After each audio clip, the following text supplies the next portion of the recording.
Chapter 34-47. In particular, in Gu Zhen's heart, the Sky Dragon had accompanied Manjushri Saraira in the longevity lamp for more than 100,000 years. The imperceptible influence between him and the Saraira was quite profound. Gu Zhen did not believe that the Sky Dragon would do anything wrong. Because if the Sky Dragon did anything wrong, how could the Saraira have allowed it to live until now? The only thing that made Gu Zhen feel uneasy was the fairy weapon of the mysterious water palace. However, the fairy weapon was related to his Saraira and had nothing to do with the Sky Dragon. Even if the Sky Dragon was suppressed by the fairy weapon, it was still the fairy weapon of the Taoist sect. The Sky Dragon was also the Sky Dragon of the Buddhist kingdom. If he took away the fairy weapon and released the Sky Dragon, wouldn't it be a great merit? When he thought of this, Gu Zhen, who originally did not have any good impression of the Tao sect, removed even the last trace of it. He raised both of his hands into the air and appeared to be stretching his waist. Then, he pulled himself together and swiftly descended the stairs. He seemed to be able to see the scene of him, who had condensed the Saraira, attaining nirvana 100,000 years later. He did not know how many steps he walked down, but when he turned a corner, he saw a small arched bridge in front of him. Under the bridge, streams of extremely pure water-based yuan qi of heaven and earth condensed into water and flowed. The other end of the bridge was hidden in a blue halo, which Gu Zhen could not see with his naked eyes. Even his Buddhist consciousness could not leave his body. However, Gu Zhen knew that this place must be the real mysterious water palace. He felt an inexplicable excitement in his heart. He reached out and pinched the jade bead in his tattered monk robe. He quickened his pace and walked across the bridge. Gu Zhen's figure easily passed through the blue halo. His eyes flickered slightly. When he saw the scene in front of him clearly, he could not help but be shocked. As Xiao Hua's consciousness emerged from the space, he had the intention of trying to use the technique that Xiao Hua had comprehended. However, he also knew that he couldn't risk his own safety in the perilous Profound Water Palace. Even if he managed to escape from the Profound Water Palace, he couldn't risk the collapse of his nascent soul to try such a powerful technique with his nascent soul cultivation base at the early nascent soul stage. He could only wait for his nascent soul to fuse with his physical body and reach the body integration stage before he could try. Due to these misgivings, Xiao Hua resentfully stopped and helplessly urged Xiao Gua to take all the spirit fruits and spirit grasses into his space. Only then was he able to slightly alleviate the regret in his heart. Unfortunately, Xiao Hua had only just reached the nascent soul realm. How could he know that his physical body was that of a demigod? Moreover, it was formed from the flesh and blood of a demonic phoenix. His nascent soul was a Taoist's spiritual nascent soul. The two were completely unrelated, and they were even two different paths of cultivation. How could they possibly fuse together? How could he have reached the body integration stage? If Xiao Hua knew about it now, he would probably move the entire Profound Water Palace away to comfort his wounded heart. Little monk, come quickly, come quickly. Just when Xiao Hua was trying to take advantage of the situation, Xian's surprised voice came from afar, as if she had discovered something special. Alas, benefactress. Xiao Hua raised his head from the spirit grasses and didn't know whether to laugh or cry. Can you not be so loud? This little monk still hasn't finished his business here. What you saw, this little monk will see it sooner or later. It won't make a difference in a little bit of time.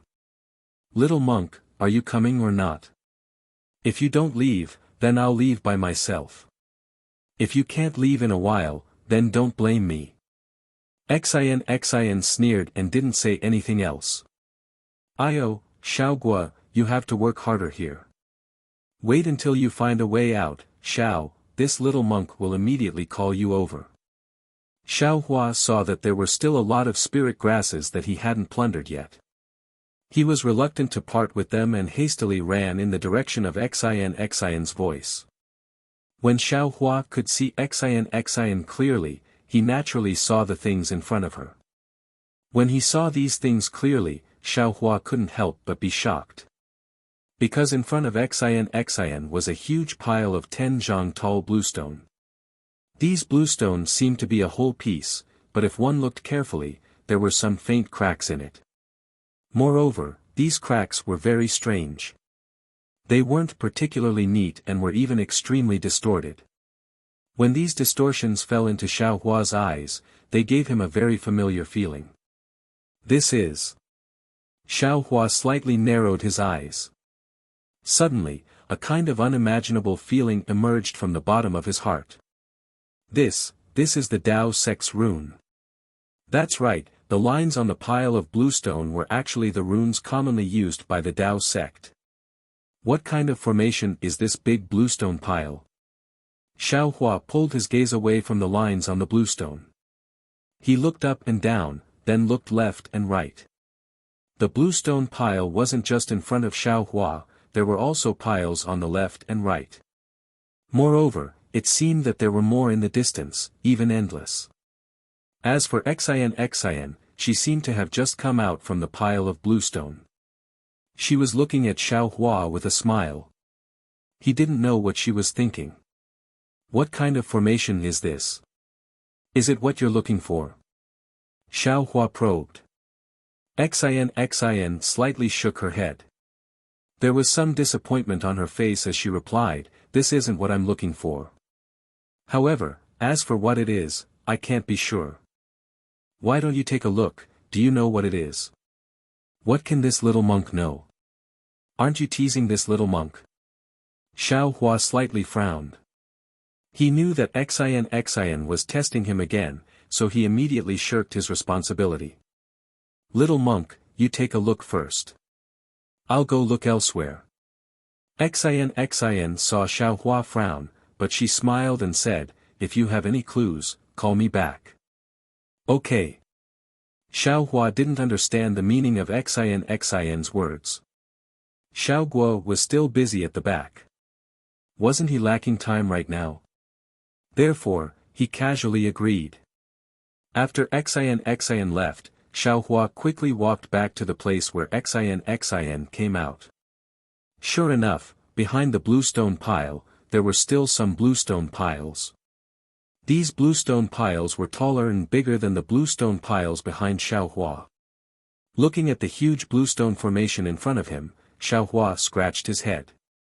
Right now, he couldn't release his divine sense, so how could he see the entire bluestone formation?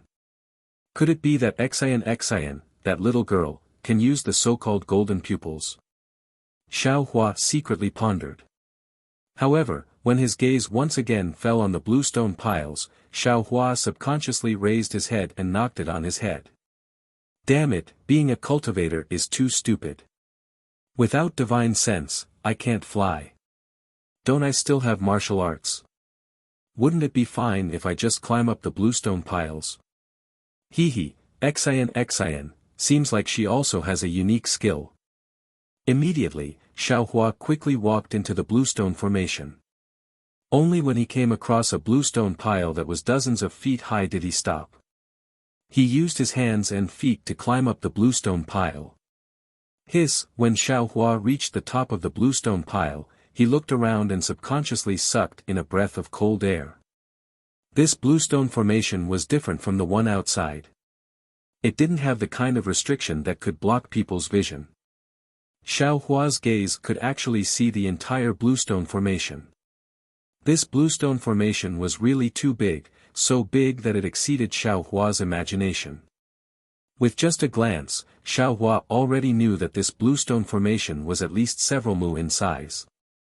The bluestone piles, big and small, high and low, were innumerable. The bluestone piles seemed to be scattered without any pattern.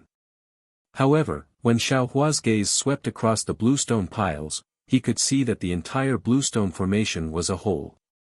It was very obvious that this was a huge formation. What kind of formation is this? Xiao Hua looked at the familiar runes and an indescribable feeling appeared in his heart. It was as if he had been studying this formation all this time. However, for a moment, he actually couldn't remember what it was. I can't see it, but how could Xin see it? Xiao Hua was somewhat bewildered. This little girl actually said she wanted to leave. A transmission formation. This is a great transmission formation. How could there be such a big transmission formation here? Thinking of this, Xiao Hua suddenly understood. This was the transmission formation hidden in the Grand Cosmos Teleportation Token. The reason why Xiao Hua didn't recognize it before was that the transmission formations he had seen before were not big. The largest transmission formation should be the one he saw in the Sky Patrol City. That transmission formation was only a few hundred feet long. How could it be compared to the several mu in size? Any random bluestone pile was probably bigger than that transmission formation, right? In an instant, Xiao Hua's eyes lit up.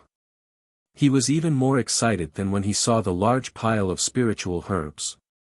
Compared to this huge transmission formation, those spiritual herbs were, naturally still spiritual herbs. Fellow Taoist. Xiao Hua called out almost casually. However, as soon as he said that, he realized that this wasn't his space. How could the green-robed Xiao Hua come out?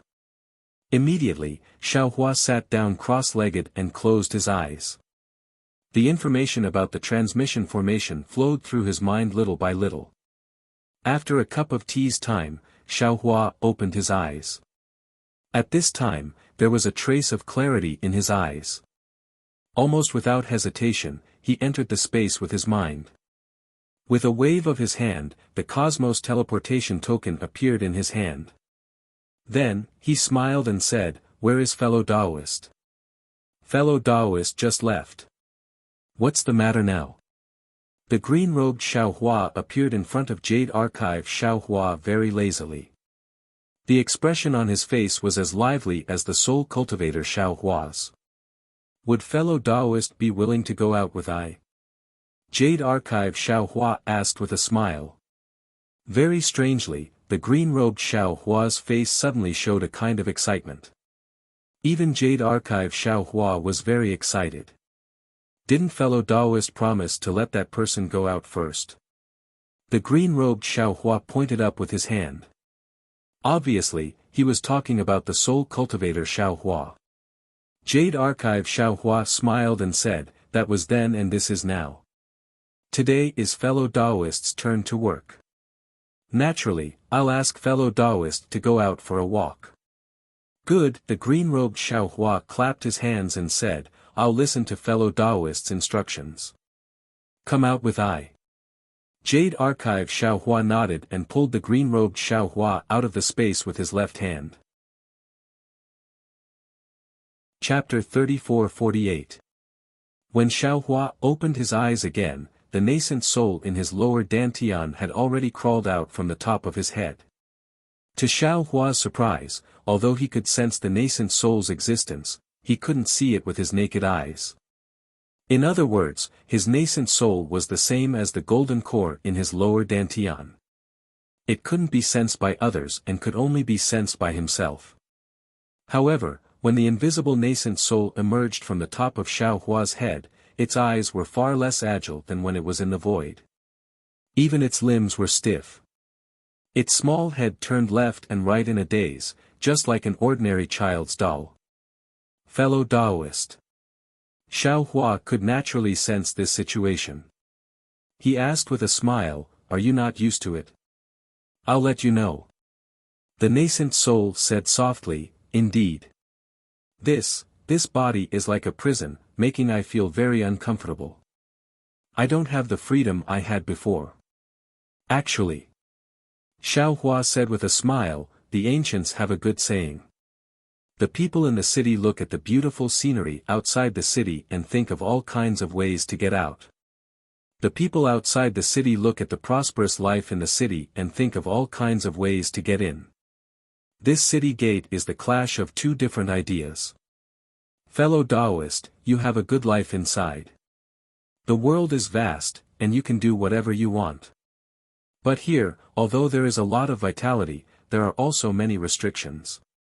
Fellow Taoist, you can't do whatever you want. Fellow Taoist, you have a good life now. This nascent soul is condensed from the spiritual energy of heaven and earth, and I's body is far inferior to it.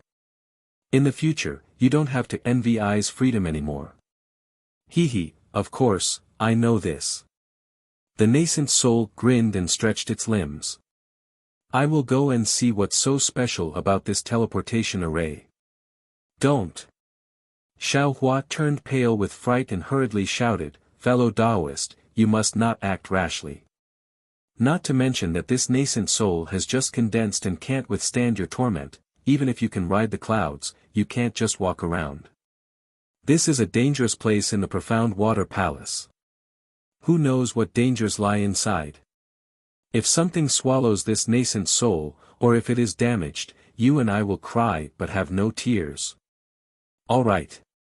The nascent soul said resentfully, if I can't fly freely, why did fellow Taoist call I out? Isn't it the same as you looking at it? Fellow Taoist, I'm doing all this for you. You've been working hard to refine artifacts, concoct pills, and comprehend cultivation methods. Now that you have a chance to come out for a breather, I thought of you first. Forget it. The nascent soul waved his hand. Do you think I don't know what you're thinking? You just want me to see how to set up a teleportation array, and you want me to refine the materials for the array for you. At the very least, I can help you activate the teleportation array. Hee, fellow Taoist is wise. When Xiaohua hears that the nascent soul didn't call himself I, but I, instead, he knows that this guy isn't unhappy. He giggles and jumps down from the pile of bluestones. Using a lightness technique, he rushes towards the teleportation formation. Not long after Xiaohua's figure disappeared, on another pile of bluestones, Xin's not very graceful figure quietly appeared. Xin's vigorous figure was actually not much inferior to Xiaohua's. Looking at Xiaohua's back that was like a pellet, Xin's face revealed a very surprised expression. She muttered to herself in an embarrassed and angry voice, this. Which family does this little monk belong to? Why haven't I seen him before? I don't think I've seen this kind of lightness technique before either. After speaking, Xin no longer chased after Xiaohua. Instead, like a butterfly fluttering in the wind, she descended from the pile of bluestones and headed in another direction. Fellow Taoist. Xiaohua didn't see Xin, but the nascent soul above his head did. He reminded in a low voice, your little tail was peeping at you from behind just now. Be careful. Whatever. Xiaohua slightly tilted his head. It's unknown whether he saw or not, but he said with a smile, after leaving this profound water palace, I will return to the hidden immortal continent. I will no longer be some little monk Ti-Pu. Who cares who she is, she can do whatever she wants. AI, you should know that women are very troublesome. The nascent soul sighed in a very mature and prudent manner. Xiaohua was dumbfounded. He probed, fellow Taoist, you. How did you know? Ha! The nascent soul laughed loudly. He used his hand to hit Xiaohua's head and shouted, you know. I naturally know. Humph. Xiaohua heard this and his face immediately turned green. Fellow Taoist is angry. The nascent soul laughed, fellow Taoist is I is fellow Taoist. How can it be the same? Xiaohua muttered. However, he had to admit that the nascent soul was right. Fellow Taoist. Just when Xiaohua was somewhat distracted, the nascent soul cried out, quickly look over there. Following the nascent soul's voice, Xiaohua naturally looked to his right in front of him without the nascent soul's finger. The empty space, which was about 1,000 feet in size, was in a complete mess. The originally orderly piles of bluestone were now scattered on the ground. The huge bluestone had also been smashed, and pieces of it the size of a fist were scattered all over the place. Xiaohua's face was somewhat gloomy. He only took a rough look and asked, how long will it take to refine these materials? The nascent soul didn't answer Xiao Hua's question. Instead, he asked, fellow Taoist, even if this place is intact and the entire teleportation formation is intact, are you sure you can activate it? Why not? Xiao Hua asked curiously. Don't tell me you really don't know. The nascent soul asked again. Io. Xiao Hua patted his head and bitterly smiled, I forgot. I don't have enough spirit stones. Of course, activating such a large teleportation formation not only required Xiao Hua's magic power, but also spirit stones. Xiao Hua frequently bid at the auction in the Copper Pillar Nation, looking rather arrogant. However, he relied on spirit herbs. In fact, Xiao Hua had left most of his spirit stones in the Myriad Thunder Valley when he left the Imperial Thunder Sect. He didn't have many spirit stones on hand. However, when he arrived at the Profound Water Palace, he could only rely on spirit stones. He didn't have any spirit herbs left. Does that little girl have any spirit stones? The nascent soul asked. Let's take a look first. Xiao Hua said dejectedly, if you and I can repair this teleportation formation, it won't be too late to find her. N. The nascent soul didn't say anything else. Xiao Hua wasn't just looking around aimlessly. He ran deeper into the teleportation formation's core while studying the real teleportation formation with the nascent soul. He compared what he saw with his own comprehension. Therefore, his speed was quite fast at first, but towards the end, he became slower and slower. It wasn't until an hour later that he arrived at the center of the teleportation formation, an empty space that was several hundred feet wide. To Xiao Hua's disappointment, this place was also a mess. Fist-sized fragments could be seen everywhere. Obviously, this teleportation formation couldn't be used at all. Fellow Taoist, you and I can now lay down the teleportation formation. We can also refine the materials used for the teleportation formation. How long do you think it will take to repair this formation? Xiao Hua looked at the ground and asked in a low voice. The nascent soul smiled, do you still need I to answer? You already have the answer in your heart. Forget it, Xiao Hua almost cried. He waved his hand and said, looks like our luck isn't good. Not to mention that we don't have any spirit stones, just repairing this teleportation formation is far away. Let's go and ask Benefactor Xian if she has any spirit stones. If she doesn't, we have to find another way out. After saying that, Xiao Hua turned around and was about to leave. Don't go. The nascent soul was anxious, although these materials are already broken, they are all rare materials. As long as we refine them a little, they can be used again. How can you ignore them? Hee, that's true. Xiao Hua laughed. His nascent soul was the same as him, greedy for money. When it saw a little bit of advantage, it would take advantage of it. Moreover, was the advantage in front of him small? Xiao Hua released his mind and stored these fragments into the space. The nascent soul above his head suggested again, fellow Taoist, in my opinion, you should go and ask Benefactor Xian. If she doesn't have any spirit stones, we can just move the entire teleportation formation away. Xiao Hua's eyes lit up. He clapped his hands and said, that's exactly what I want. It's decided then. After saying that, Xiao Hua hurriedly went to find Xian. The nascent soul had been outside for a long time and was also very tired. The green-robed Xiao Hua had no choice but to return to the space early. Little monk, did you find anything? Xian had already returned to the bluestone of the teleportation formation. Seeing Xiao Hua using his lightness skill, her expression didn't change at all, as if she didn't see him at all.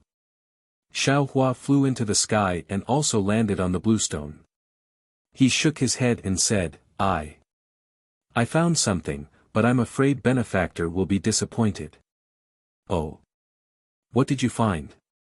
Xian asked with interest. Xiao Hua didn't have the patience to beat around the bush with her and asked directly, let's not talk about what we found first. Benefactor, do you have any top-grade spirit stones in your Qingquan bag? Yes. Xian nodded. How many? Xiao Hua was delighted and hurriedly asked. There should be more than 1,000. Xian said in a low voice.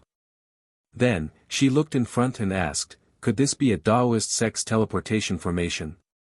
It needs spirit stones to activate. Xiao Hua sighed and nodded, Benefactor Xian is right. This is a Daoist sex teleportation formation. If there are no accidents, it should lead to the outside of the profound water palace. However, this teleportation formation is now damaged. Moreover, you and I don't have enough spirit stones, so this teleportation formation is no different from not existing. Little monk, you have good eyesight. You actually know about teleportation formations. Xian mocked, the teleportation formations of the 3 continents were destroyed long ago.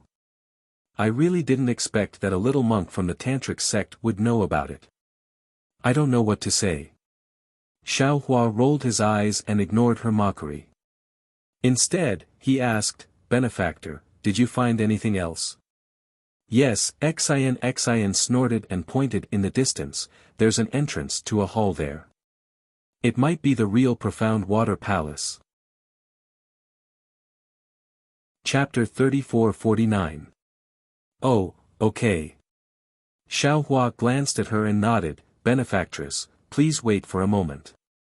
This little monk will go with you in a while. In a while? Why? Xian frowned, are you still going to plunder the spirit herbs? You still haven't finished after such a long time. Of course not. Xiao Hua laughed and jumped down from the bluestone. He walked to the pile of bluestones and hugged a bluestone, shouting, rise, rumble. The boulder let out a rumbling sound and disappeared in Xiao Hua's hands. Xian, who was not far away, was dumbstruck. You, what are you doing? What can this little monk do? Xiao Hua smiled, these bluestones are all trash. This little monk's small temple in the snowy mountain has been in disrepair for a long time and needs to be repaired. This little monk sees that these bluestones are not bad, so I might as well take them away. It can be considered recycling trash. You. Xian raised her hand and pointed at Xiao Hua. She had never seen a monk as stingy and greedy as Xiao Hua. After saying, you, a few times, she weakly said, can't you buy some stones and the like near the Great Snow Mountain? Cough cough, my tantric sect small business doesn't have any extra money. Xiao Hua cried, now this little monk is the only one left. This little monk has no choice but to be careful. I have primeval stones here. Can I give them to your tantric sect? Xian shouted in exasperation. Don't, this little monk is poor but ambitious. I won't accept a reward without any effort. Xiao Hua deftly put away the bluestone as he said, what's more, I've taken your primordial stones. If I encounter any danger in a while, how can I not care? You, go die. Xian was so angry that she jumped up and down. She couldn't help but curse. She jumped down from the bluestone and ran far away. Xian only stopped in front of a 10-zhang tall building. Her qi and blood slowly calmed down. Only now did Xian think, what's wrong with me? This little monk clearly had the intention to take away the transportation array. Why can't I see it? Does his temple need some big bluestones? Even if you want bluestones, don't you have plenty of them in the Great Snow Mountain? Xian was a little stunned. She looked at the indistinct transportation array in the distance, then looked at the 10-zhang tall tower not far away. She suddenly felt a little cold, and couldn't help but tighten her palace dress. An inexplicable regret rose from the bottom of her heart. She raised her head again, and looked at the distant sky, her gaze a little lonely. After a full 2 hours, Xiao Hua, who was beaming with joy, walked over with quick steps from afar. From afar, he said with a smile, "I've made benefactress wait for a long time, I'm truly sorry, truly sorry." Nothing.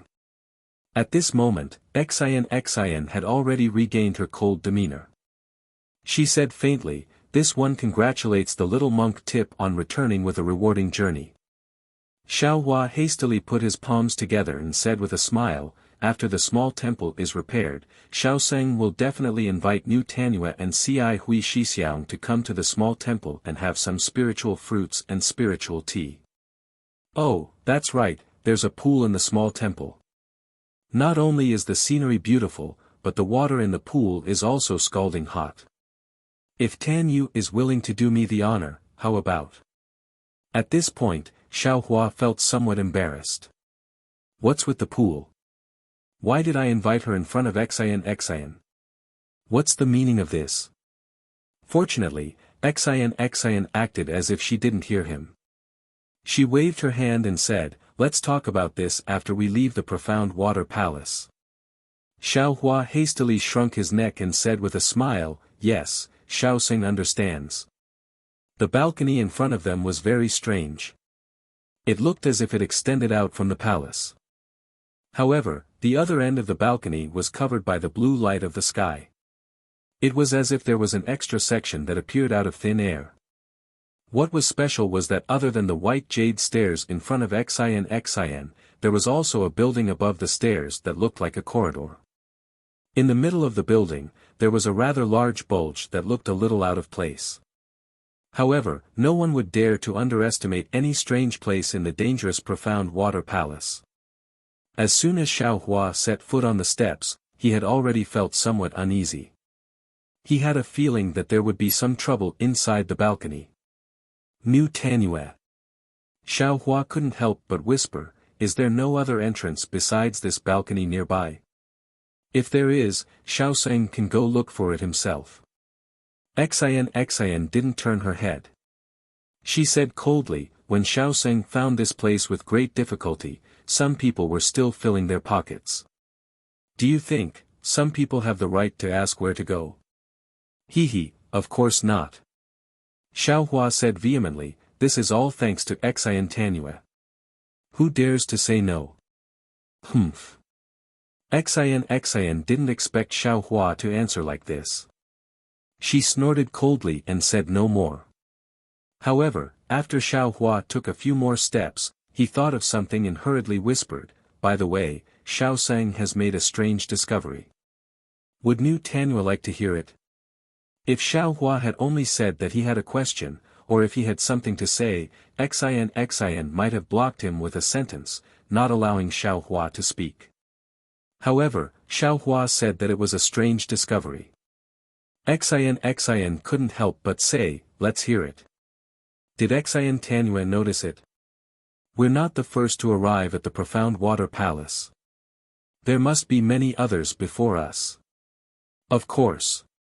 Xian replied grumpily, "The ancient array under the Sage River isn't unknown to begin with. It's just that many people come in and few go out. It's long become a dangerous place. Very few people have come here in the last 1,000 years. But why?" Xiao Hua's words exposed his true nature. Those who died here, didn't leave there. Qiankuan bags. Humph, you're only thinking of taking advantage of others. Xian became angry again. Her voice was a bit loud. "Didn't you see the river water in front of the profound water palace? Presumably, when the river water flooded the profound water palace, this place was also flooded. Even if some people died here, their corpses were washed into the Sage River by the river water. If you want to find them, you can go to the bottom of the river to look." That. Xiao Sheng was just saying that it was strange. Xiao Hua muttered, "Why are you so angry?" Xian rolled her eyes at him and asked, "What are the bones for?" Seeing that Xian didn't regard him as an outsider, Xiao Hua was a bit puzzled. He shrugged and replied indifferently, "Xiao Sheng really doesn't know." "Humph, I've never seen a monk as greedy as you in the Pure Land world." Xian lectured him with a bit of resentment. "Monks rely on their feet to walk, and those who eat rely on offerings. How can they use money? You got so many spiritual herbs. Alas, I won't talk about it. At this point, Xiaohua didn't say anything. Xian also felt that she was too long-winded. She was really more talkative than Ci Hui, so she hurriedly shut up. The two of them walked a few steps and reached the top of the stairs. They saw another passageway with blue stone walls. Xiaohua felt a bit awkward and probed, I wonder how senior brother Ci Hui and Grandmaster Gu Zhen are doing. They're all eminent monks. You don't need to worry about them. Xian warned Xiaohua in a low voice as she looked around vigilantly. She had already drawn her flexible sword from her waist. Yes, Xiaoxing knows. Even Xiaohua didn't seem to understand the meaning of they in Xian's words. After walking for a long time, seeing that the passage was quiet and only the footsteps of the two people could be heard, Xian's heart became more and more uneasy. She couldn't help but scold, Xiaoxing, where's your Buddhist treasure? Didn't you have a stick in the passage before? Xiaohua had always wanted to hide his identity. When he heard Xian mention the wishful wand, Xiaohua waved his hand and took out a magic wand and said, it's here. Devil tool. Who would have thought that Xian would recognize the origin of the magic wand at a glance? She raised her eyebrows and said in surprise, you. Who are you? New Tenyu. Xiaohua didn't know how many times he had heard Xian ask him who he was. He bitterly smiled and said, this is a stick. You can call it a devil tool or a Buddhist tool. In this poor monk's hands, it's a sharp weapon to eliminate evil and protect Buddha. Xian slightly clenched her teeth. Her eyes had an indescribable meaning. She stared at Xiaohua and said, you didn't learn anything from Ci Hui. This ability of yours has the tendency of the student surpassing the master. Xiaohua was stunned. He blinked his big eyes, but the confusion in his eyes was even thicker than when he was small. However, before Xiaohua could think more, the two people had already arrived at the bulge in the middle of the building. Looking from the inside of the passage, it was a circular dome. The dome was the same as the passage, blue in color. However, within this blue color, there were some densely packed silvery white colors. These silvery white colors flickered slightly like the stars in the sky. It looked very beautiful. Xiaohua glanced at the sky and then looked forward. Xian was different. After glancing at the sky, she didn't want to look away. She didn't even move her feet. She stared at the sky and her eyes were filled with joy. Xiaohua was somewhat puzzled, but he didn't disturb her. He walked a few steps forward until he was in front of Xian's head. It wasn't until they were almost out of the dome that he opened his mouth and said, New Tenyu, it's better to go out and look at the stars. There's no moon here, and there's no one to accompany you. How boring.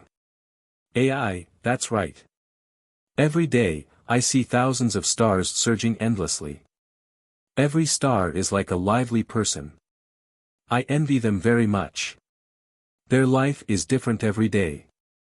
It's as colorful as their starlight.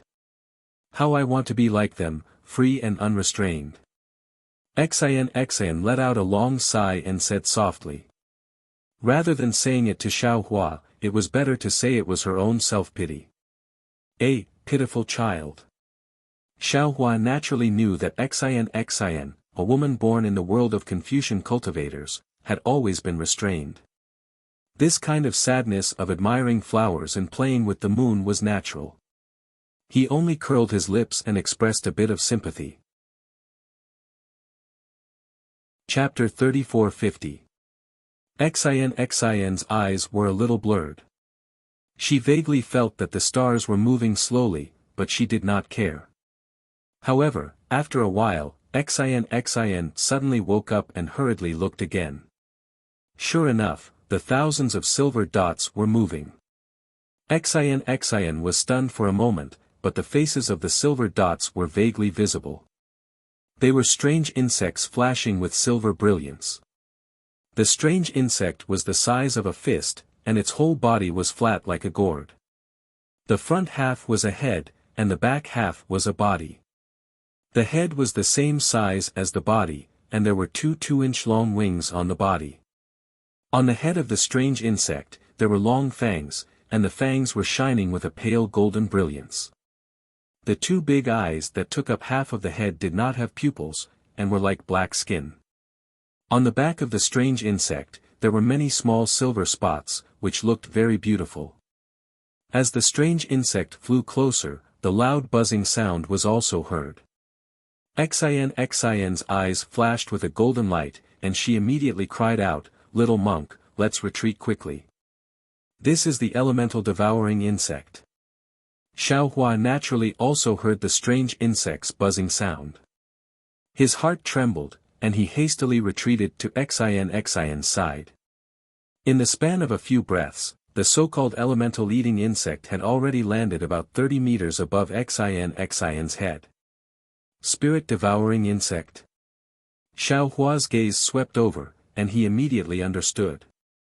Although the shape of the spirit-devouring insect had changed in the Pure Land world, its original appearance had not changed. How could Xiaohua not recognize it? This is the rare elemental devouring insect in the 3 continents. It likes to devour Pneuma. No matter what Buddhist treasure or imperial weapon it is, it will be eaten by them. Xian's figure also hurriedly retreated to the entrance of the pavilion, and she explained, "Even for us cultivators, whether it is the Buddha or the Confucian cultivator, the Saraira and genuine Qi are the elemental devouring insect's favorite." Although Xiaohua had not seen the spirit-devouring bugs with his own eyes, he had heard Fairy Hongxia and Li Zongbao talk about the power of the spirit-devouring sword formation in the Dawn Rain continent. Just a few hundred spirit-devouring bugs could defeat hundreds of thousands of Dao sect cultivators. The power of the spirit-devouring bugs was evident. At this time, thousands of elemental devouring insects appeared in the passage. Regardless of whether these elemental devouring insects were spirit-swallowing insects or not, Xian, who had always been calm, was a little flustered.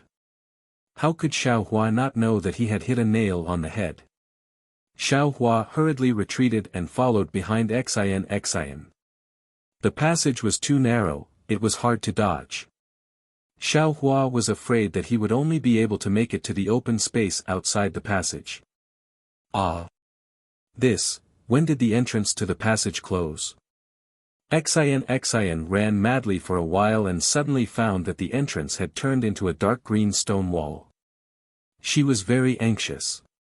However, now that the stone wall had become a hole, even Xian herself did not know where the entrance was. "Get out of the way." Xiaohua stole a glance at the spirit-devouring bugs flying behind him and said anxiously, "Let me see what's going on." Xian was a little bit scratching her ears and cheeks. She did not know where to start, so she could only get out of the way. Xiaohua walked in front of Xian and made a seal with both hands. With a loud shout, the Buddha seal fell on his forehead and the delusion breaker Dharma eye slowly opened. Heaven's eye. Xian's eyes were a little straight. She had always doubted Xiaohua's identity, but she did not expect Xiaohua to be proficient in the heaven's eye of the 6 senses of Buddhism. Swish. Just when Xian was puzzled, there was a sound like raindrops behind her. Xian hurriedly looked back again, only to see thousands of elemental devouring bugs swarming over like frightened bees. Xian looked at Xiaohua's slightly short figure and gritted her teeth. She threw the soft sword in her hand and made a sword sign. The soft sword immediately turned into a waterfall and rushed toward the swarm of bugs. Woo! Like a gust of wind, where the soft sword passed, dozens of elemental devouring bugs fell to the ground. Except for a few elemental devouring bugs that were still struggling to fly, the other elemental devouring bugs were dying on the ground and could no longer fly. Seeing this, Xian, whose heart had been in her mouth for a long time, could not help but breathe a sigh of relief. Obviously, these elemental devouring bugs were different from the rumors. "Little monk, don't worry, take your time." Xin said with a smile, "The elemental devouring bugs here seem to be different from what I thought. They are not very difficult to deal with." At this moment, Xiaohua didn't have the time to pay attention to Xin's words. In his eyes, there was a vast ocean of blue. Within this ocean of blue, there were many runes flowing like water. From time to time, these runes would collide with each other and unexpectedly produce an even stronger brilliance. Within this brilliance, new runes would appear. What kind of Dharma array is this? It can actually move and change on its own. Xiaohua was greatly alarmed. At this time, he was no longer in a hurry to find the entrance in this seamless Dharma array. He hurriedly looked at other places. The more Xiaohua looked, the more alarmed he became. This Dharma array was far beyond his imagination. The entire passage was a complete whole. The countless water-based world energy of heaven and earth seemed to be endlessly pouring into it. As the world energy flowed, the runes of the entire passage's Dharma array also changed. Xiaohua's previous method of inserting the jade talisman into the Dharma array to break the Dharma array could not be used here. Moreover, when faced with such a strange Dharma array, Xiaohua had no confidence in finding the flaw of the Dharma array. Damn it, it really is an ancient Dharma array. Xiaohua was completely convinced. He now understood what it meant by, "There is always someone better than you," meant. This profound water palace was built under the Saint River. The world energy of heaven and earth in the entire Saint River can be used by the profound water palace. If I can't find the flaw of the Dharma array and forcefully break it, it's tantamount to going against the entire Saint River. Clang! Just as Xiaohua was deep in thought, another golden sound came from behind him, resounding through the entire passage. Xiaohua knew that Xin had activated her sword. However, since Xin didn't say anything, he didn't turn around either. He activated his Dharma eye again, and a faint silver-white beam of light shot out from his Dharma eye. It shot straight into the jade green light. Since Xin did not speak, Xiaohua thought that she was fine and could resist the spirit-swallowing bugs. However, at this time, Xin really had an unspeakable suffering. In just one wave, Xin's flexible sword had cut down dozens of elemental devouring insects. However, when she waved the flexible sword a second time, although the ribbon had swept away many elemental devouring insects, it was also surrounded by elemental devouring insects. Just as the legend said, elemental devouring insects love to control weapons and Buddhist weapons. Hundreds of elemental devouring insects swarmed onto the ribbon. Waves of rustling sounds like silkworms swallowing mulberry leaves could be heard. The golden brilliance on the flexible sword became increasingly faint. Xin didn't dare to be negligent, and hurriedly urged her true chi. Thousands of sword lights appeared on the ribbon, and although these sword lights killed many of the elemental eating insects, it also attracted even more elemental eating insects. Without waiting for Xin to urge her true chi again, the brilliance of the ribbon was destroyed, and a tattered, broken soft sword appeared in the air. Even though it was so tattered, many elemental eating bugs still fell on it.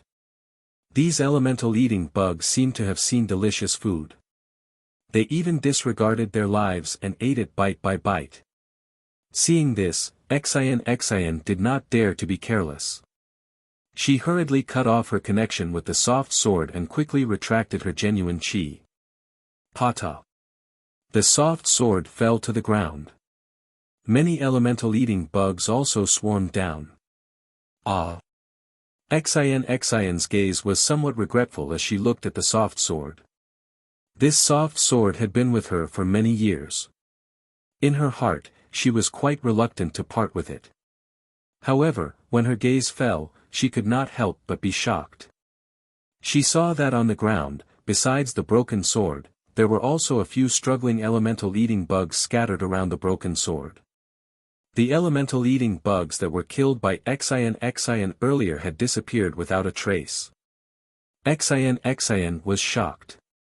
Hundreds of elemental-eating bugs swarmed towards Xian. Xian could now clearly see the fangs of the closest elemental-eating bug. Xian hurriedly stretched out her hand and was about to pull out the golden hairpin from her hair bun. However, after her hand touched the golden hairpin, she hesitated slightly and moved her hand away. Then, she patted the top of her head. Kang! It was the sound of a golden chime that Xiaohua heard. A mouthful of golden genuine qi spurted out from the top of Xian's head. That golden genuine qi was like the flying phoenix's golden sword. Following the spurting of the golden genuine qi, Xian's body gradually changed. Her previously white skin now turned pale gold. A thumb-sized imprint of a flying sword appeared between her eyebrows. Xian's face showed unswerving determination. The golden color in her eyes became more and more intense. Her hand formed a sword sign and she shouted, "Go!" The flying sword flapped its wings. Strands of sword light turned into small swords and flew towards the elemental-eating bugs. Rumble. Contrary to Xian's expectations, when the flying sword rushed into the swarm of bugs, it actually sounded like rolling thunder. The entire passageway shook along with it. However, looking at the elemental-eating bugs' corpses that were denser than raindrops, Xian's heart couldn't relax no matter what. Because this huge rumbling sound was clearly her contending against the entire passageway's restriction. It wasn't just the elemental-eating bugs. Oh. Right at this moment, Xiaohua also discovered the abnormality of the passageway's restriction. All the talisman characters in his Transcendence Eye were like a rising tide rushing towards one place. This surge even set off waves of talisman characters. The silver-white brilliance in Xiaohua's Transcendence Eye was originally on the verge of being scattered by the jade tide. Now, it was even more inferior. Surprised, Xiaohua unconsciously looked towards Xian. He saw a golden whirlpool that looked like a sea of swords fiercely rotating not far away. A strand of golden thread rushed out from this whirlpool. One end of the golden thread was in the shape of a huge flying phoenix. Surrounding the flying phoenix were densely packed small dots. These small dots were dark green in color. However, on top of this dark green, there were also strands or bits of silver white. Chapter 34-51. Just when Xiaohua was about to close his Dharma eyes, a silver ball of light that looked like a flying phoenix caught his attention. Xiaohua was rather surprised. "Oh, what is this?" However, before he could take a closer look, Xian's anxious voice sounded, "Little monk, I can't hold on for too long. If you can't find the entrance, then we can only go inside." "Okay, Xian, let's hurry and fly forward." Xiaohua hurriedly closed his Dharma eyes. Currently, his Dharma eyes were refining the essence of the void-penetrating beast, so he didn't feel any fatigue using his Dharma eyes. Xian lightly reprimanded, and the flying phoenix sword in midair once again expanded. The small sword in the light feather frantically stabbed out, clearing the passage in front of Xian and Xiaohua. Xian didn't dare to be negligent. She waved her hand and said, "Let's go." Her figure floated up first. She was actually also using the light body technique. Xiaohua understood that Xian was afraid of attracting the attention of the elemental-eating insects and didn't dare to let her true qi leak out. That was why she used the light body technique. Thus, he also hurriedly used the ethereal steps and followed behind Xian. Wang. Xian had only flown 100 feet when another loud rumbling sound rang out.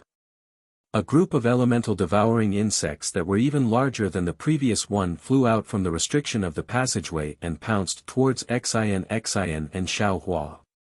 Kill, Xian sneered. The flying phoenix sword flying above her head once again streaked across the air, and layer after layer of elemental-eating insects fell down. However, Xian clearly saw that the number of elemental-eating insects killed by this sword was 40% less than before. If Xian could see it, how could Xiaohua not know? Xian Tanue, these elemental-eating insects seem to be related to the formation. It's not easy for us to tangle with them. Let's leave. Xiaohua whispered. Xian opened her mouth. Her voice was like a golden chime, very cold, only you know. Do you think I can't see it? If you don't speak, I won't know if you're mute. Hurry up and run. Xiaohua shrunk his neck. He didn't know why Xian was so cold. The ethereal steps under his feet sped up again.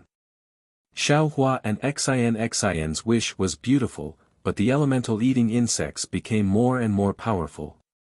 In the end, half of Xian's gold origin flying sword was actually eaten by elemental-eating insects.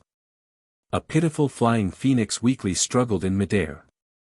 Damn it! Xian roared, and the flying phoenix let out a long cry. The cry was so loud that it sounded like it was crying blood, as if it was about to undergo nirvana. Upon seeing this, Xiaohua exclaimed in shock, Xian, what are you doing? As he spoke, the green light between his eyebrows shone brightly. Numerous green seal characters that Xian did not understand appeared like a swarm of bees, and layers of lightning appeared in the air. However, before the lightning completely appeared, all the element-eating insects in the passage immediately went berserk, each and every one of them was more excited than if they had eaten spirit herbs, and they rushed towards Xiaohua and Xian. Boom! The golden phoenix condensed into a slender flying sword, and suddenly streaked across the air, killing dozens of elemental insects, and then turned into fireflies and disappeared. Xian's faint voice sounded, of course it's to kill the elemental devouring bugs. What do you think I'm going to do? Ouch! Before Xian could finish, Xian suddenly covered her head with her hands and screamed in pain. As for Xiaohua, his entire Naiwen Gong was also splashing with golden light. The elemental insects actually launched a divine ability similar to Soul Stab under Xiaohua's lightning and thunder technique. Xiaohua is alarmed and hastily withdraws the green light from between his eyebrows. Sure enough, the green light disappears and the lightning disappears. The group of elemental-eating insects return to their orderly state. Xian's expression also relaxes. Life is really full of surprises. Xiaohua looked at Xian frowning and wanted to blame himself, but when he opened his mouth, he did not say anything. He could not help but smile bitterly, and thought to himself, these elemental insects are somewhat similar to the strange insects I saw in the spatial vein. I originally wanted to use lightning and thunder technique to kill them, but I did not expect these elemental insects to be able to attack my Naiwen Gong. Alas, now I am not alone here, and Xian does not have any other means to defend her Naiwen Gong. This is really troublesome. Looks like I can only use the innate primordial water to protect myself. At this point, Xiaohua could only place his hopes on the innate primordial water. Looking at the elemental insects that were much bigger than a fist flapping their wings and flying towards him, Xiaohua formed a seal with both hands, and that pool of jade water flew out again. Unfortunately, the Tao of Heaven was probably joking with Xiaohua today. Just as the innate primordial water appeared, the entire passageway was filled with emerald green brilliance.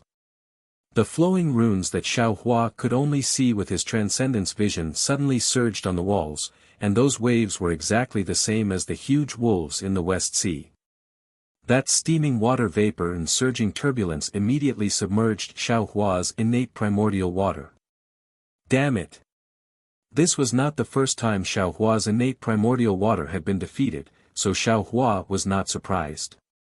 His heart sank, and he immediately wanted to withdraw it. But contrary to his expectations, the innate primordial water did not have the slightest reaction, as if it had completely lost control. Damn it, this is what it means to throw a meat bun at a dog, there is no return. Xiao Hua was rather distressed, but he immediately became vigilant. Putting away the primordial water bottle, he hastily looked up.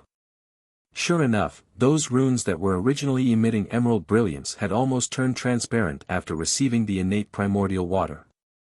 This transparency rapidly spread throughout the entire passageway, and immediately, even more elemental insects appeared from the depths of the formation. We've poked a hornet's nest. Xiao Hua turned pale with fright, and hastily shouted, Xin Xin, quickly run. After Xin's gold essence failed, she was originally walking behind Xiao Hua. Her lightness technique was clearly inferior to Xiao Hua's, so even if Xiao Hua took the time to counterattack, she still could not catch up. At this moment, the innate primordial water overplayed its purpose, causing even more elemental insects to fly out, and Xin was the first to bear the brunt of these elemental insects' attack. Now Xin was really panicking, the sword light around her body surged again, and her right hand once again placed on the golden hairpin. Xin's sword light did not move, but with this move, the elemental insects that had just flown out bared their fangs and brandished their claws and pounced towards her. If I don't show my power, you'll think I'm a sick cat. Xiao Hua clapped his hands, as if he was about to use the hand of Yuanying, but after hesitating for a moment, he took out the wishful steel rod from his space. Even when he took out the wishful steel rod, Xiao Hua's brows slightly wrinkled. Although Xin Cheng's strange insects were called elemental insects, and these elemental insects were indeed slightly different from the spirit-swallowing bugs, Xiao Hua still had more than a dozen spirit-swallowing bugs, gold-swallowing bugs, wood-swallowing bugs, and so on in the sword tomb. Xiao Hua did not know if these spirit insects would listen to him now, but looking at these thousands of elemental insects, Xiao Hua also understood that 2 hands were no match for 4 fists. Not to mention the spirit-swallowing bugs, even Little Black and Little Yellow were unlikely to be the opponents of these insects. Little Yellow and Little Black were Xiao Hua's own boy.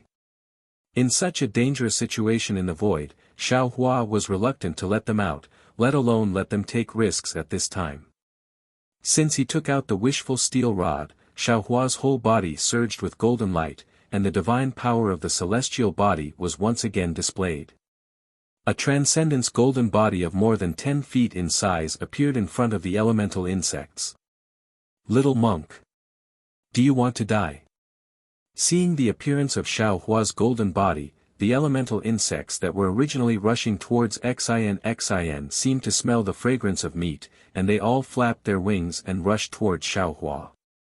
Xin screamed, and the slightly dimmer flying phoenix also flew out of the top of her head. Kill! Xiao Hua shook the wishful steel rod, and the rod became thick and long, waving in midair. When the elemental insects touched the wishful steel rod, they immediately burst, and the remains of the elemental insects fell to the ground and no longer disappeared. Good! Xiao Hua was overjoyed when he saw this.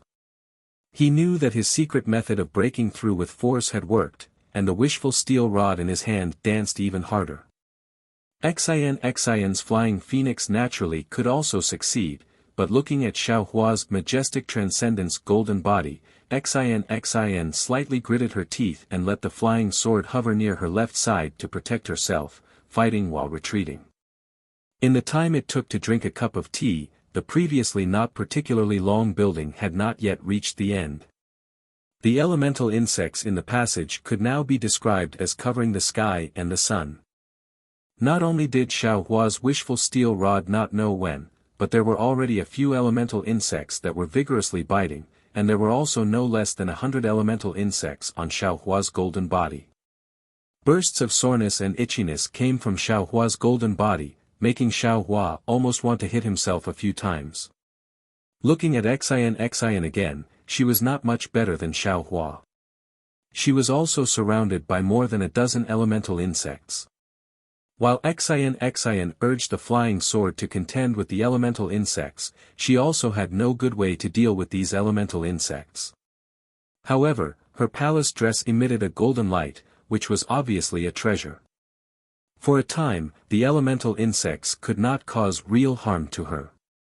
Woo! As Xiaohua's wishful steel rod swept, a large number of elemental insects fell, and then more elemental insects rushed over. Xiaohua clapped his hands and used the heaven and earth sleeve technique.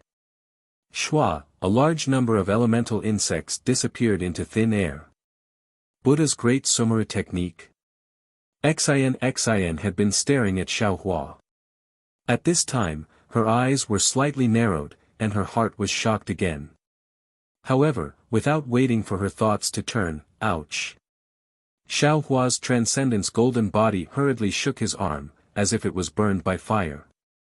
The elemental insects that had disappeared before appeared again, and even many of them were lying on his arm. Seeing Xiaohua's embarrassed appearance, Xian actually smiled. This smile seemed to come from the heart, making her unremarkable face somewhat radiant.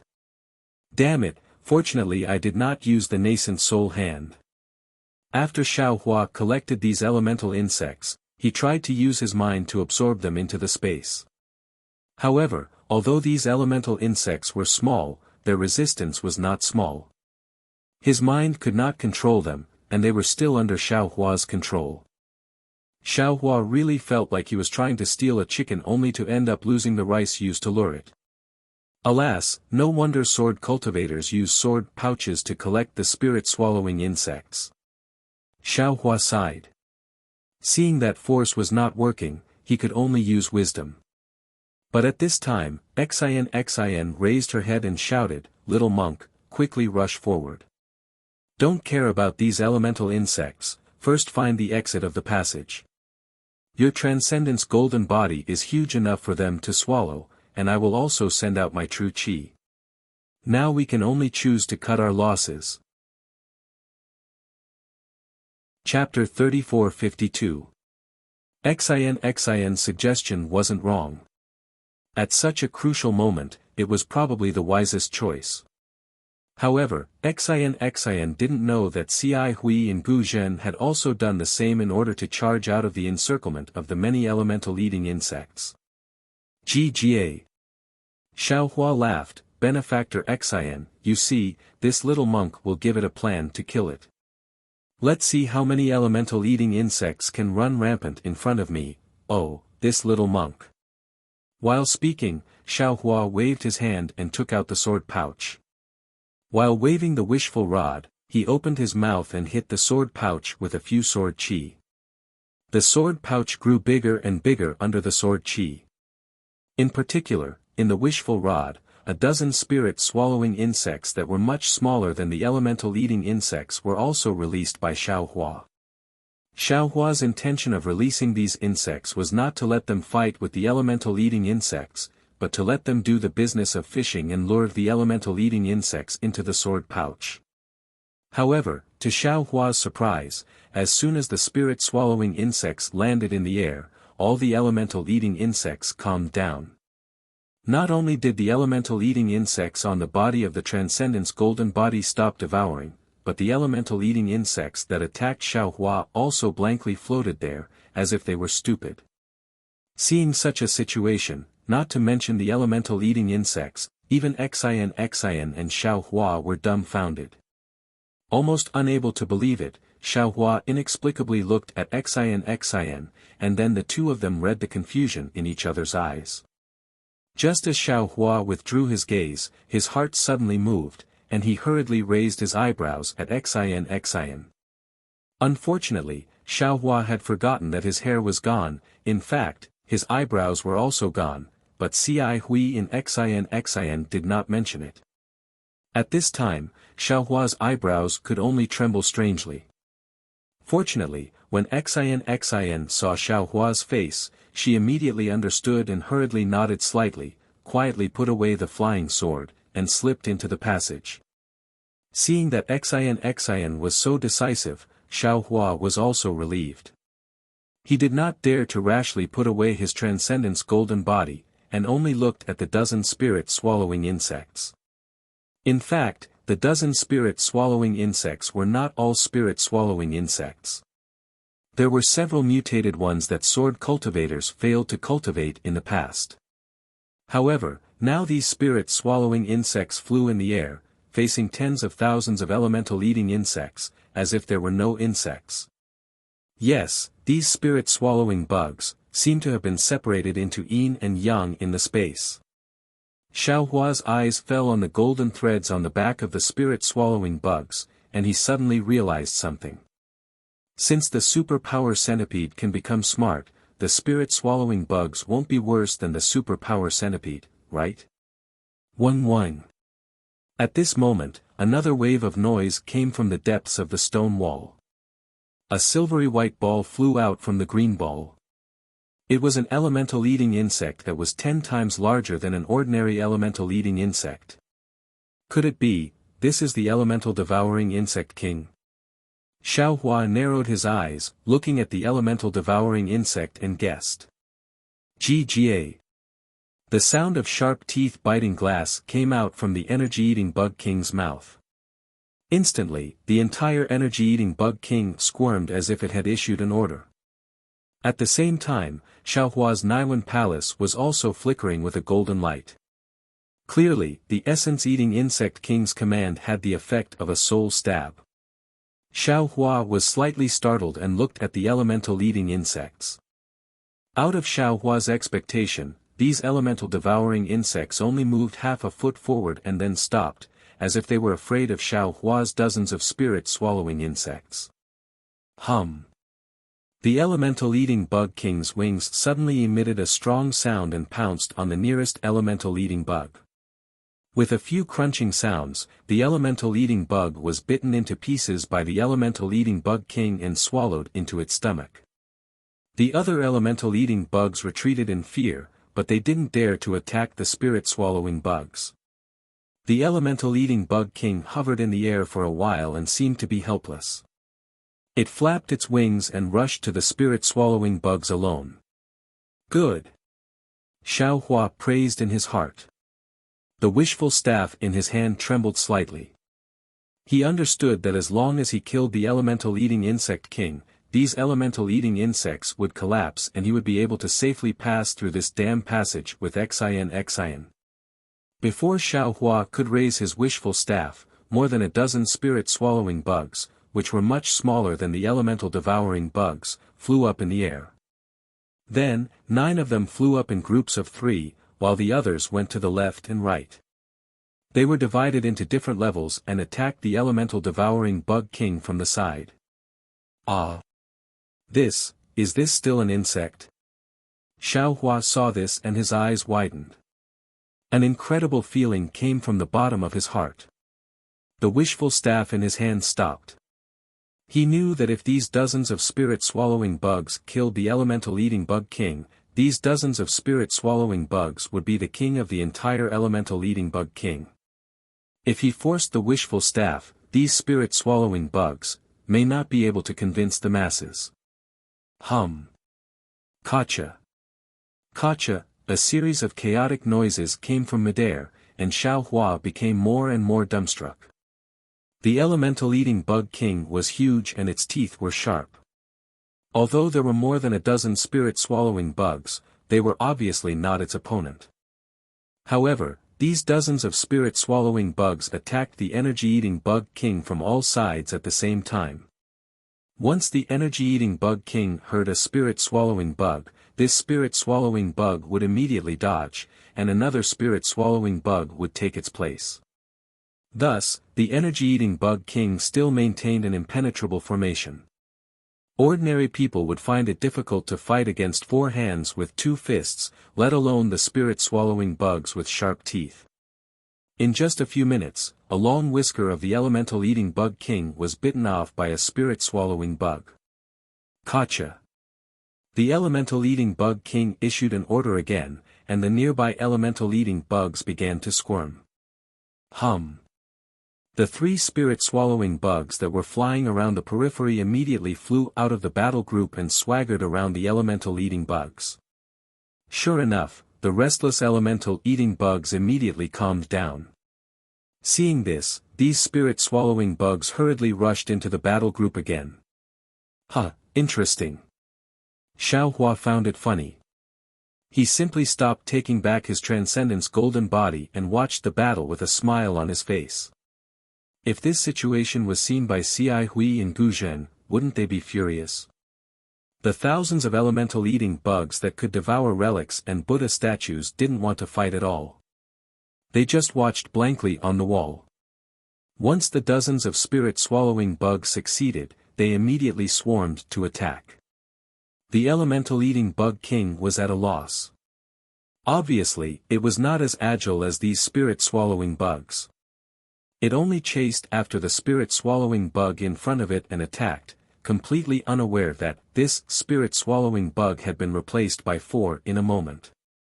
Under the attacks of the dozens of spirit-swallowing bugs, the body of the elemental-eating bug king began to shatter. Caw caw. The elemental-eating bug king opened its mouth to cry for help. This time, the elemental-eating bugs didn't have the slightest intention to move. At first, Xiaohua thought that the elemental-eating bug king couldn't command these elemental-eating bugs. But when he saw the elemental-eating bug king's cry and the green brilliance on the walls of the passage rising and falling from time to time, he suddenly realized that the elemental-eating bug king was activating the magic formation of the passage. The reason why the magic formation of the passage didn't attack like the elemental-eating bug king was that the magic formation couldn't distinguish whether the fight between the spirit-swallowing bugs and the elemental-eating bug king was a fight for the throne or an invasion. Now that he understood, Xiaohua felt a little lucky. If he joined in, he might not be able to kill the elemental-eating bug king with one blow, but those elemental-eating bugs would definitely attack him, and even the magic formation of the passage would be triggered. Wouldn't his advantage of releasing the spirit-swallowing bugs be exhausted? Seeing that its cry for help didn't work, the elemental-eating bug king became more terrified. It screamed and turned around, trying to escape from the siege of the spirit-swallowing bugs. What surprised Xiaohua even more happened. The dozens of spirit-swallowing bugs didn't deliberately block the escape of the elemental-eating bug king, but surrounded it and killed it at the same time. Seeing that there was always a chance to escape, the elemental-eating bug king only wanted to escape, but it neglected its attack. Then, after just a few dozen meters, half of its body was swallowed by the spirit-swallowing bugs. Buzz. Seeing that the elemental-eating bug king was about to fall to the ground, the dozens of spirit-swallowing bugs rushed up and instantly showed ferocious expressions. With a kacha-kacha sound, the spirit-swallowing bugs devoured the elemental-eating bug king completely. Then, these spirit-swallowing bugs spread their wings and flew back. They circled around Xiaohua's transcendence golden body several times, and then flew towards the thousands of elemental-eating bugs. Damn it, are they greeting me?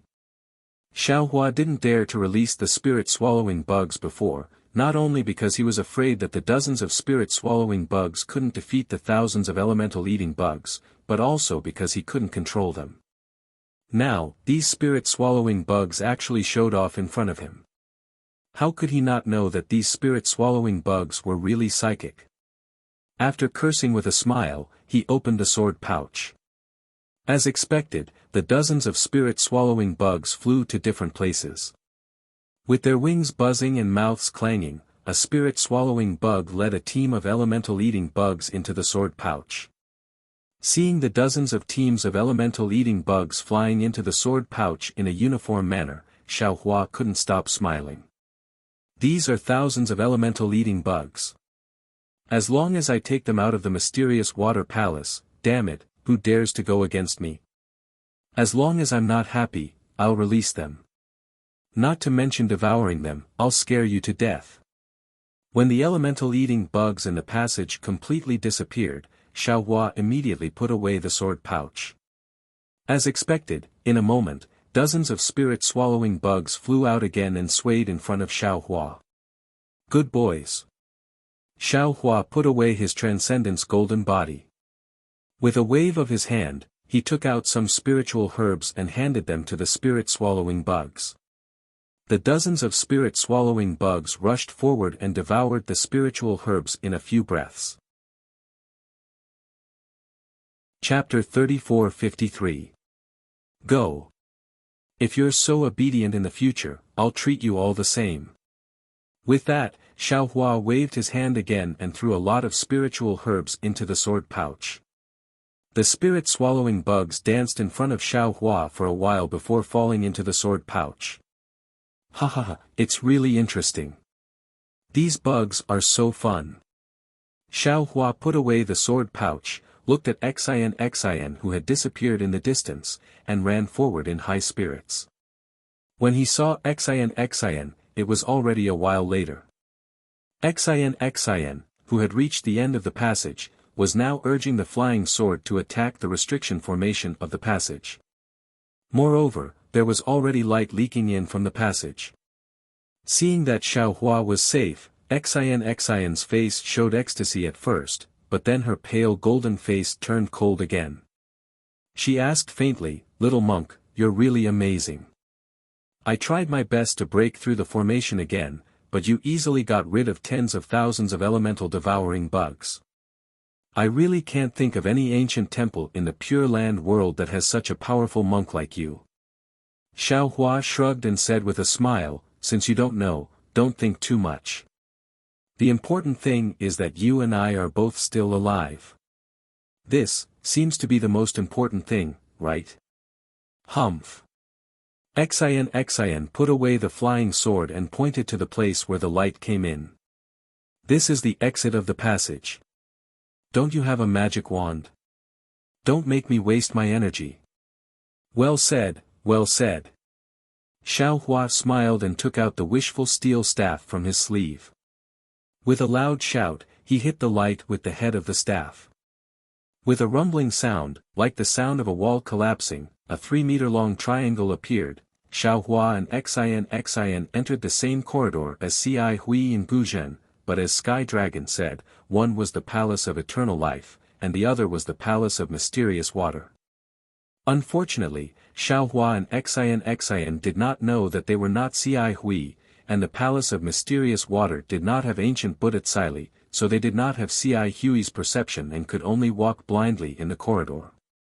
Xiao Hua was very self-aware. As soon as he entered the corridor, he said with a smile, "Xian, this little monk has always been directionally challenged.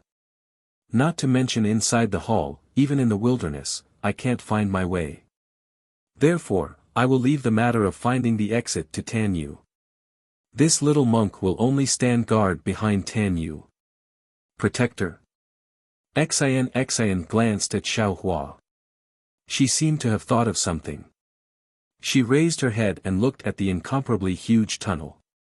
Frowning, she said, "I wonder how Grandmaster Guzhen and fellow immortal Ci Hui are doing.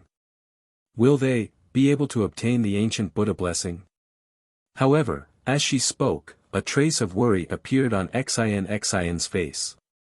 It was clear that the dangers in these places were beyond her expectations. If not for Xiao Hua by her side, it was almost impossible for her to come out of the 2 passages, let alone reach this place. She wasn't sure about Guzhen's strength, but she knew about Ci Hui. If things went as she expected, the possibility of Ci Hui and Guzhen dying was very high. As if he knew what Xian was thinking, Xiao Hua squeezed out a smile and comforted her, "Xian, don't worry. Our Buddhist protectors all have their own secret techniques and divine abilities. Didn't you see? Earlier, this little monk relied on the golden Buddha statue to overcome the tribulation. Grandmaster Guzhen's Buddhist attainments are much higher than this little monk's. They'll definitely be able to arrive at the Darkwada Palace and obtain the ancient Buddha blessing." When he spoke up to this point, Xiao Hua glanced at the passageways in the surroundings and intentionally changed the topic. "Now that I think about it, Xian, the problem isn't whether they obtained the ancient Buddha streamers or not. The problem is whether there are ancient Buddha streamers at the place they went to, or in other words, whether there are any within the Darkwater Palace. If the contents of Mo Yintong's book are nonsense, then they probably won't be able to find it even if they risk their lives. You're the one who's talking nonsense. Xin was anxious. Would I dare tell Grandmaster Gu Zhen if I wasn't confident? Not to mention that Mo Yintong is. When she spoke up to hear, Xin seemed to have realized something, and she glanced at Xiao Hua and said, "Humph.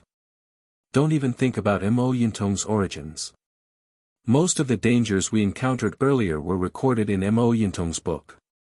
I'm afraid she hasn't obtained the rest.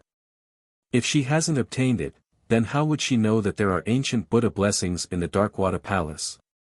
Xiao Hua retorted sarcastically, "It seems that I haven't seen any traces of the ancient Buddha blessing even after waiting for so long. Don't tell me I can also write to Mo Yintong that there are immortal artifacts here. Write if you want, as long as you're not afraid of karma." Xin smiled faintly.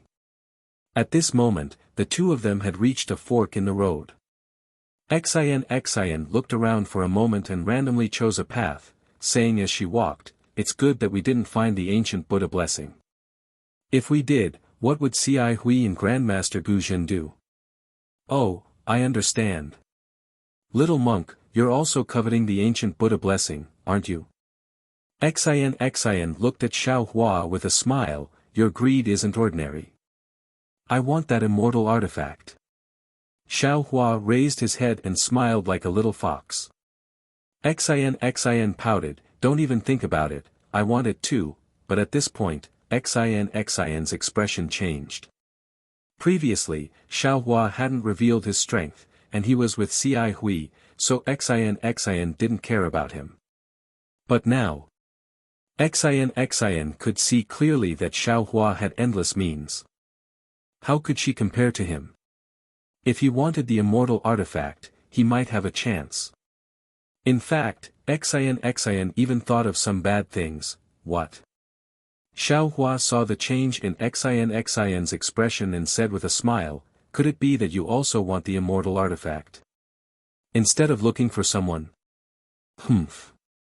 Xin snorted coldly, "I'm not someone who doesn't mean what I say. Moreover, I've already made my purpose very clear." Clap clap. Xiao Hua clapped his hands and said with a smile, "Since that's the case, it's good. It would be impolite for this little monk to refuse this immortal artifact. I'm ashamed to accept it." Xin fiercely clenched her teeth. It would be a lie to say that she didn't covet the immortal artifact, but she also knew that it was wishful thinking to rely on her own strength to obtain the immortal artifact. Therefore, she only put searching for someone as her top priority and didn't even mention the immortal artifact in front of others. However, the human heart had always been like this. If she couldn't obtain it, others shouldn't be able to either. But if others could obtain it and she couldn't, it was inevitable that jealousy would arise in her heart. Xin might not be able to reach the level of jealousy of others, but clearly, she also felt uncomfortable in her heart. It was the same feeling as when Gu Zhen faced Cai Hui, the feeling of making a wedding dress for someone else. With Xin's thoughts, the atmosphere unconsciously became strange. Only the sound of light footsteps could be heard in the passageway. After walking for a while, seeing that Xin was somewhat absent-minded, Xiao Hua spoke again. "Xin Yenue, this profound water palace, doesn't seem to be as simple as an ancient spell formation." "Little monk, what do you mean?" Xin shook her head and did her best to throw away these distracting thoughts as she asked. Xiao Hua pointed at the tall passageway and explained, "If it's an ancient Taoist spell formation, there's no need to use such a tall passageway, right?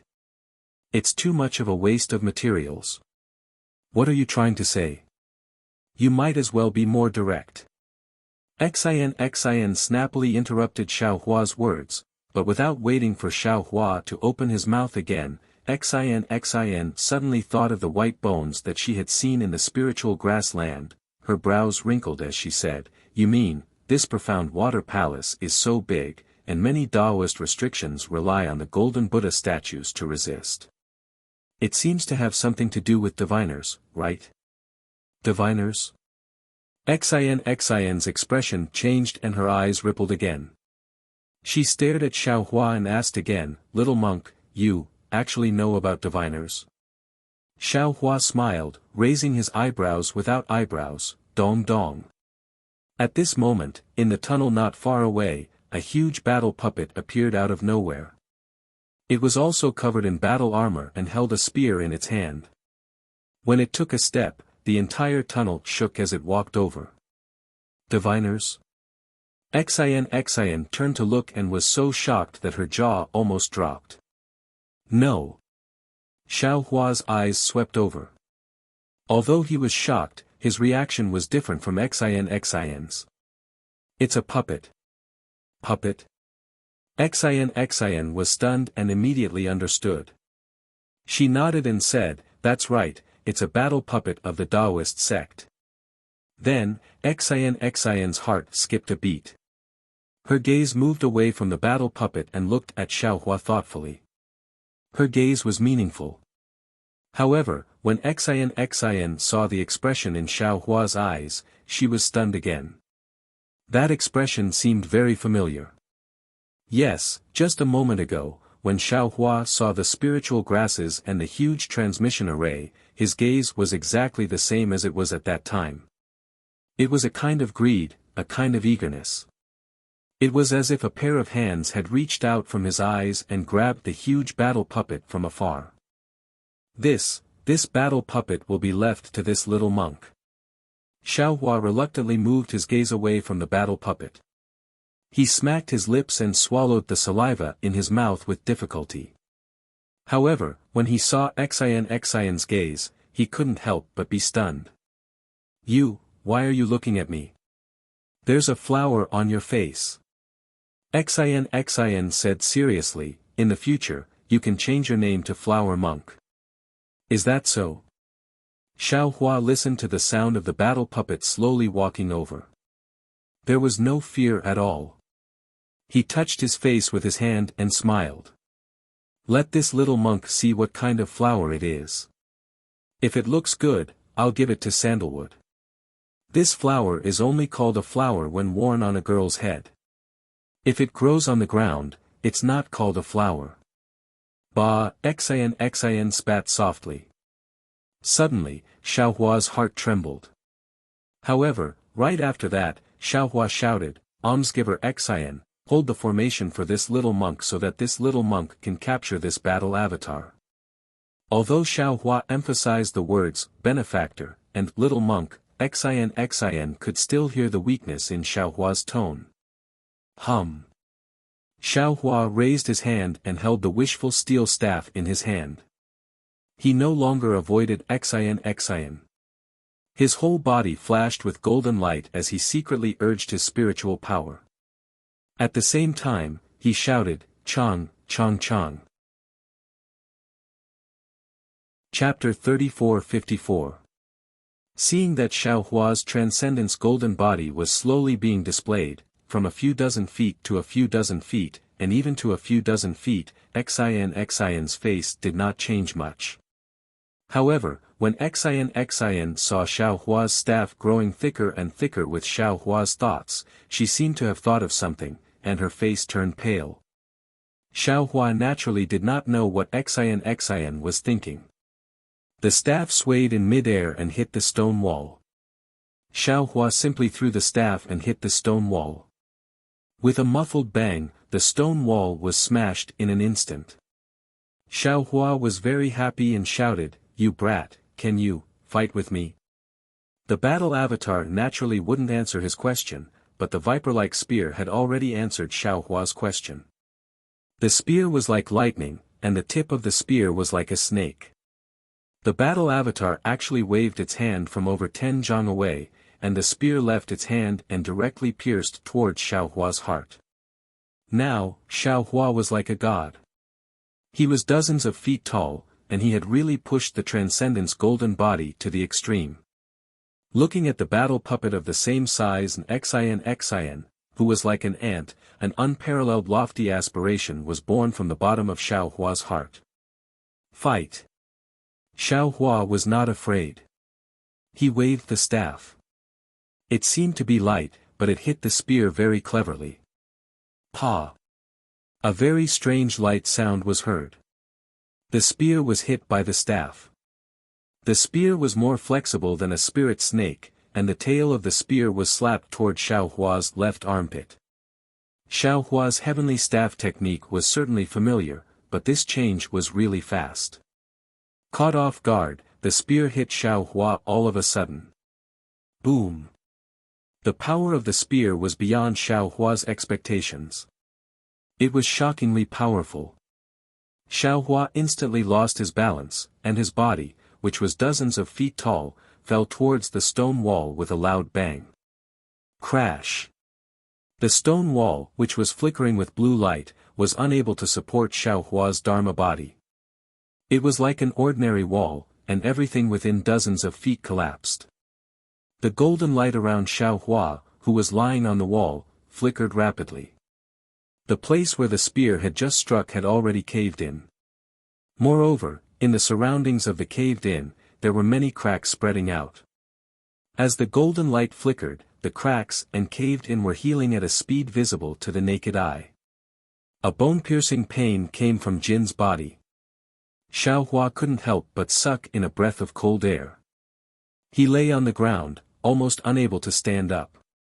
How can this puppet be so powerful? This was Xiao Hua's first thought. Then, with a roar, Xiao Hua was really angry. His figure did not wait for him to get up. The wishful staff in his hand waved again, and the nearby wall was in a mess. Xiao Hua got up from the mess and waved the wishful staff towards the puppet that had already rushed over with its fists like a fighting machine. Boom! The wishful steel staff hit the arm of the war puppet as it wished, but the result was indeed not satisfactory. On the arm of the war puppet, a blue brilliance flashed and finally, it was quickly annihilated. A trace of cracks appeared on the arm of the war puppet. Xiao Hua's wishful steel staff could not even break the arm of the war puppet. It was not as good as the previous Guzhen. Not only that, but in just a few breaths, the arm of the war puppet reappeared, and the cracks that had been hit were healing. Seeing this, Xiao Hua was not surprised, but his eyes narrowed slightly. He was looking at the chest of the war puppet. If Xiao Hua's expectations were correct, the body of the war puppet must be supported by the spirit stone. The power of Xiao Hua's staff was only the effect of the spirit stone. Xiao Hua's current plan was that as long as the spirit stone of the war puppet was exhausted, this war puppet would no longer be the war puppet that could break Xiao Hua's golden body with a spear. The war puppet was just a huge puppet. Whether it was to kill it or even subdue it, wasn't it all under Xiao Hua's control? Thinking about the words Xiao Hua on the forehead of this huge war puppet, Xiao Hua could not help but be excited. He unconsciously laughed strangely and said, "Little darling, don't struggle. Quickly come into the arms of this young master will love you." As he spoke, the wishful staff was raised again, and without waiting for the cracks on the arm of the war puppet to heal, he hit it again. How could the war puppet understand? Next to him, Xian also understood, and her slightly pale golden skin instantly had goosebumps. However, in a moment, Xian was shocked again. In her eyes, this war puppet definitely had the strength of a 5th-level elemental force. This kind of strength did not lie in the depth of the elemental force, nor in the amount of elemental force, but in the strength of the spear, the reaction of the war puppet, and even the moves of the war puppet. Xian understood that this war puppet's moves were ingenious. Each move was flawless, and the waving of the spear was a means to kill the enemy. If she were to face this war puppet, although she could defend herself with the Imperial equipment would definitely not be a match for the huge strength of the war puppet. This was the principle of the so-called, one strength conquers 10,000. Xian knew that it was impossible for her to be a match for the war puppet, but the Xiao Hua in front of her was unusually brave. He was definitely not the little monk who only knew how to bicker with Xin before. Not to mention the fierceness of the moves, not to mention the elegance of the wishful staff, but the bravery of the war puppet spear made Xin convinced. The battle between Xiaohua and the war puppet was tragic, and it was almost like the staff was touching the flesh. Xiaohua and the war puppet were evenly matched. Not to mention that you were knocked down by the spear, even I was swept down by the wishful staff. In half a cup of tea's time, the entire passage was a mess. Within 100 feet of space, there were ruins, and it was really ugly. The body of the man and the war puppet was also full of scars. Not only were there thick cracks all over the war puppet's body, even Xiaohua's golden skin was black and missing a few pieces. It should be because of the war puppet's attack. But the more it was like this, the more Xin was shocked. She really couldn't understand, how could a little monk of the Buddhist sect be so vulgar with the war puppet of the Tao sect? Where did those profound Buddhist techniques and even the previous Tao techniques go? Little monk, after watching for a moment, Xin was frightened and couldn't help but send a voice transmission, can you beat the war puppet? Where did all your Buddhist divine abilities go? Grandma, Xiaohua roared, I am a Buddhist Vajra, is it possible that I am afraid of this war puppet? Xiaohua was once again caught off guard and was hit on the head by the spear.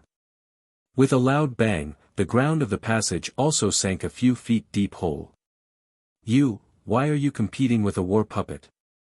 Xin also unconsciously roared. What do you know?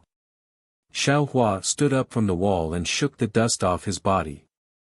He raised the wishful staff and rushed to the war puppet. At the same time, he shouted, this war puppet is not a human. It can only persist because of the spirit stones. This little monk is fighting with it, isn't it just to consume its spirit stones? You. In an instant, Xin immediately understood the greedy Xiaohua's thoughts. She raised her trembling finger and shouted, you still want this war puppet? Why not? Xiaohua didn't seem to be embarrassed that his abacus had been exposed and asked back. In just a moment, Xiaohua and the war puppet fought for several rounds. Xin's guess was right. A single force conquers all methods. This war puppet relied on this huge force to kill countless cultivators who coveted the profound water palace. And today, it encountered Xiaohua, who excelled in brute force.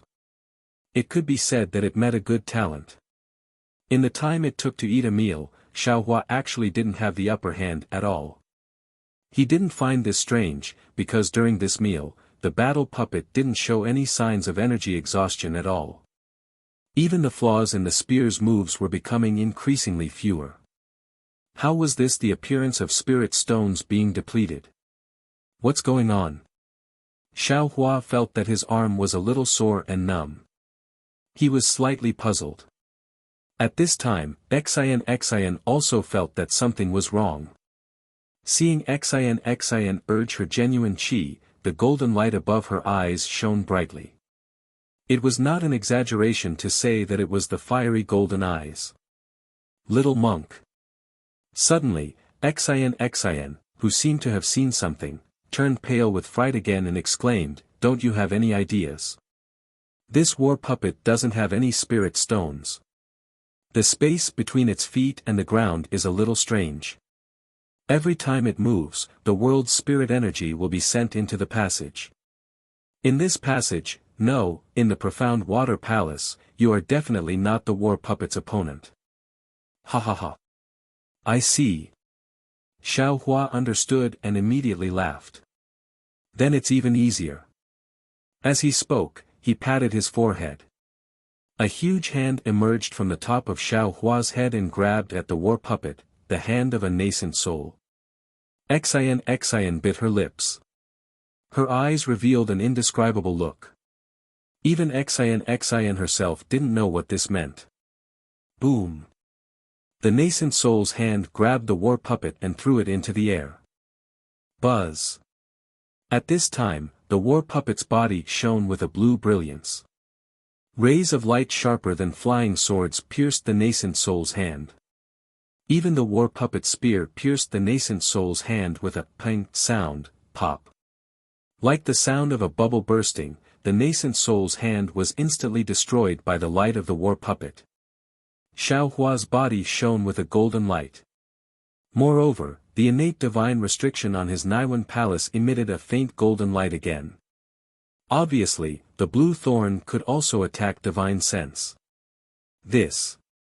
Xiao Hua frowned and fell into deep thought.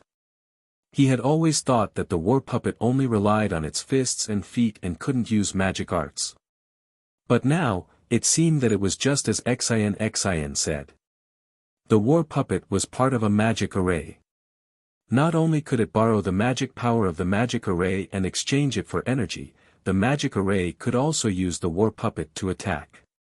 If this was the case, even if Xiao Hua captured the war puppet, he might not be able to use it. Thinking of this, Xiao Hua's eyes turned. Behind Xin's back, his left hand formed a spell that Xiao Hua had comprehended long ago, but he had never used it. Following the activation of Xiao Hua's Fa Li, an earthy yellow brilliance flashed around the body of the battle puppet. This brilliance instantly turned into tens of thousands of thin threads, completely covering the battle puppet. When the threads of light disappeared, the entire battle puppet seemed to have sunk into a deep pool.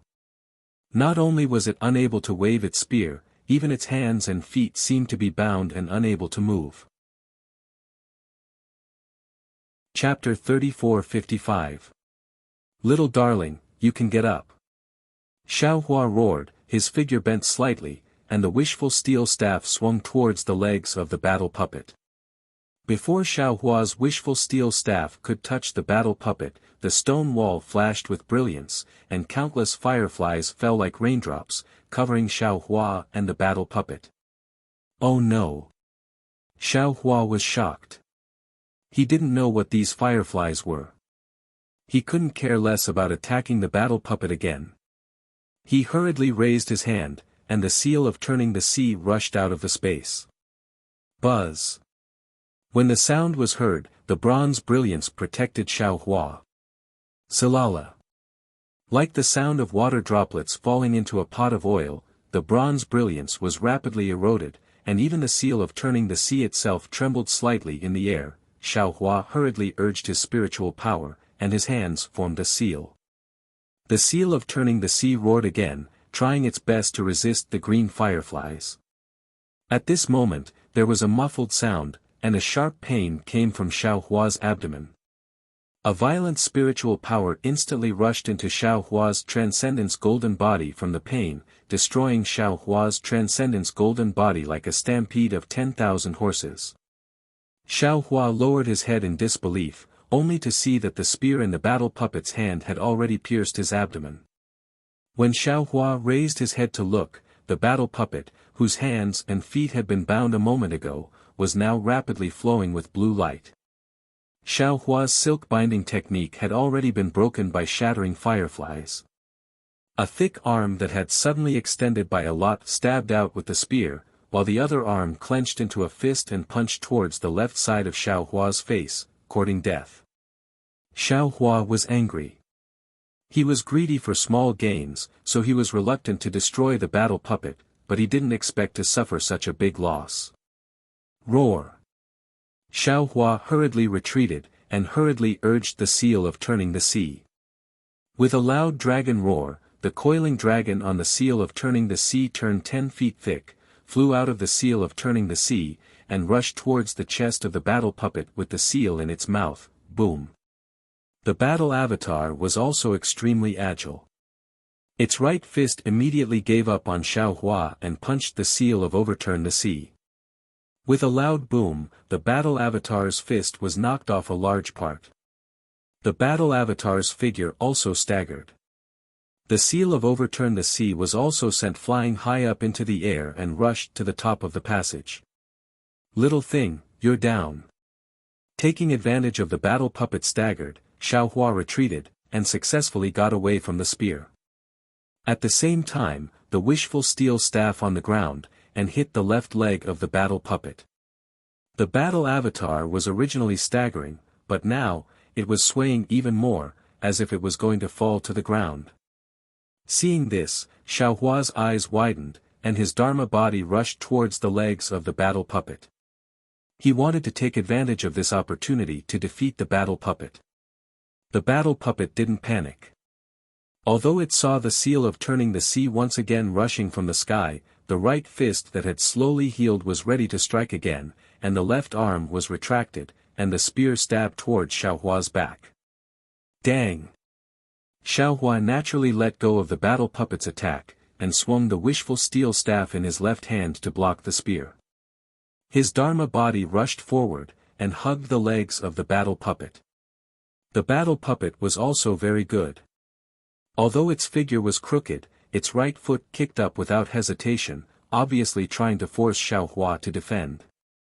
Who knew? With a loud bang, the right leg of the battle puppet kicked Xiaohua's chest, and Xiaohua didn't intend to dodge at all.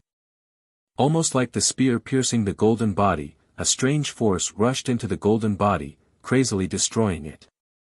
When Xiaohua urged the heavenly law embodiment of heaven and earth to contend with this force, he laughed proudly, "Ahaha. You should obediently be this father's puppet." Along with the laughter, Xiaohua's left arm exerted strength, and his left shoulder arched forward, like a little ruffian fighting in the marketplace. He wanted to throw the battle puppet over. Regardless of whether Xiaohua's move was obscene or not, in short, it was really effective. The battle puppet's figure was completely out of balance, and it was thrown towards the ground. Xiaohua's right leg swept the ground again, and when the battle puppet's left leg left the ground, he could put the battle puppet into the space. Just when Xiaohua was feeling proud, suddenly, a very familiar hissing sound came from above his head. See! Before Xiaohua could raise his head to look, he heard Xian's frightened shout, "Little monk, black water ancient beast." What? Black water ancient beast. Xiaohua turned pale with fright. How? How did it get here? Above Xiaohua's head, there was a green brilliance that opened like a door. The black water ancient beast that had previously entered the black water palace only now found this place. Seeing that Xiaohua was fighting with the battle puppet, its eyes immediately flashed with a dark green brilliance. Following a hissing sound, the black water ancient beast shook its head, and a desolate aura was released from its body, pressing down on Xiaohua like a mountain. At the same time, the black water ancient beast opened its mouth, and a stream of green water poured down like the Milky Way. Amidst Xian's panicked shout, Xiaohua and the battle puppet were covered together. Damn it! Seeing that he had failed at the last step, Xiaohua was helpless. He didn't dare to put his mind on the battle puppet anymore. Before he could even raise his head, he immediately let go of the battle puppet and turned slightly, wanting to escape.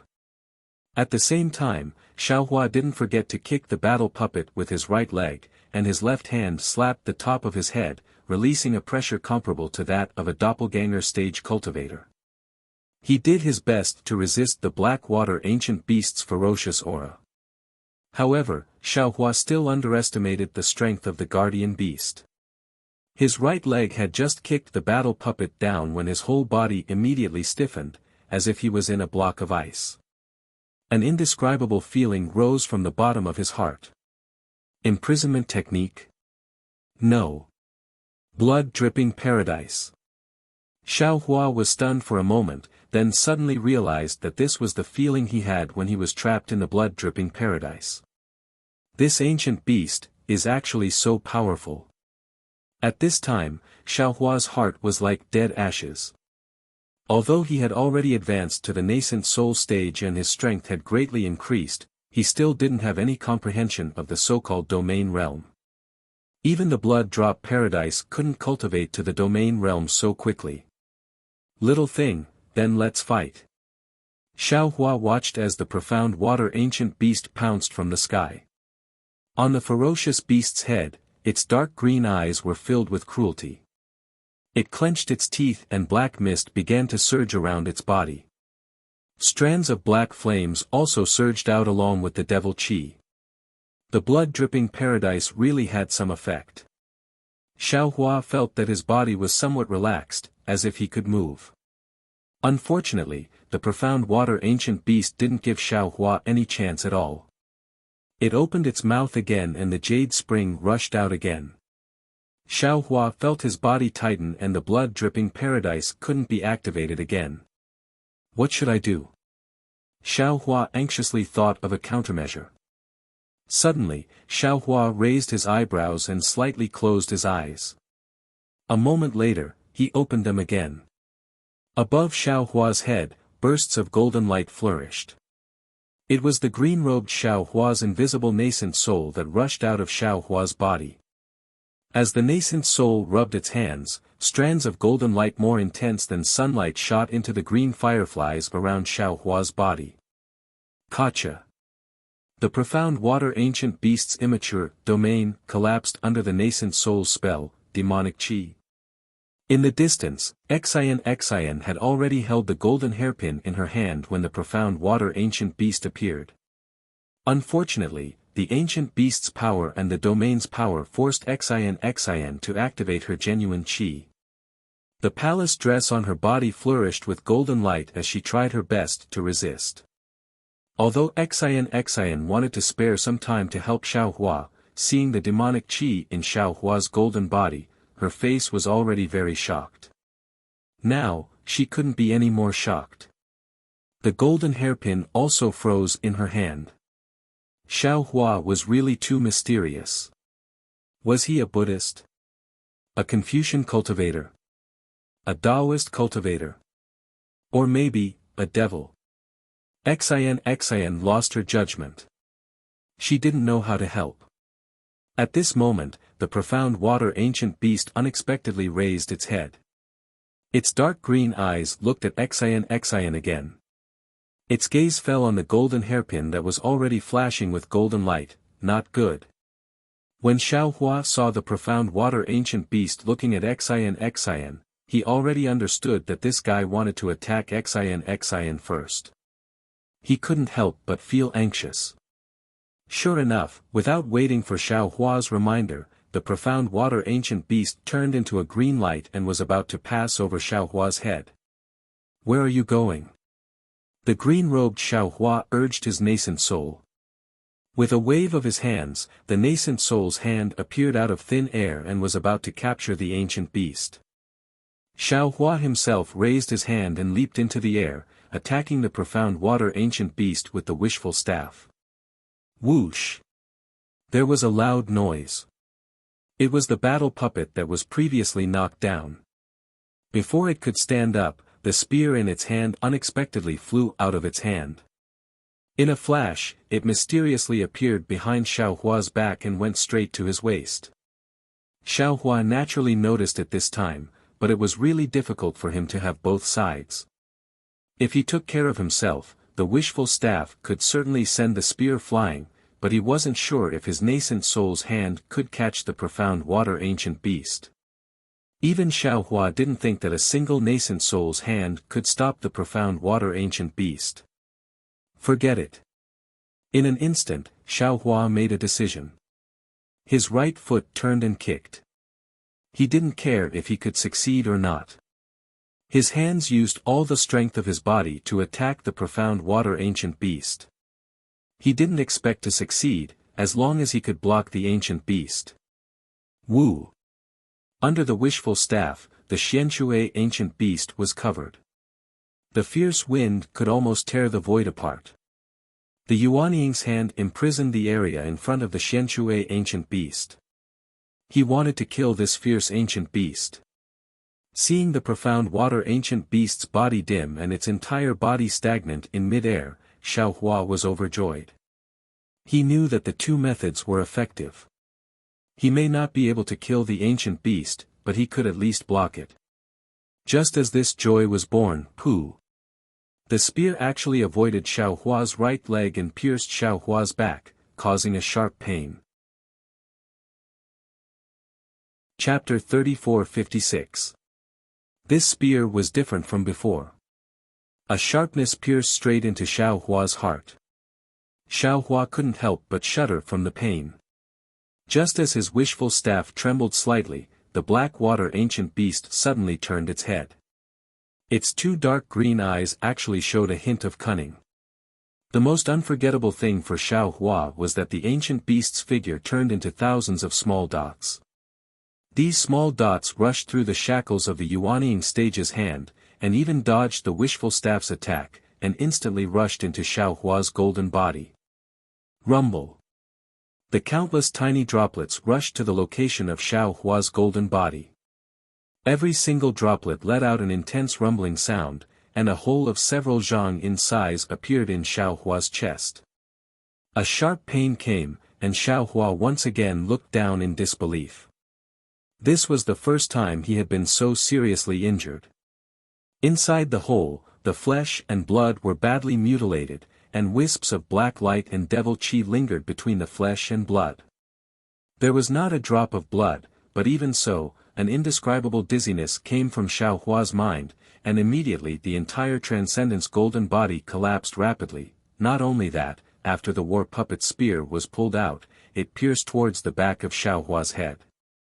After the ancient beast's figure appeared behind Xiao Hua, it also followed the spear and prepared to pounce on Xiao Hua. Xiao Hua was in danger. At the critical moment, there was a blood-curdling scream. Little monk, with this cry, there was less vigilance, more trust, and more deep regret. With this cry, the entire ventilation channel was filled with a strong wind, and wisps of noble qi condensed from the void. This noble qi was golden in color, almost like water. Xiao Hua helplessly fell to the ground. Although the huge Transcendence golden body had not completely collapsed, the hole in his abdomen could still be seen. Xiao Hua's face was full of pain, and he covered the wound with his hand. Although there was no blood flowing out, the scars were really scary. Xiao Hua's eyes narrowed slightly, and he looked weakly into the distance. He saw Xian crazily raising the golden hairpin in her hand, and her mouth continuously spitting out true qi. The true qi was first golden, then mixed with pink, and finally, it was blood red. Under Xian's control, the golden hairpin emitted a brilliant golden light that was even more dazzling than the sun in the sky. Looking at the center of the sun's golden light, an orange-red dot that looked like a red heart appeared. This red heart instantly transformed into tiny heart dots that rushed out of the golden light. The moment these red hearts appeared, the golden light immediately transformed into golden flying swords. Each flying sword flashed with the shape of a heart, and each heart had a trace of blood in it. The tens of thousands of flying swords were like a torrent, or a river of stars. They rushed towards the Xianshui ancient beast, and wherever the river of swords passed, the golden qi that had appeared earlier would gather. The river of stars became even more majestic, and the flying swords became even sharper. A courageous and fearless feeling filled the entire space. Hiss. The Xianshui ancient beast raised its head and let out a long hiss. Its eyes were filled with vigilance. It opened its mouth and a stream of blue water poured down. Countless blue lights appeared and protected its body. As for the battle avatar, it pulled out its spear and waved it in front of it, as if it wanted to resist the river of swords. The golden light was vast and mighty, and the sword qi was like a forest. The river of stars rushed through the passage and swept past Xiao Hua's head. It easily shattered the Xianshui ancient beast's domain, and like a wave, it drowned the Xianshui ancient beast. The battle avatar's spear was unable to block the river of swords. Although the battle avatar's body flashed with blue light as it tried its best to resist, soon, countless flying swords pierced through its body, and the battle avatar was riddled with holes. However, the moment the Xianshui ancient beast was drowned by the river of swords, it did the same thing as when it attacked Xiao Hua. Its entire body quickly turned into tens of thousands of fireflies. Although many of the fireflies were destroyed by the river of swords, there were still a few that survived. After the entire golden river of swords passed, the golden hairpin's golden light disappeared and fell into Xian's hand. Xian's face was abnormally pale, and she was as dispirited as Xiao Hua. Clearly, the price of activating the golden hairpin was too great. The battle avatar fell to the ground and scattered into a ball. It could no longer fight. Before the battle avatar, the Xianshui ancient beast, which had almost turned into nothingness, reappeared. Although its form was almost completely gone, the dim dots gathered together again. A Xianshui ancient beast that was much smaller than before appeared again. What made Xian feel even more despair was that the four walls gradually flashed with a dark green brilliance. The brilliance was like fireflies that pounced on the Xianshui ancient beast's body.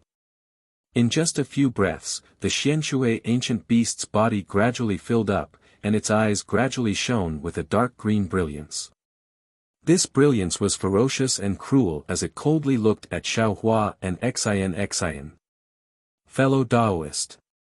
Xiao Hua's injuries were very serious, and his body's recovery was also very slow.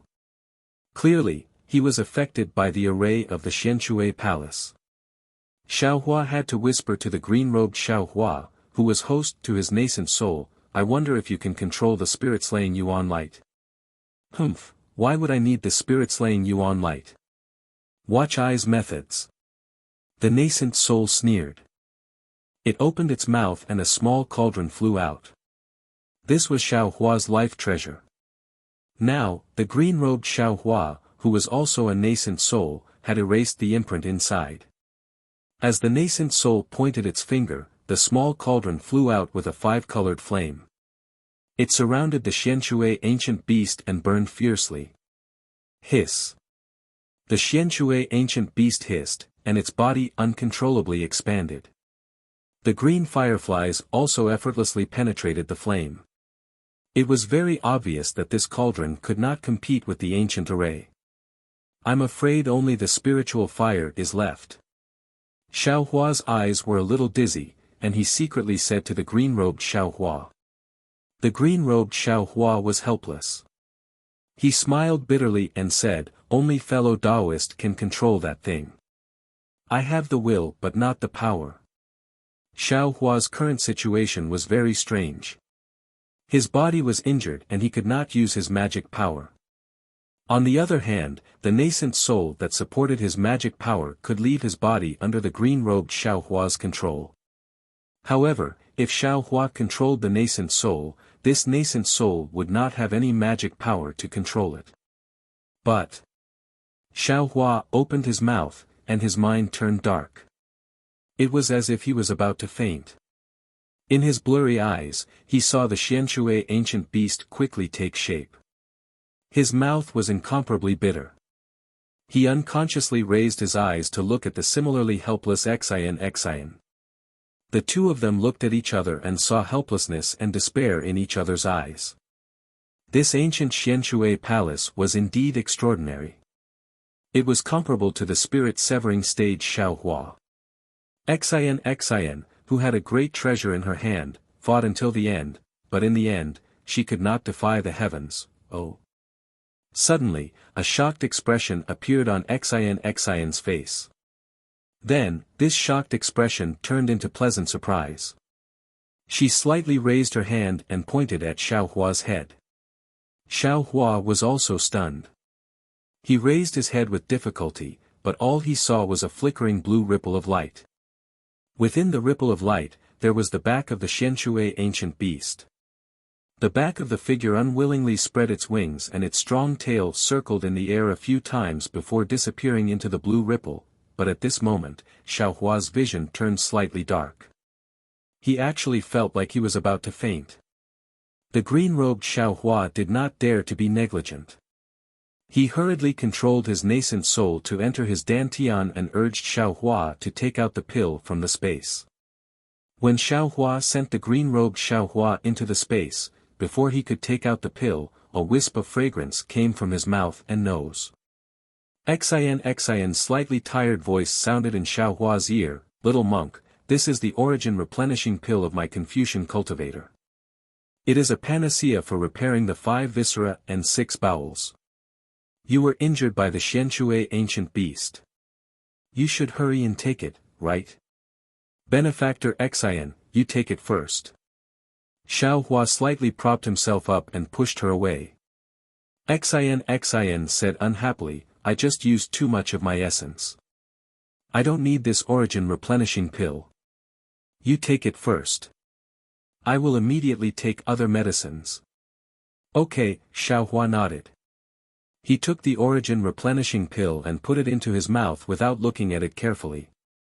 As soon as the pill entered his mouth, a sizzling sound came from Xiao Hua's body. Xiao Hua's body shook violently. Oh no! Xiao Hua was slightly stunned. He immediately understood that the origin replenishing pill's medicinal power was conflicting with the blood-dripping paradise's demonic blood in his blood. Xiao Hua hurriedly withdrew the blood-dripping paradise. When the demonic blood was completely absorbed, Xiao Hua's body instantly produced thousands of tiny whirlpools. While the origin replenishing pill was repairing Xiao Hua's viscera, it also produced a powerful suction force. It produced an awe-inspiring aura out of thin air and entered Xiao Hua's body.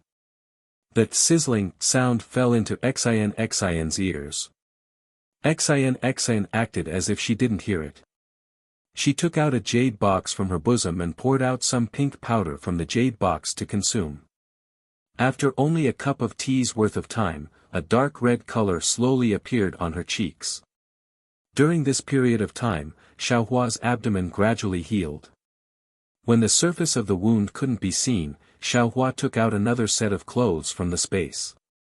He didn't have a monk's robe. He also didn't dare to take out a Taoist robe. He only found an ordinary scholar's robe. Xiao Hua checked a little and couldn't help but bitterly smile. His body was indeed powerful. It was really like what the Back Earth Village's elder Wu said, he had reached the realm of a demigod. Just now, the fatal blow from the mysterious water ancient beast and the 2 stabs from the battle puppet couldn't take his life. His body was currently rapidly recovering, especially his blood vessels. The blood-dripping paradise was even crazier. It had already recovered his blood vessels a step ahead of his body. However, this kind of recovery was not without a price. This recovery consumed Xiao Hua's essence. Although this essence could be replenished with extremely rare spirit pills, the most important thing was to rely on the accumulation of one's own cultivation. The path of essence didn't have any special shortcuts. Normally, one could only rely on the accumulation of years and months of bitter cultivation.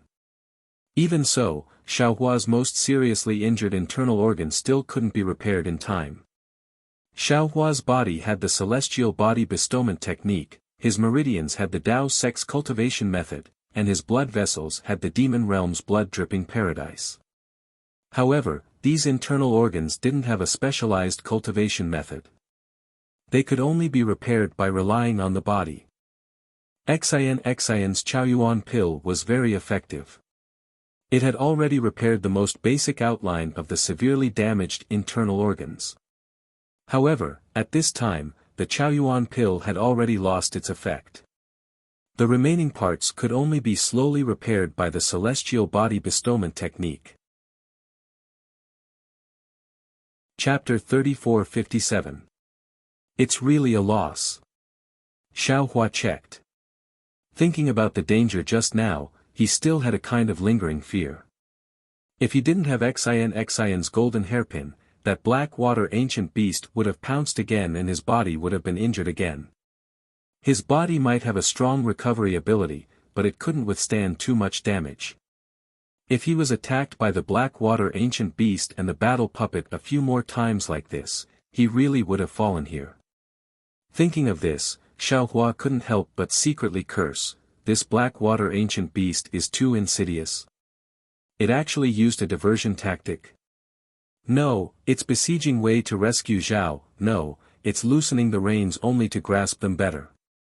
This kind of trick, I have to think about for a long time, this guy can actually do it in an instant. It really became a demon. However, although Xian's golden hairpin is powerful, it's obvious that Xian can't fully activate it. The black water ancient beast still has the strength to fight in the end, but why did it flee in panic? Little monk. When Xiao Hua was thinking, Xian opened her mouth, thank you for just now. If it wasn't for you, I'm afraid it bodes ill rather than well. Alas, don't say any more, benefactor Xian.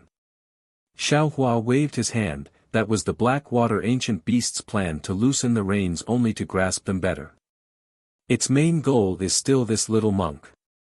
Speaking of this little monk still has to thank you for your help. If it wasn't for you, this little monk would have gone to see my family's Buddha. Xian looked at Xiao Hua with a somewhat complicated gaze and asked tentatively, little monk, don't be modest. If you see your family's Buddha, won't I see my family's saint? You and I are now in the same boat, how can we not help each other? Right, how's the effect of the Chaoyuan pill? Why do I see that your complexion is not as good as I expected? Xiao Hua naturally heard the meaning behind Xian's words, but he didn't intend to say it clearly. He smiled and said, benefactor's Chaoyuan pill is really effective. This little monk's extremely injured internal organs have now been repaired. There's no major problem for the time being. After we find a way out, this little monk will return to the temple to recuperate. And, this Chaoyuan pill is a sacred medicine for us Confucian cultivators to consolidate the essence of the foundation. If the 5 qi is insufficient, the 5 elements are damaged, and the foundation of the true qi is broken, this pill can be used to heal. Even an injury like the little monk's would have been completely healed if there wasn't anything strange about it. Xian nodded her head slightly as she said this with a double meaning. Xiao Hua acted as if he didn't hear the meaning behind Xian's words. He smiled and said, perhaps, my Buddhist sect. Just as he said this, Xiao Hua was suddenly shocked. His smile froze on his face as he looked at Xian in confusion and hastily asked, fellow immortal Xian, you said, what do you mean by insufficient 5 qi and damaged 5 elements? What was the foundation of true energy? What does this have to do with the damage to the internal organs? The corner of Xian's mouth hung a smile, her eyes revealed a trace of craftiness. She wasn't trying to probe Xiao Hua's Confucian cultivation base. After all, cultivators who cultivated both Buddhism and Confucianism, Taoism and Confucianism were not uncommon in hidden immortal continent and Western paradise. What she wanted to know was the details of Xiao Hua's devil qi. But even so, Xiao Hua's words still revealed his Confucian cultivation base. Isn't the little monk a disciple of the Buddhist sect? Why are you so interested in the secrets of our Confucian cultivators? Xian didn't answer the question, but asked instead. Holy shit, secrets. Once he heard the secrets, the greedy Xiao Hua's heart itched like a cat scratching it. Cough cough. Xiao Hua, pitifully, hugged his abdomen with his hand, coughed twice and said, this little monk was only curious. Previously, I only heard that Confucian cultivators only needed to cultivate a lump of righteous qi in their chest to be able to shake the heavens and move the earth, but I didn't expect that this true energy had something to do with the internal organs. Little monk, have you ever burned a fire before? Xian suddenly asked a seemingly unrelated question. Who would have thought that Xiao Hua would very naturally answer, of course, this little monk has been a farmer since childhood. Chopping firewood, burning fire, weeding, plowing, there's nothing that I don't know, Xian was stunned. At the same time, Xiao Hua himself was also stunned. The two of them opened their mouths, and the shape of their mouths was very similar. This little monk is really pitiful. Xian reacted, thinking that Xiao Hua was joking. She very pitifully said, then what does this little monk use to burn a fire in his house? Xiao Hua returned to his senses and thoughtfully said, naturally it's withered branches and dry firewood. If it's winter, perhaps there's also some withered grass, or even dried wheat straw. Wheat straw. Xian naturally didn't know what wheat straw was, but she also didn't want to ask. She nodded and said, since this fire is lit by these withered branches and dry firewood, then without these, wouldn't it be impossible to start a fire? Ordinary people naturally can't. Xiao Hua slightly frowned, as if he somewhat understood. That's right. Under the Great Tao, we are all ordinary people. Xin hit the nail on the head. Although the noble qi of us Confucian cultivators is true qi, it's not the same as the true qi of the Taoist sect. The difference is not only that Confucian cultivators cultivate the noble qi, but also that the true qi of Confucian cultivators isn't a wood without roots or a fire without a source. You're saying. Xiao Hua suddenly felt that it was a bit inconceivable. His tone was somewhat stuttering. Your Confucian cultivator's true qi isn't purely refining the noble qi, but, refining the 5 viscera and 6 bowels, using the 5 viscera and 6 bowels to produce, true qi, and then refining it in the middle dantian. The heart hides the spirit, the ho tian is the spirit, the xian tian is the etiquette, the emptiness is the sorrow, the southern red emperor's fire qi is the origin. The liver hides the soul, the ho tian is the wandering soul, the xian tian is the benevolence, the emptiness is the happiness, the eastern green woods wood qi is the origin. The spleen hides the intent, the ho tian is the delusion, the xian tian is the faith, the emptiness is the desire, the central yellow emperor's earth qi is the origin. The lungs hides the soul, the ho tian is the ghost soul, the xian tian is the righteousness, the emptiness is the anger, the western white emperor's metal qi is the origin.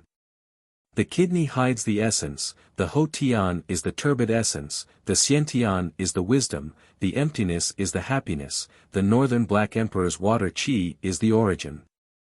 Xin's face suddenly showed a dignified expression, and she recited word by word, this is the so-called 5 qi origin of our Confucian cultivators. Cultivating this 5 qi origin is the fundamental great Tao of our Confucian cultivators. But.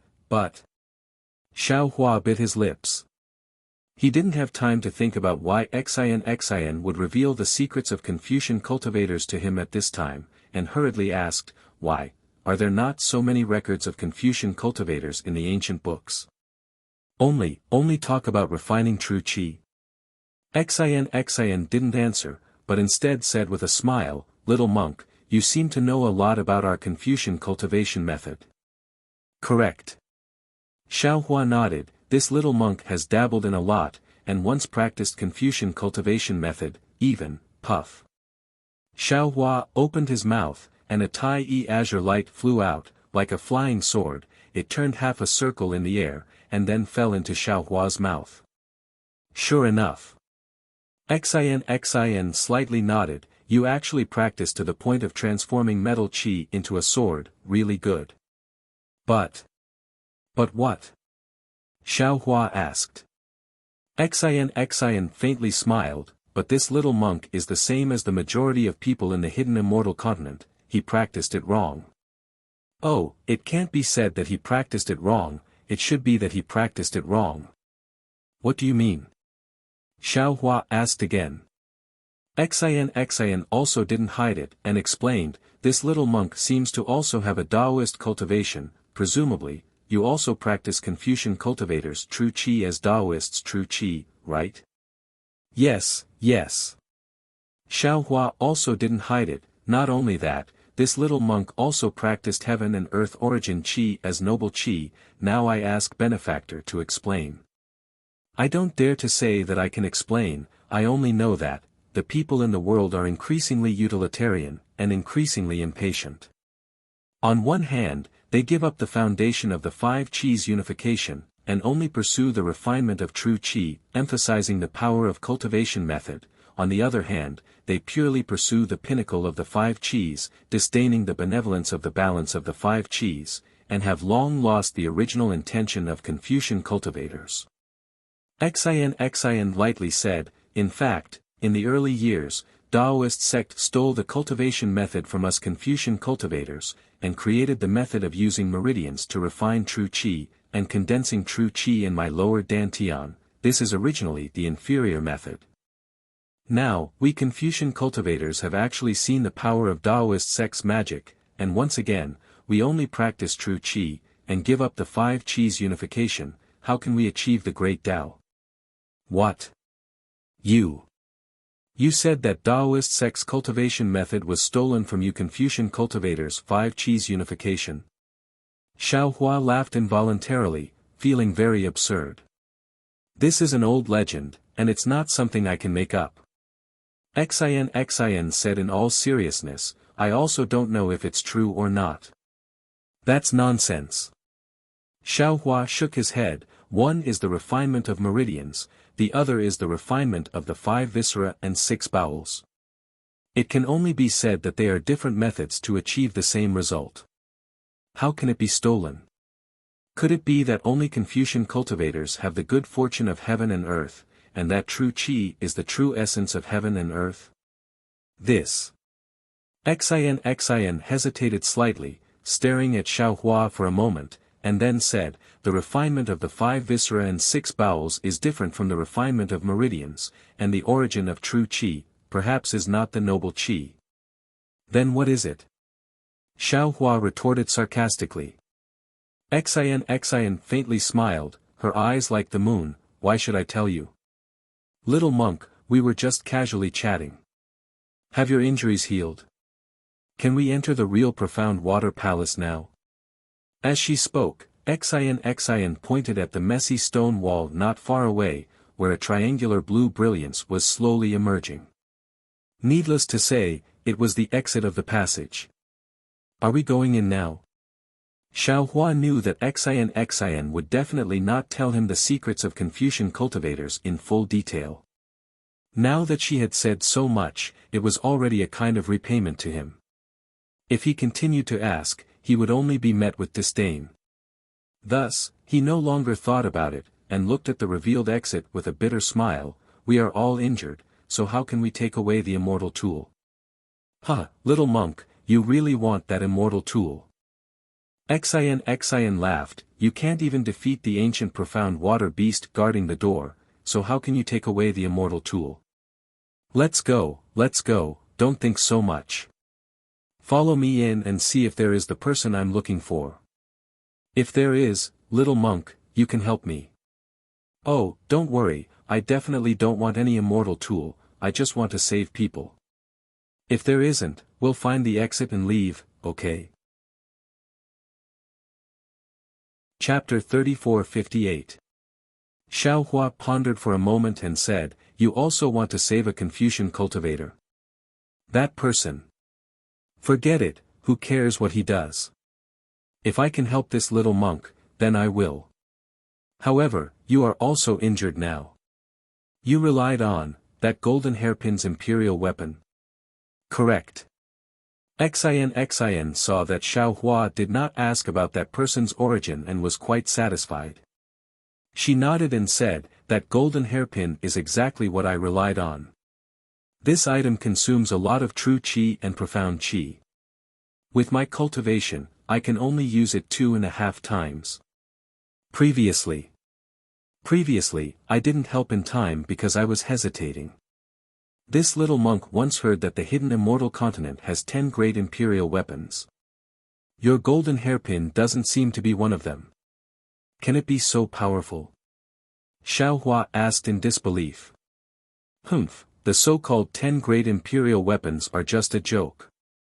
Xin coldly snorted, how can an outsider know the background of my Confucian family?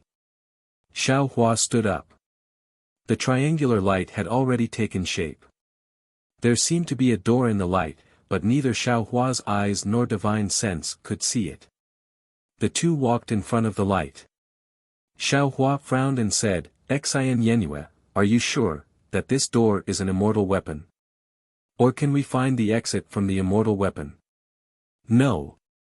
Xin's face showed a trace of excitement, who knows what's inside. This might even be the exit of the profound water palace. But since we've already reached here, can we still stop? Xin waved her hand and the golden hairpin appeared in her hand again. She said, little monk, you go in first. Why me? Xiaohua jumped up like a cat whose tail was stepped on. He said, My injuries are worse than yours. You're still holding an imperial weapon that's even more powerful than the 10 great imperial weapons. I'm a woman, you're a man. Xian crossed her arms and said with a smile. But you want to save your lover. There's no reason for me to take the lead, right? Xiaohua still shouted. Xian's face was slightly red. She rolled her eyes at Xiaohua and said in a low voice, "Who said I want to save my lover? That person is my relative." Oh. So it's like this. Xiaohua felt very strange. His heart relaxed for no reason. He thought about it and waved his hand. He took out the wishful staff and urged the golden light to protect his body.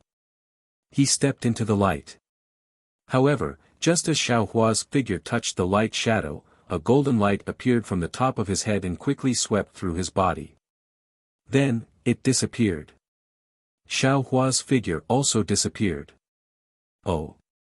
Could it be? Could it be that I saw it? Xian frowned slightly. This is the Devil Buster Golden Light of the Tao sect. Since the little monk has devil chi on him, why hasn't he been killed by the Devil Buster Golden Light? Even if he wasn't killed, he wouldn't, he to go in, right? Xian thought to herself. Her footsteps were not slow. She held the golden hairpin in her hand and entered the light door. As Xian's figure disappeared, the light door suddenly shrank and disappeared. Xiaohua naturally did not know that the golden light was the devil-expelling golden light of the Tao sect. He only felt that as the golden light flashed, his eyes were slightly dazzled, and an overflowing scenery seemed to flow by like the wind. Soon after, his entire body felt light, and before he could focus his eyes and see anything, he felt an indescribable warm current erupting from the bottom of his feet. It did not care about his meridians or blood vessels as it rushed towards the top of his head. In just an instant, this warm current had penetrated through his body. Xiaohua's internal organs were ironed by this warm current, and there was not a single place that did not stick. His 36,000 pores felt as if they had eaten a ginseng fruit, and there was not a single pore that was not carefree. In addition to the comfort, Xiaohua didn't care about the situation around him anymore. He hurriedly checked. What he almost couldn't believe was that not only was his Yuanying, which had lost a lot of true qi, now in high spirits, but his seriously injured internal organs were also in good condition. Where was the serious injury before entering the door? How is this possible? Xiaohua was shocked. He didn't dare to believe that when this golden light swept through his body, all his injuries were healed. Could it be that this is the power of an immortal artifact? As he thought about this, Xiaohua hurriedly looked up. He saw that Xiaohua was in a huge palace. The entire palace was dazzling with gold and jade. 81 huge coiling dragon pillars supported the entire palace. Around the palace, there were 81 flying phoenix curtains covering the 4 walls. At this moment, Xiaohua was standing at the entrance of the palace. The palace door, which was hundreds of feet tall, was inscribed with countless simple and unadorned runes. These runes were the same as the runes on the flow of water in the passageway earlier. They were flowing at varying speeds. Following this flow, mountains, rivers, water, flowers, birds, insects, and fish all appeared on the palace door and even on the walls nearby. Every time a light flashed, it was as if a small world had appeared. Xiaohua slightly furrowed his brows when he saw all these living creatures appear. He was somewhat unable to understand whether these runes were real or not. He had never seen the runes of a formation show such an abnormality. But soon after, his heart shook again. My Tao sect's formation has always borrowed the power of the world. However, the power of the world is ultimately limited and is limited to this part of the world. If I really want to take another step forward, I'll have to transcend the world. Could it be that this ancient formation has already surpassed my knowledge? This profound water palace that guards the immortal artifact, can actually borrow the power of a small world. If that's the case, then a formation formed from tens of thousands of small worlds isn't something that can be broken by ordinary people. The one who set up this formation must be an immortal. Little monk, what are you thinking about? Why don't you go in? Xian's voice came from behind Xiaohua just as he was pondering. This little monk is wondering whether this is the profound water palace. Xiaohua's eyes turned as he answered with a smile. Nonsense. Xian raised her brows for no reason.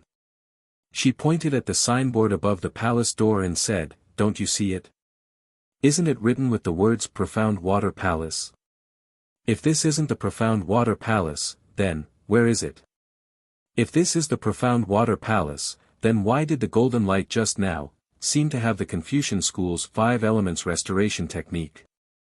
And why is it different from the Tao sex formation golden light?" Xiaohua looked up again. He really didn't pay attention to the signboard above the palace door.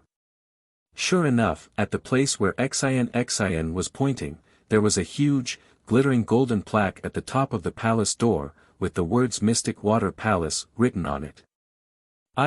That's not right.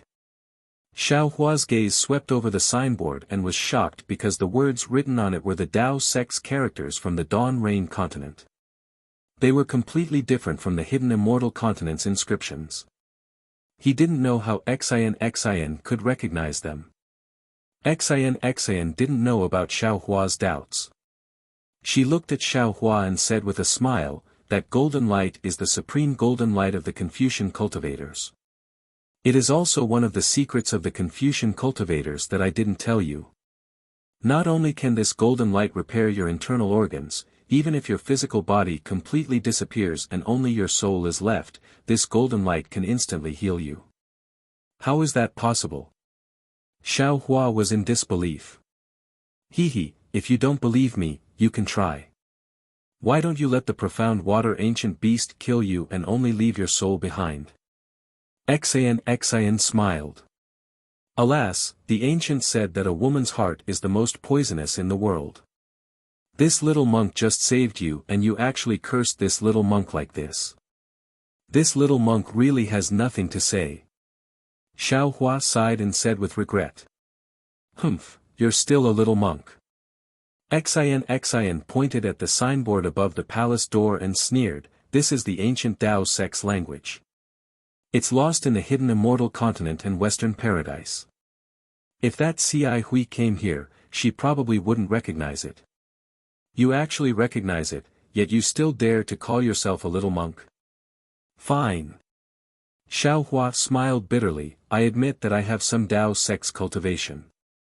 Tao sex cultivation is even higher than Buddhist sex cultivation. However, I didn't hide this from you. When I repelled the profound water ancient beast, I also used it in front of you. Alas, fellow immortal." Xian sighed and said, "At this point, you finally spoke the truth. This concubine thought that you would continue to hide it from this concubine." Seeing that Xian actually called herself this concubine, Xiaohua's eyeballs were about to fall out. He blinked his eyes in disbelief and stared at Xian. "What are you looking at?" Xian rolled her eyes at Xiaohua and scolded, "There are no flowers on this concubine's face." Yes. Xiaohua rubbed his nose. He knew that Xian was returning the favor. "It's this one's eyes that grew flowers." Alas, actually, this concubine shouldn't blame fellow immortal. Xian sighed, "Isn't this concubine also hiding her identity?" Fellow immortal Xian. When Xiaohua heard this, he hastily waved his hand and said anxiously, "Don't say any more. This one has some misgivings and can't tell fellow immortal Xian about her identity. If you do, this one won't be able to return the favor." A trace of hidden bitterness appeared on Xian's face. She glanced at Xiaohua, then lowered her head to look at the ground and said in a low voice, "Since this concubine entered Sage River, fellow immortal Xian has saved my life many times. If it weren't for fellow immortal Xian, this concubine would have turned into a skeleton in Sage River long ago." In the face of fellow immortal Xian's kindness of rebirth, how could this concubine have the face to ask fellow immortal Xian's identity? However, if this concubine didn't tell fellow immortal Xian about her identity, how could this concubine have the face to follow fellow immortal Xian into this profound water palace? How could this concubine have the face to ask fellow immortal Xian to help save this concubine's loved ones from that immortal artifact? All right. Xiaohua thought for a moment and nodded slightly. Fellow immortal Xian, if you feel guilty, feel free to say it. Otherwise, it will be detrimental to your mental state. As for the matter of helping, why should fellow immortal Xian bring it up again? Since we've arrived at the profound water palace, this one will naturally lend fellow immortal Xian a hand.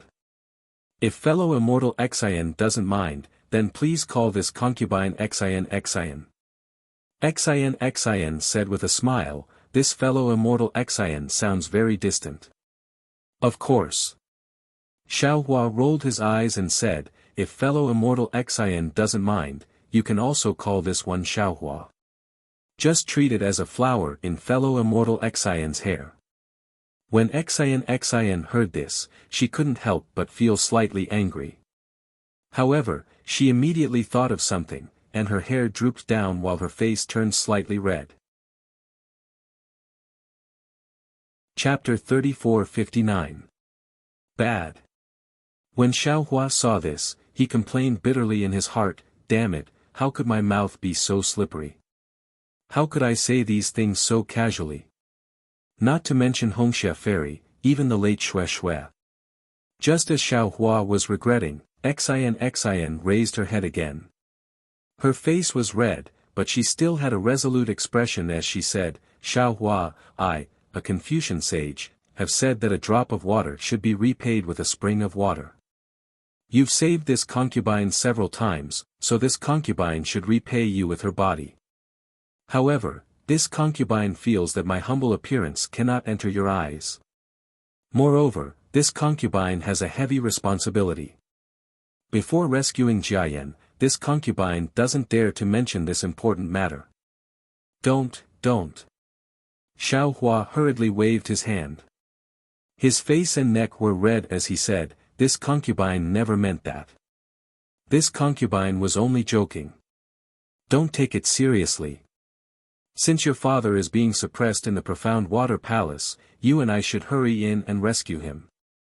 Xian's eyes flashed with gratitude, but there was also a trace of disappointment. However, she slightly smiled and cleverly concealed it. She said, this concubine's heart is in a mess right now. Young master, please don't take my words to heart. As she spoke, she looked at the door of the profound water palace again, not daring to take a step forward. Xian, what are you afraid of? Xiaohua frowned and asked, puzzled.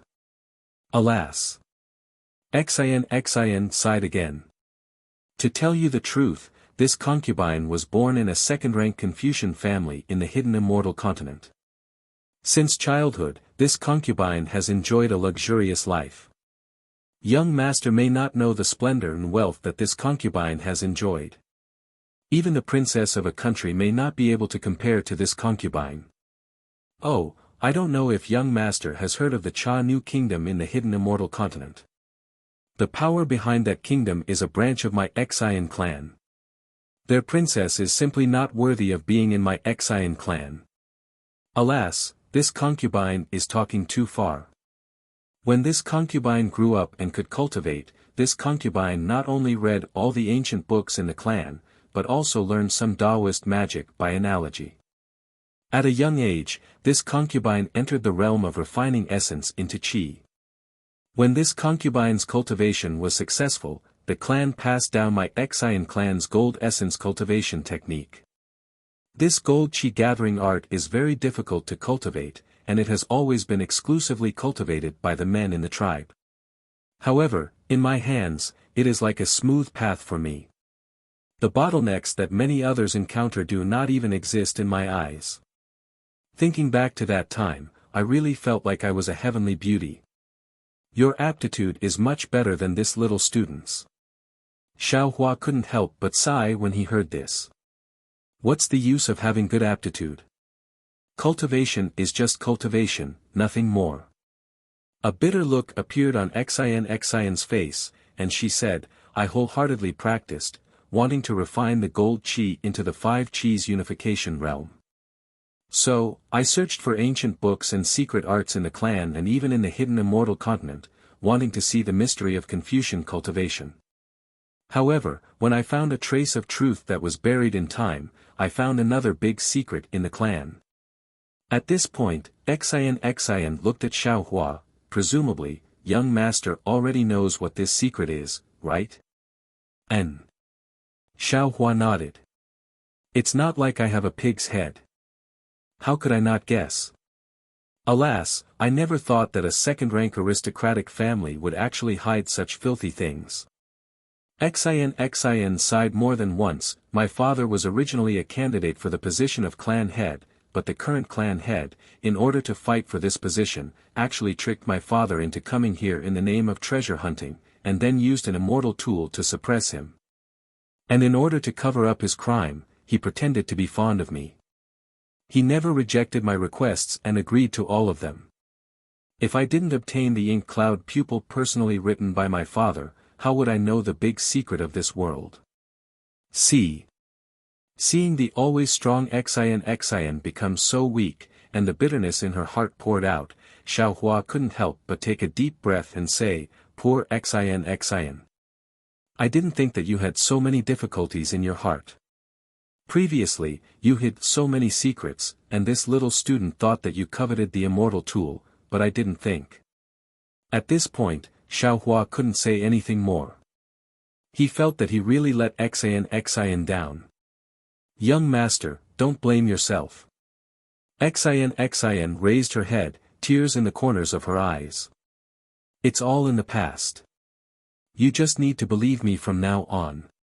But now, I'm standing in front of the profound water palace. My wish of so many years is about to come true, but I'm still a bit nervous.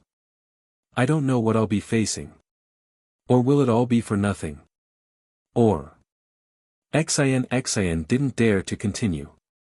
At this moment, she felt her hand warm as a large hand grasped her trembling, cold hand. Xiaohua's voice sounded in her ear, Don't be afraid, Xin. You didn't dare to say it before because you were afraid of danger at any time. You were even more afraid of delaying the chance to save your father, so you always faced it alone. And now, you have me. The ancients were right, if 2 people share happiness, there'll be 2, if 2 people share pain, there'll be 2 halves. This little student is willing to share this pain with you and reduce your pain by half. Many thanks, young master. Xin was momentarily dazed by the sight of the profound water palace. After saying so much, her heart felt somewhat empty. However, when she heard Xiaohua's words of comfort, her heart suddenly felt full. Although the words, young master, didn't refer to Little Blossom, they contained a lot of meaning. Let's go in.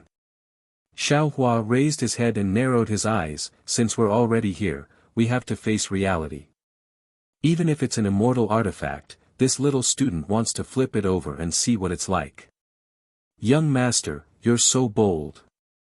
Xin praised. She gently pulled her hand out of Xiaohua's grasp, and then took out the golden hairpin from her hair.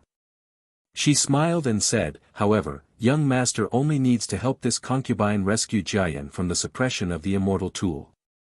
There's no need to overturn the immortal tool. Xiaohua smiled, raised his eyes to look at the enormous palace doors, and walked in. Contrary to Xiaohua's expectations, there was no obstruction at the entrance. There was no radiance or ripples of magic power. It was no different from the entrance of an ordinary palace. Xin naturally followed him into the profound water palace. As soon as she entered, she immediately looked around with an extremely anxious expression on her face. Xin, don't be anxious. Xiaohua reminded her, since we've already entered, it's best to be careful. Don't lose your composure because of this.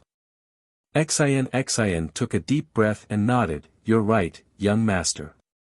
I don't know why, but my mind has been in chaos over and over again today. I'm afraid it's because I'm about to see my father, right? Alas, this little student originally wanted to search for the immortal artifact separately from you, but now it seems like we can only go together. Xiaohua smiled bitterly and shook his head slightly. Xian lowered her head in embarrassment and looked at the ground. Her voice was as soft as a mosquito's. I'll listen to young master's instructions. Let's go. We'll start searching from the left. Xiaohua waved his hand and led Xian towards the left side of the Profound Water Palace. The floor of the Profound Water Palace was paved with huge bluestones, each of them dozens of feet in size. The edges of every bluestone were covered with strange runes. These runes were golden in color, and they flowed as Xiaohua and Xian walked. Although Xiaohua couldn't sense any ripples of magic power from these runes, he believed that the restrictions within the Profound Water Palace were definitely more formidable than any of the previous passages. First, they arrived before a coiling dragon pillar. Xiaohua and Xian's gazes fell on the pillar and the coiling dragon. The pillar itself didn't have any radiance, but the coiling dragon's muscular body emitted a faint golden light. This golden light seemed to come from the coiling dragon's scales and body. The huge dragon head that coiled its way up the pillar had its bloody mouth open and was facing the top of the palace. Xiaohua stretched out his hand and touched the coiling dragon pillar. An extremely cold feeling came from his palm. Xiaohua frowned slightly and slowly withdrew his hand. After that, the two of them circled the pillar a few more times. However, they didn't find anything strange about the pillar. The two of them looked at each other and didn't seem to be disappointed. Soon after, they continued walking forward. The palace was huge. The two of them walked for the time it took to burn a stick of incense before they arrived at a high platform with more than 10 steps. Above the platform was a small space with a golden seat. Xiaohua and Xian were facing the other side of the palace that they hadn't explored before. Xiaohua looked up and said to Xian, "It seems that the immortal artifact isn't below the platform." Xian didn't pay attention to Xiaohua. Instead, she looked at the golden seat on the platform and bit her lip. It was unknown what she was thinking. Xiaohua didn't dare to disturb her. He stopped and waited quietly at the side. After the time it took to brew a cup of tea, Xian spoke, "Young master, if I'm not mistaken, the immortal artifact should be beside the golden seat. Or perhaps, this golden seat is the immortal artifact itself." "It can't be. This seat is the immortal artifact." Xiaohua was flabbergasted. Isn't the appearance of the immortal artifact a little too low? If young master doesn't believe me, we can go forward and take a look. Xian slightly tightened her grip on the golden hairpin in her right hand and said with a forced smile. "Okay." Xiaohua nodded. He lifted his leg and said while walking, "This young man doesn't believe." However, before he could finish his words, his raised leg stopped in midair. Because a layer of invisible restriction appeared out of thin air above the high platform, blocking Xiaohua and Xian below the high platform. "Young master, move aside. Let me take a look." Xian saw that there was something strange about the platform. Instead of being surprised, she was happy. She took a few steps to the side and closed her eyes. When she opened them again, her originally black and white eyes gradually grew golden threads. Those golden threads grew more and more until her entire pupil turned golden. Suddenly, Xiaohua's vision blurred. It seemed that Xian had blinked. Her pupils suddenly shook and two golden pupils overlapped each other. Immediately, Xian slowly walked to the front of the platform. She looked up and down, left and right. Moreover, she looked while walking, as if she was looking for a flaw in the restriction. After looking for half a meal's time, Xian's figure slightly swayed and then she closed her eyes. Xiao Hua was just about to ask with concern when he saw Xian's hand hit the top of her head. Kang! A golden sound soared into the sky. A golden sword appeared in the air along with true energy. Chapter 3460. Xian suddenly raised her arms, and the flying sword suddenly disappeared. When it reappeared, it was already in Xian's hands. Open! Xian roared without hesitation. She was not inferior to men. A golden light flashed, and the golden sword slashed into the invisible restriction on the stage. Swoosh! With a crisp sound, a straight crack appeared. Immediately after, the left side of the crack flashed rapidly. The light spread out in all directions, and gradually, a golden halo that sealed off the high platform was revealed. Young Master. Xian, whose face was full of joy, suddenly shouted, "Quickly give this concubine a hand." Okay. Xiao Hua glanced at the slowly healing crack and answered without hesitation. The staff in his hand slammed down. Boom. A loud sound was heard, and the golden light near the crack immediately turned into golden fragments. A hole in the golden halo was quite eye-catching.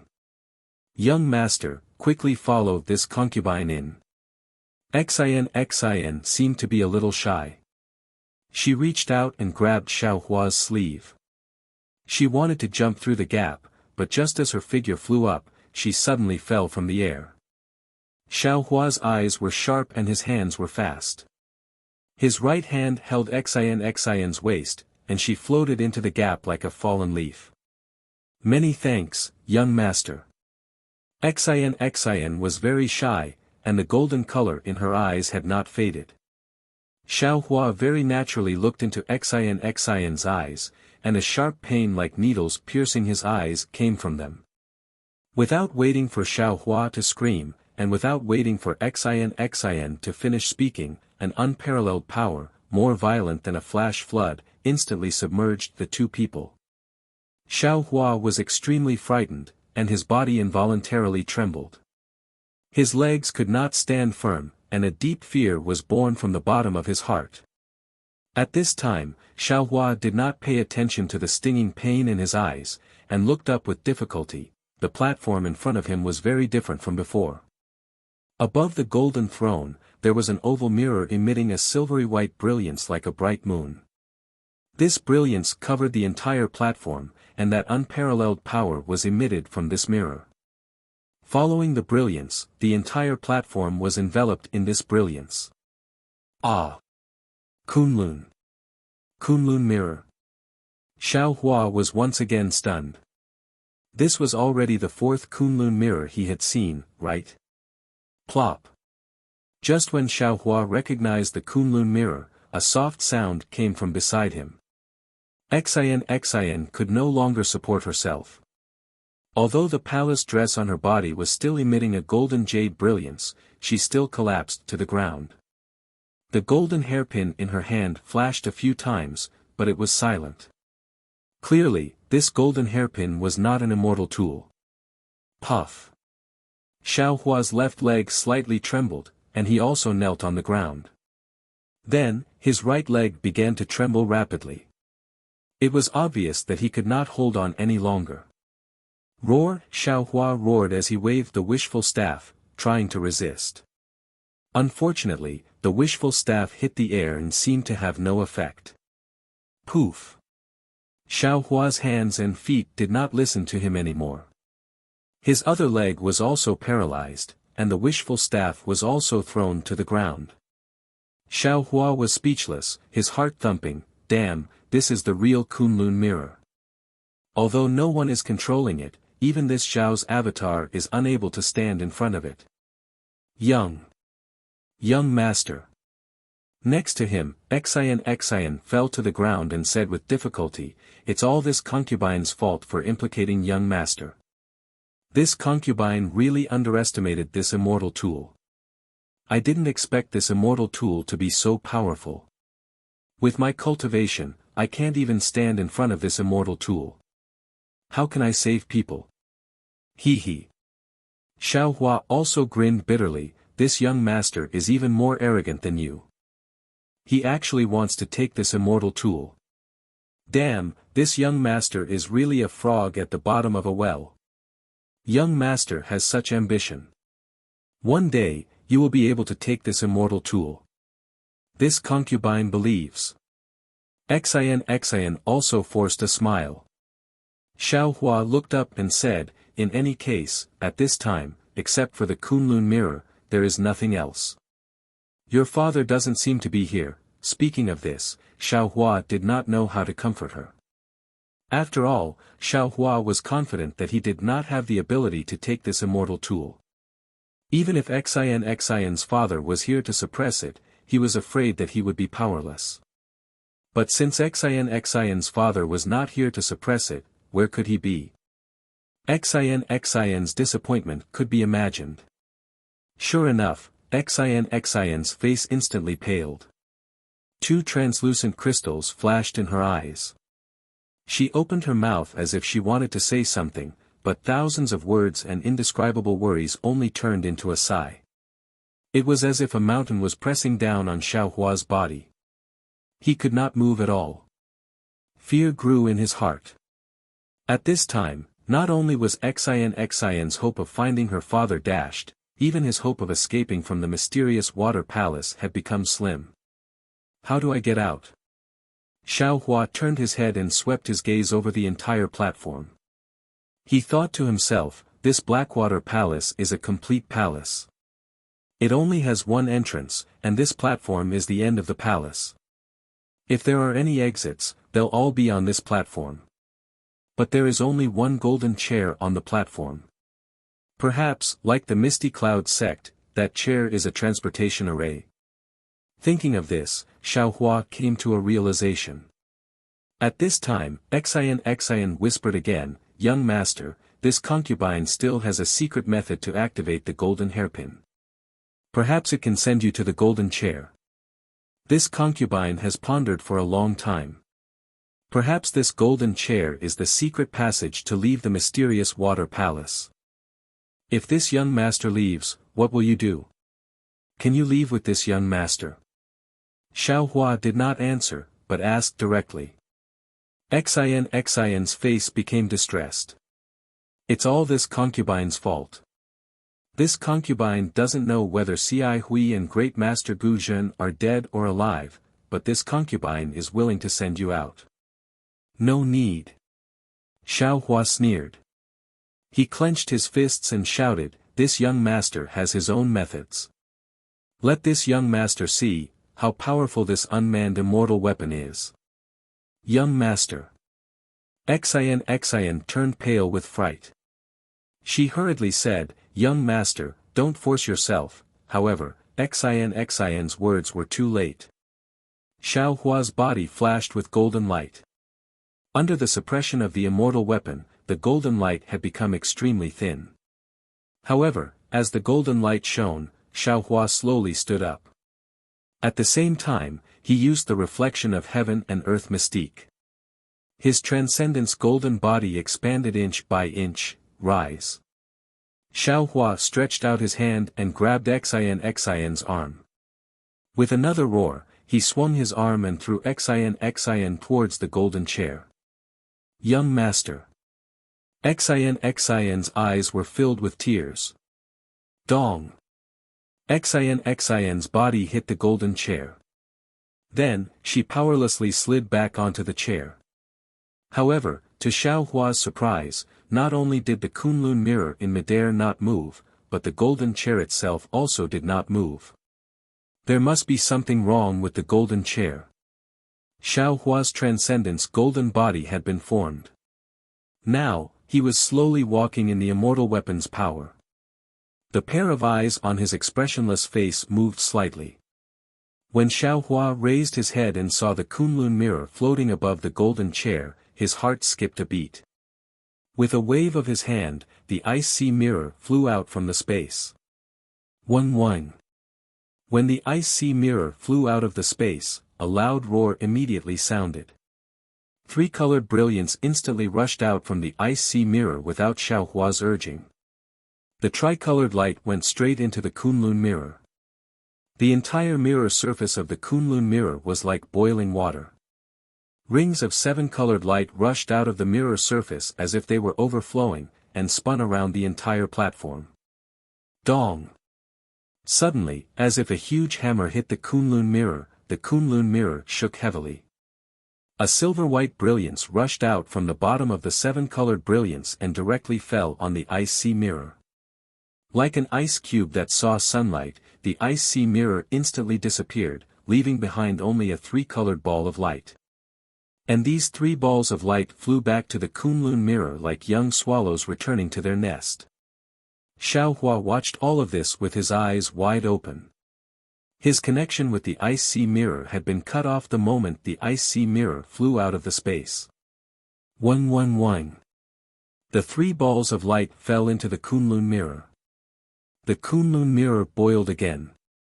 This time, the entire Kunlun mirror disappeared and turned into a silver-white ball of light. Shua! One of the rolling balls of light shone on the golden throne.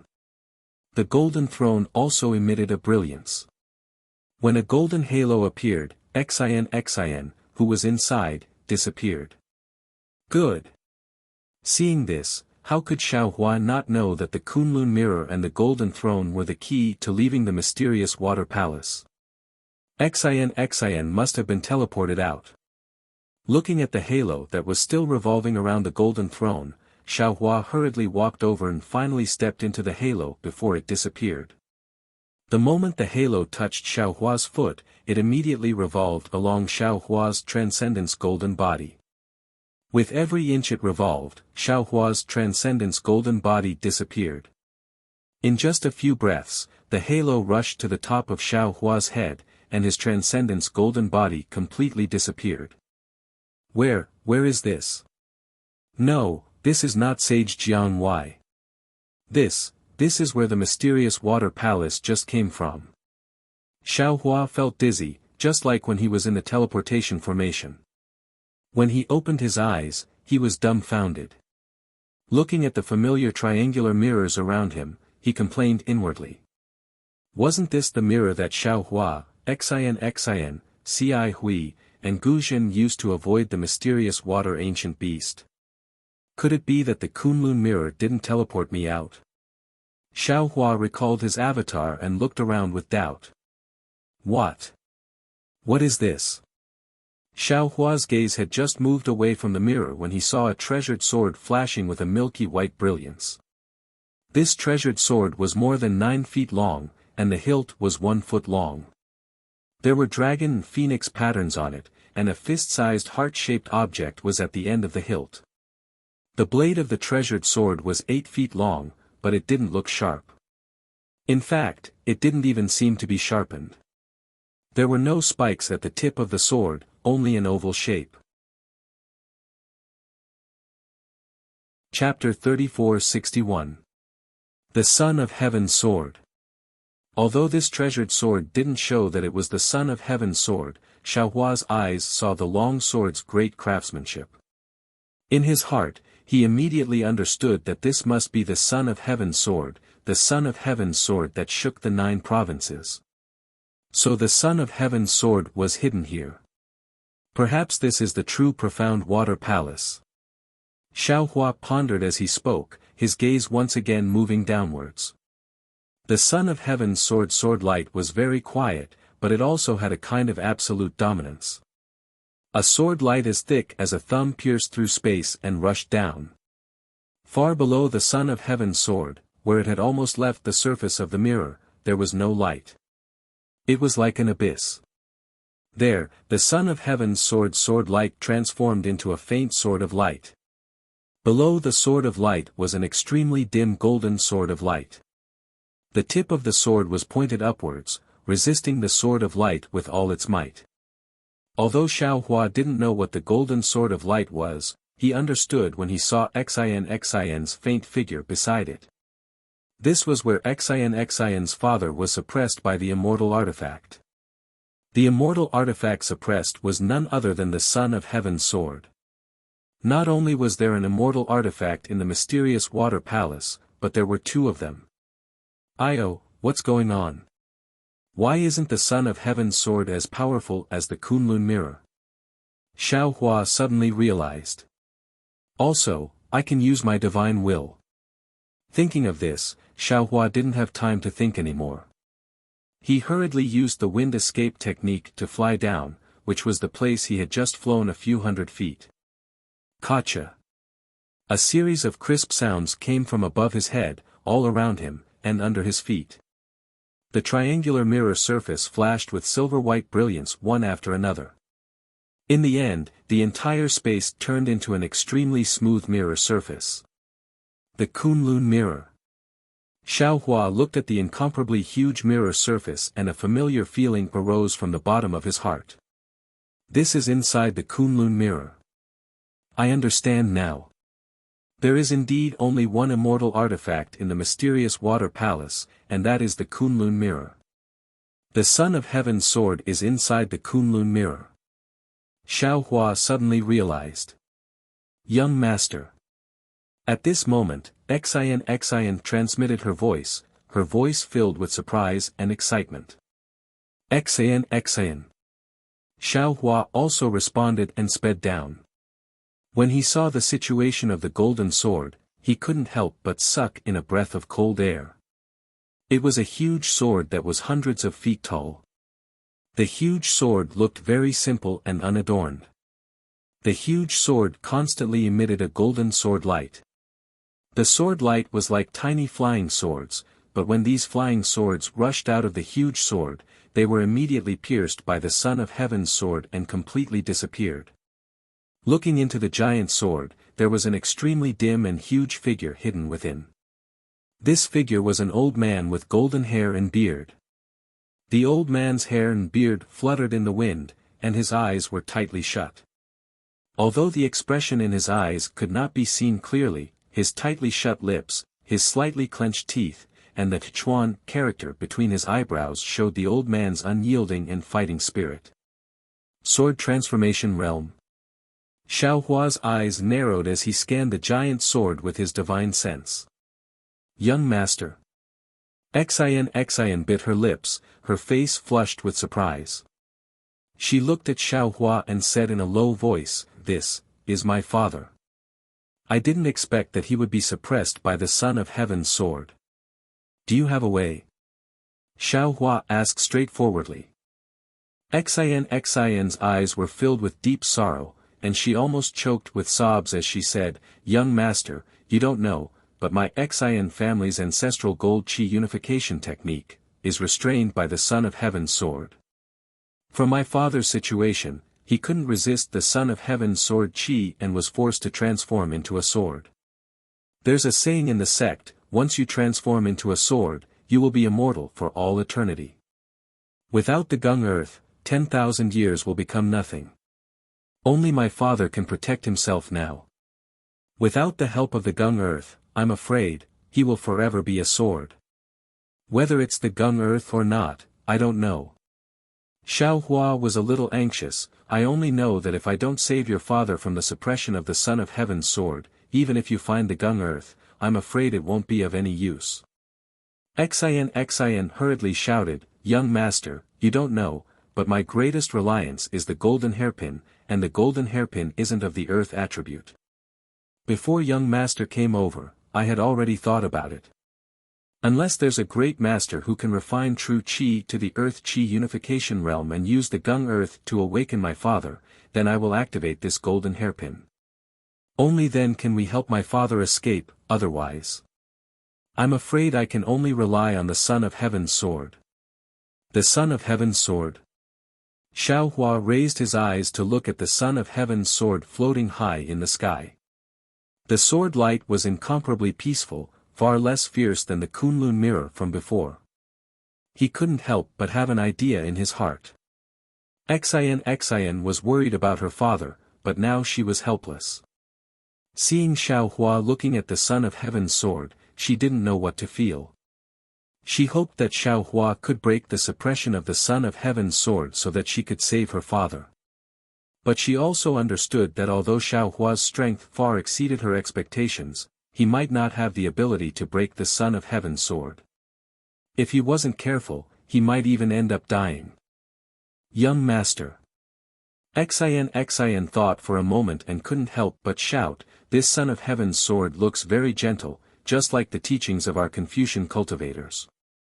It's the attitude of a modest gentleman. But young Master should know that when the Son of Heaven is angry, millions of corpses will fall and blood will flow for thousands of miles. If young Master touches the Son of Heaven's sword's reverse scale, you will definitely provoke the Son of Heaven's sword. The might of the Son of Heaven is far from what we poor people can compare to." Ha ha ha. Hearing this, Xiao Hua, who was originally hesitant, looked up to the sky and laughed. "What is the Son of Heaven? It's called having a genius and a son. What is the Son of Heaven? The Son of Heaven is where the people go. This Son of Heaven's sword doesn't face the people's hearts and suppresses the innocent. How can it become the Son of Heaven's sword? In the Kunlun mirror, there is no heaven and no earth. How can this Son of Heaven's sword be called the Son of Heaven's sword? Now, I am not talented, but I will hold up the sky for you. Since I am the sky in the Kunlun mirror, this Son of Heaven's sword should be in my hands." After laughing, the golden light around Xiao Hua's body flourished again. Countless hurricanes rushed out of the mirror and landed in Xiao Hua's golden body. The golden body, which was originally hundreds of feet tall, became even bigger, reaching hundreds of feet tall. In this space, it was like a demon god. Young Master. Xian clenched her hands tightly. Her body trembled slightly. Her eyes looked at Xiao Hua's golden body, and an unconcealable light was released involuntarily. "Rise." Xiao Hua waved his hand. In his huge palm, the heaven and earth sleeve technique was used and firmly covered the Son of Heaven's sword. Then, with a loud shout, he raised his hand and wanted to pick up the Son of Heaven's sword. Clang! A loud sound of metal clashing came from the Son of Heaven's sword. Following this sound, a deterrence that was not inferior to the Kunlun mirror came from the Son of Heaven's sword. Moreover, following this deterrence, thousands of sword lights rushed toward Xiao Hua more ferociously than thousands of soldiers and horses. Hiss! It is indeed the wrath of the Son of Heaven.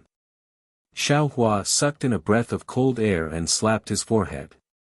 His vast divine sense was released like the pressure of the sun shrouding art. Although it could not compare to the majesty of the Son of Heaven's sword, it was like a howling wind that rushed straight over. Boom! Tens of thousands of tiny whirlwinds appeared out of thin air, and the entire space shook. The smooth surface of the mirror in the surroundings emitted a creaking sound, and rays of clear light swayed in a very disorderly manner within the space. Pfft! Xiao Hua's golden body deflated, and he spat out a mouthful of golden blood. Before the blood could dissipate, Xiao Hua gritted his teeth and opened his mouth. The spiritual fire flew out and landed in the blood. Ga. Like a fire bird that had been reborn from blood, the edges of the spiritual fire flashed with traces of blood. It expanded rapidly in midair and instantly turned into several acres, covering the Son of Heaven's sword. The moment the Son of Heaven's sword, which was like thousands of soldiers and horses, touched the spiritual fire, it immediately melted and disappeared. Even the unparalleled power of the Son of Heaven's sword was greatly weakened by the spiritual fire. Xiao Hua was overjoyed when he saw this. He stretched out his hand, and his entire right arm turned into flames. The flames were not only spiritual fire, but there were also bits of black flames between the threads of fire. The threads of fire jumped on the side of Xiao Hua's arm and turned into thousands of fire birds that danced. The black flames also roared and turned into devils that wreaked havoc beside these fire birds. Bringing the fire birds and devils, Xiao Hua's fire arm followed behind the spiritual fire and grabbed at the Son of Heaven's sword. Rumble! The Son of Heaven's sword let out a roar that sounded like heavenly thunder. It was as if the Son of Heaven was enraged as he looked down on the 9 provinces from above. The sword light that was previously charging forward had now completely turned into a faint gold. It was like a war chariot that crushed space in midair and charged toward the spiritual fire. Anger. Anger. Anger. Xiao Hua also roared. His left arm that did not transform into flames waved in midair, and 9 lightning balls that were dozens of feet in size also let out a loud roar and fell from afar. Boom boom boom. Lightning flashed. The 9 heavenly lightning bolts were one step ahead of the spiritual fire and smashed onto the sword light that was like a chariot. The lightning was like the sun, and the sword light collapsed with a bang. It was even more tragic than 10,000 horses falling to the ground. Although the majesty of the Son of Heaven's sword barely supported the sword light, the spiritual fire that came whistling over immediately completely wiped out the unyielding sword light. Puff puff puff. The spiritual fire surged and increased its speed. The space of nearly 1,000 feet flashed and disappeared, drowning the Son of Heaven's sword. Strange sounds of destruction were heard. The previous brilliance of the Son of Heaven's sword was quickly swallowed by the spiritual fire. Even the light pillar that suppressed the sword trembled slightly in the flames. Roar. It seemed to be the roar of a dragon, but it was also the fury of heaven and earth. Billions of sharp thorns suddenly appeared in the red and yellow spiritual fire.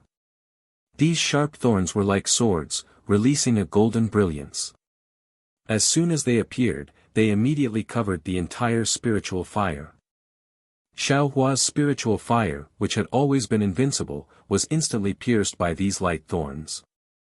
However, although the spiritual fire was divided into extremely small threads, each wisp of spiritual fire was equally powerful. Puff puff puff. Fine sounds like bubbles bursting were heard from his sword light, like the washing of rain. In a few breaths, the spiritual fire and the light thorns disappeared, revealing the appearance of the Son of Heaven's sword inside. At this moment, the Son of Heaven's sword was trembling rapidly, and its brilliance was clearly much dimmer. Chapter 34-62. Xiao Hua's attack did not stop there. Just as the Son of Heaven's sword appeared, the fiery arm immediately reached inside.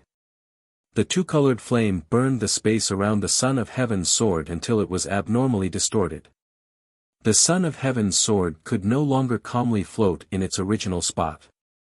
The entire sword trembled and slashed upward slightly. A gray mark hundreds of feet long flashed in midair. The sword beam streaked past the end of the gray mark and instantly pierced towards the fiery arm. Boom! The moment the Son of Heaven's sword moved, the beam of light that was suppressing the Son of Heaven's sword collapsed. The Son of Heaven's sword phantom on the Son of Heaven's sword shook slightly and looked like it was about to collapse. When Xian saw this, ecstasy appeared on her face. Without any hesitation, she waved the golden hairpin in her hand. A golden-green river of stars rushed out from the golden hairpin and headed straight for the Son of Heaven's sword phantom. Clang, clang, clang. The sound of horses and spears clashing could be heard from the phantom and the river of stars. It was as if thousands of soldiers and horses were fighting inside. In just the blink of an eye, the Son of Heaven's sword phantom that was stubbornly resisting flashed a few times and dimmed. Hum. The golden sword that had been suppressed suddenly let out a long howl. The sword beam extended, but the golden sword beam only extended about 3 feet before dimming and rapidly retreating. The figure of an elder that could be vaguely seen on the giant sword flashed a few times before slowly disappearing. Under the golden hairpin's golden green light, only a flying sword was left. Xian's face was bleak as she called out softly for her father. Unfortunately, the flying sword was cold and she did not hear any response. Xian did not dare to be negligent. She waved her hand, wanting to grab the flying sword. However, the flying sword wailed and with a flash of sword beam, it slashed at Xian's arm. Xian saw the danger and did not dodge. Pft! Blood flashed as the flying sword slashed into her flesh. Strangely, the moment the blood touched the flying sword immediately stopped. Its brilliance faded and it obediently landed in Xian's hand. There was no joy on Xian's face.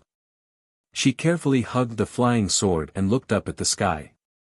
At that moment, the space that had been sealed beneath the flaming arm was easily cleaved apart by the Son of Heaven's sword. The Son of Heaven's sword had already stabbed into the flaming arm. The extremely arrogant flaming arm was easily sliced into two by the Son of Heaven's sword edgeless. Ouch! An indescribable pain rose from the bottom of Xiao Hua's heart. He looked on helplessly as the severed arm turned into a charred mass and disappeared in midair. Black flames rolled rapidly around the severed arm of the embodiment. The golden sword light flashed like lightning in front of the black flames. The severed arm could not be regenerated. Shua! The Son of Heaven's sword was raised again, and another grey sword mark appeared. This time, the Son of Heaven's sword's target was Xiao Hua's head. Young Lord! In the distance, Xian turned pale with fright and hurriedly called out. Unfortunately, she was too far away and not only could her voice not reach him, even her worries would be for naught. Xian raised her hand and looked at the golden hairpin in her hand. She clenched her teeth and stabbed the golden hairpin into her heart. Woo! The golden hairpin immediately turned blood-red and flew out of Xian's hand. It was faster than a shooting star. It drew a bloody mark in mid-air and charged straight at the Son of Heaven's sword. The Son of Heaven's sword slashed out and all 9 provinces submitted. This sword even caused the space in front of Xiao Hua to collapse. In the blink of an eye, it reached the space between Xiao Hua's eyebrows. Go! Xiao Hua's figure flashed and hurriedly waved his hand. The seal of ocean overturning seal roared and rushed out to meet the Son of Heaven's sword. Shua! There was no suspense at all. The seal of ocean overturning seal merely blocked the Son of Heaven's sword and was immediately split into 2. The roaring coiling dragon was also split into 2 from head to tail. At this moment, Xiao Hua saw that there was no way to dodge. Just as the Son of Heaven's sword was about to slash down on his forehead, woo! A blood-red light flashed and a golden hairpin appeared at the end of the Son of Heaven's sword. Boom! Another loud sound. The golden hairpin hit the Son of Heaven's sword. Unfortunately, although the golden hairpin was powerful, it was still a mantis blocking a chariot. The Son of Heaven's sword only shook a little and the golden hairpin was sent flying. The Son of Heaven's sword that could split heaven and earth continued to slash down, young master. Xian's heart was in pain. She had not even tasted the joy of saving her father and she immediately had to pick another bitter fruit. Just as Xian was crying blood, suddenly, a brilliant light appeared above her head. That formless nascent soul had appeared from the top of Xiao Hua's head. The nascent soul's 2 small hands formed hand seals and pieces of mirror light appeared. Pieces of mirror surfaces blocked the Son of Heaven's sword at the same time. Ka ka ka ka. Countless crisp sounds rang out in the air. These mirror surfaces continuously appeared in front of the Son of Heaven's sword. However, these mirror surfaces were continuously shattered by the Son of Heaven's sword. Seeing that the nascent soul's spell to control the ice sea mirror was effective, Xiao Hua felt a joy of escaping death. He took advantage of this opportunity to quickly dodge. Then, the nascent soul waved its hand again. Shua! Several beams of light appeared from the surrounding mirror surfaces and shone in front of Xiao Hua. A huge Kunlun mirror appeared. Boom! The Son of Heaven's sword struck again. The entire Kunlun mirror shattered with a bang, turning into millions of fragments. However, all of these fragments flashed with residual light. When these lights shone in front of the Son of Heaven's sword, the entire space was filled with a grayish-white color. Cracks appeared in the space. Come out, there was another soft shout. The nascent soul was very calm. It rubbed its hand again and dozens of beams of light appeared again. Around the spatial cracks, 4 Kunlun mirrors appeared at the same time. The flashing mirror light sealed the area around the Son of Heaven's sword. The Son of Heaven's sword was like a galloping horse. It finally had no way out here. After blocking left and right in the space, it gradually calmed down. At this moment, 4 huge fire arms stretched out from the 4 Kunlun mirrors at the same time. Just like the Son of Heaven's sword that had broken them, they grabbed at the Son of Heaven's sword from 4 directions. The Son of Heaven's sword slashed and one of the fire arms in front of its head shook slightly. It was as if it was a mirror-like shadow and did not break. Then, the Son of Heaven's sword pounced towards the fire arm beside it. However, the strange thing was that when the Son of Heaven's sword slashed 4 fire arms in a row, these 4 fire arms were actually nothingness. None of them were broken. Furthermore, just as the Son of Heaven's sword's blade flashed past the last fire arm, the first fire arm quickly grabbed the hilt of the Son of Heaven's sword in a flash. Roar! The Son of Heaven's sword roared angrily again. The sword body trembled rapidly, as if it was about to break free from the fire arm. Hum! Countless flames and black flames surged out from the fire arm, completely covering the hilt of the Son of Heaven's sword. The fist-sized heart was also injected with black flames and flames at the same time, turning red, yellow, and black. Swoosh! The fire arm trembled slightly. The 4 Kunlun mirrors once again emitted a powerful light, imprisoning the Son of Heaven's sword. After a full meal, the Son of Heaven finally calmed down. Ha ha ha! Xiao Hua laughed loudly. His voice shook the sky. The 4 Kunlun mirrors instantly turned into fireflies. As Xiao Hua raised his hand, the Son of Heaven's sword flashed and pointed at the sky. He chanted, "I hold the Son of Heaven's sword. The world is in my chest. Congratulations, young master, congratulations, young master." Xin, who was hugging the flying sword, flew up weakly with a flushed face. She congratulated the incomparably tall Xiao Hua's Dharma body. Xiao Hua smiled slightly. His body slowly shrunk until it was the size of an ordinary person. He said with a smile, "Congratulations to you too. You have obtained the flying sword, I have obtained the treasured sword. We have both fulfilled our wishes. Young master's remarkable abilities are far from what I can compare to." Xin's eyes were filled with admiration. She hurriedly replied, "If it wasn't for young master accompanying me this time, not to mention being able to save Jiayan, even my crippled body would have to stay in Saint River." Speaking up to here, Xiao Hua glanced at the flying sword in Xin's arms again. He asked with concern, Xin, how do you save your father?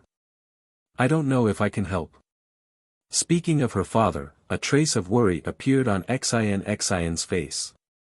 She said faintly, "Although young master's methods are heaven-defying, father has already used my Xin family's secret technique under the suppression of the Emperor's sword. Like I said before, he needs the help of a rustic grandmaster. Only then can he be awakened with my assistance from the side, but—" Xiao Hua said anxiously, "Your father and Xin family's patriarch are not on good terms. Now that he has brought the flying sword back, wouldn't he be walking into a trap?" Seeing Xiao Hua's concern for her, Xin pursed her lips and smiled, "Young master, don't worry. This is Elysium, far from hidden immortal continent. I have made many friends in Elysium. Finding 1 or 2 rustic grandmasters is not difficult." He, that's good, that's good." Xiao Hua rubbed his hands and smiled happily, "I am also relieved." Speaking up to here, Xin looked at the mirror on the left and asked tentatively, "Young master has already subdued the Emperor's sword. But how do we get out of here? How do I and young master return to the Sage River?" That's easy." Xiao Hua waved his hand in the air and a simple Kunlun mirror appeared in his hand. Xin was shocked and asked curiously, "Young master, how did you subdue this Kunlun mirror? How come I didn't see it? It was a coincidence. Xiao Hua smiled and said, I used to have a magic treasure. It was a fragment of the Kunlun mirror. When I entered this place earlier, the fragment was fused with the Kunlun mirror. Because that magic treasure had already been refined by me, I can use the real Kunlun mirror if I don't have to. Young master is very talented. Xian sincerely admired and praised again.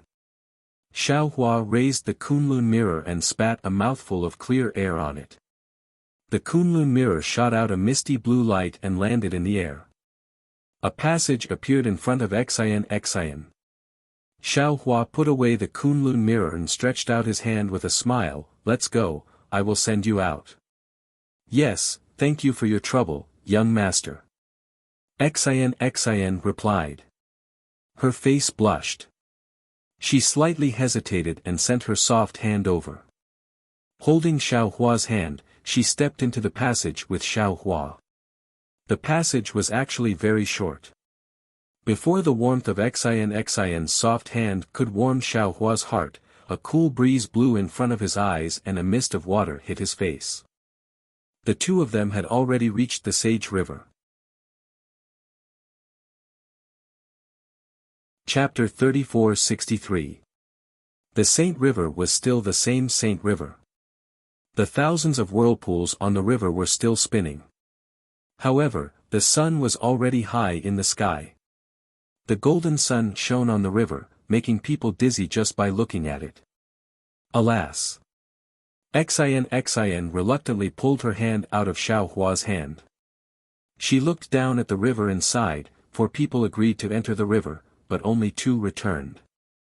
Although you and I both gained something, my heart is still sad. Xiao Hua nodded, since you and I walked the right path and found the mysterious water palace, then Ci Hui and Master Guzhen walked the wrong path. I'm afraid they died long ago.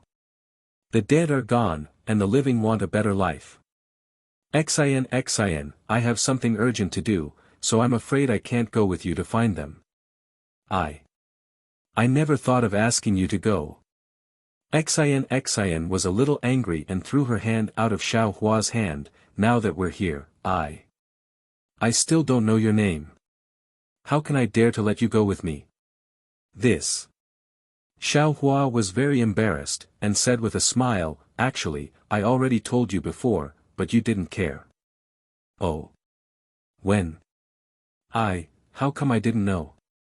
Xian was stunned. Xiao Hua smiled, I'm called Xiao Hua.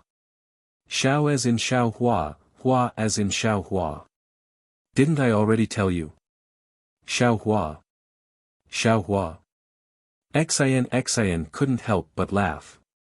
She raised her fist and hammered Xiao Hua's chest a few times, and said angrily, you call this announcing your name?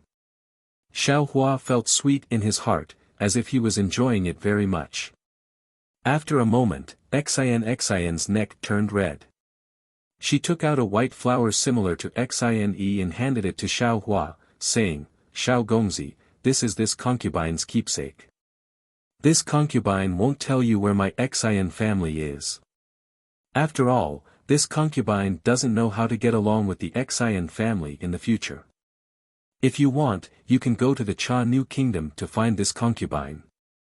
Just give this token to the queen, and she will have a way to inform this concubine. Okay. Xiao Hua took the white flower and carefully put it away.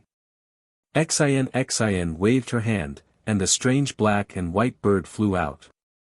Xine stepped on it, and looked back with reluctance, and said in a low voice, young master, this concubine will go now. If you're doing well, then I'm doing well. Xiao Hua nodded, you have to take care of yourself. When I'm done, I'll definitely go to Cha New country to look for you. Good. This concubine will wait for young master's news. Hearing this, Xine's face lit up with joy. The strange bird beneath her spread its wings and flew away with Xine. After flying for several dozen meters, Xian's gaze was still fixed on Xiao Hua. Go, go, saving people is more important. Xiao Hua waved his hand, and Xian's figure finally disappeared. However, just as Xiao Hua was about to fly away, Xian's voice came again. Xiao Hua, the queen of the Cha Nu country is a national beauty, you shouldn't be charmed by them, if this concubine knows, humph, ah. Xiao Hua's body trembled as he looked into the distance in astonishment. Xian's, goo goo. Laughter gradually became softer in his ears. This little girl. Xiao Hua unhappily snorted, she's not as beautiful as Hongxia Fairy, but she's much more jealous. Damn it, why did this young master have feelings for her? Xiao Hua couldn't be blamed. After all, he had been lonely for hundreds of years. Even a cultivator's heart would grow grass. In this Xianshui palace, Xiao Hua and Xian had gone through life and death together several times. Under such circumstances, any man and woman would inevitably feel close to each other, not to mention Xiao Hua had risked his life several times for Xian, and won her heart. In the end, Xiao Hua showed his might, took the emperor's sword and Kunlun mirror, and saved Xian's father. This kind of great kindness could only make Xian repay it with her body, right? Of course, if Xiao Hua could accompany Xian and save Xian's father from the sword, that would be even more perfect. Unfortunately, Xiao Hua was still thinking about Jiang Luer, and Ci Hui's life or death was unknown. Xiao Hua could only go to Jinshan Temple by himself. Fortunately, when Xiao Hua was bargaining with Ci Hui, he had fully considered this accident and asked about the situation of Jinshan Temple. Now that he had bid farewell to Xian, Xiao Hua looked at the sun above his head. His figure swayed, and he flew in the direction of Jinshan Temple. After flying for half an hour, the mountain ridge gradually became steeper. The trees all over the mountain gradually became thicker, and the people gradually became fewer. Even the commonly seen temples in Elysium couldn't be seen. Xiao Hua's heart unconsciously jumped. He had a bad feeling that he seemed to be lost again. But when he looked up at the sky, he didn't know when, but the scorching sun was in the sky, and the sky was covered with dense red clouds. Bolts of lightning flashed in the clouds, and there wasn't a trace of wind in the whole world. This told him that a huge array had enveloped the world. Damn it, there's going to be a big storm. Xiao Hua sighed, even if this young master wants to find someone to ask, I can't. Helpless, Xiao Hua released his Buddhist sense and casually looked around, In just half a cup of tea's time, Xiao Hua suddenly discovered that at the foot of a mountain, next to a stream, under a Bodhi tree, there was a little monk sitting upright. This little monk looked to be around 10 years old. He was wearing an ordinary monk's robe, and his teeth were white and his lips were red. In front of the little monk was a flat piece of land, and there were a dozen or so stones placed on it. Woo! At this moment, a light wind blew from the horizon, gently blowing Xiao Hua's scholarly robe. Along with this light wind, thousands of fierce winds gradually formed. That fierce wind not only wreaked havoc in the sky, but also the green trees and forests between the mountain peaks were blown askew by this fierce wind. Little monk. Xiao Hua used the wind escape technique to land in front of the little monk, and hurriedly shouted, a big storm is coming, why are you still here? Where is your temple? This one will send you back. Hearing Xiao Hua's voice, the little monk's face revealed a smile. He opened his eyes, and his pair of eyes shined like stars. The little monk opened his mouth, and his words almost scared Xiao Hua, you finally came. Ah! Xiao Hua was stunned, and his heart became alert. Golden light flashed around his body, and he coldly asked, who are you? How did you know this one was coming? Speaking up to hear, Xiao Hua suddenly realized that if someone knew he was coming, who else could it be besides the person who built the Shaolin Long Temple? Immediately, Xiao Hua's Buddhist sense swept over the little monk, and he hurriedly said, Senior, who are you? Could it be that you came from the Shaolin Long Temple on the snowy mountain? Were you waiting for this one here? He. The little monk was very indifferent. He pointed in front of him, and said with a smile, "Benefactor, don't be anxious. Sit down and finish this game of chess first. This little monk will break it down for you one by one. Play chess." Xiao Hua looked at the stones on the ground.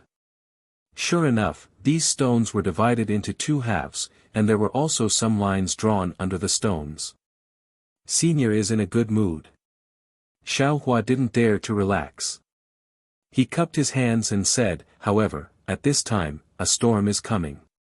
Even if you want to play chess, you still need to find a place to take shelter from the rain, right?" Ha. Benefactor's words are wrong. Form is emptiness, emptiness is form. As long as your heart is calm, where will the storm come from? The little monk smiled and pointed his finger to the sky. Sure enough, the mountain where the wind was still roaring suddenly stopped. After a few breaths, the clouds that sealed the sky slowly dispersed. In the clear sky, a blazing sun revealed a smiling face. The little monk was smiling under the shade of a tree. Hiss. Xiao Hua sucked in a breath of cold air. He looked at the little monk in disbelief, and then looked at the sky. Xiao Hua, who had mastered the lightning flash and thunder roll technique, could now make the weather change. However, no matter how powerful he was, it was impossible for him to make such a large area of storm stop with just a point of his finger. Without green seal characters, spells, and magic power. Xiao Hua was sincerely convinced. He cupped his hands and said, "Senior's method is good, this one has learned. Sit down. Let's play this game of chess first." The little monk faintly smiled and pointed with his finger. Xiao Hua had no choice but to sit down. He lowered his head to look at the chessboard and said with a bitter smile, "Senior, this one's talent is naughty and mischievous. I don't know how to play chess." It's simple. This poor monk will teach you. I guarantee that you will be able to learn it in one try." The little monk faintly smiled and pointed at the chessboard on the ground. Xiao Hua listened with rapt attention.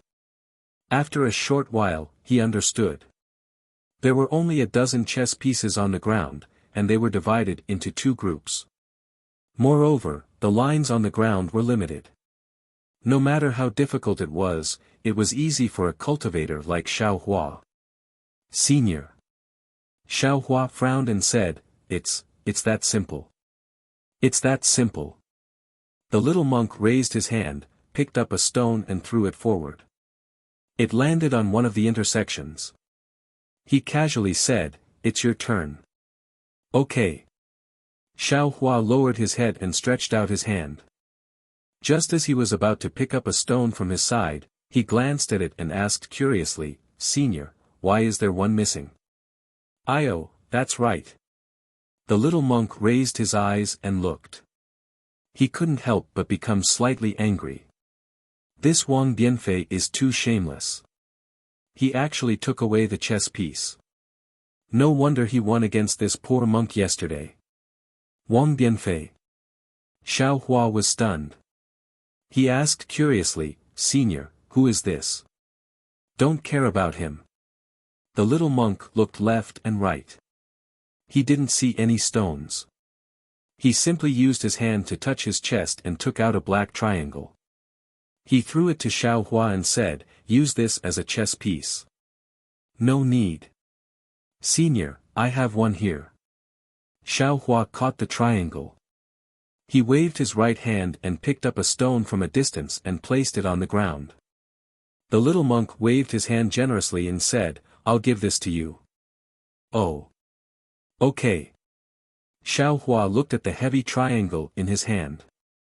He didn't know what this thing was for. However, since it was given by the senior, Xiao Hua didn't say anything and casually put it in his chest.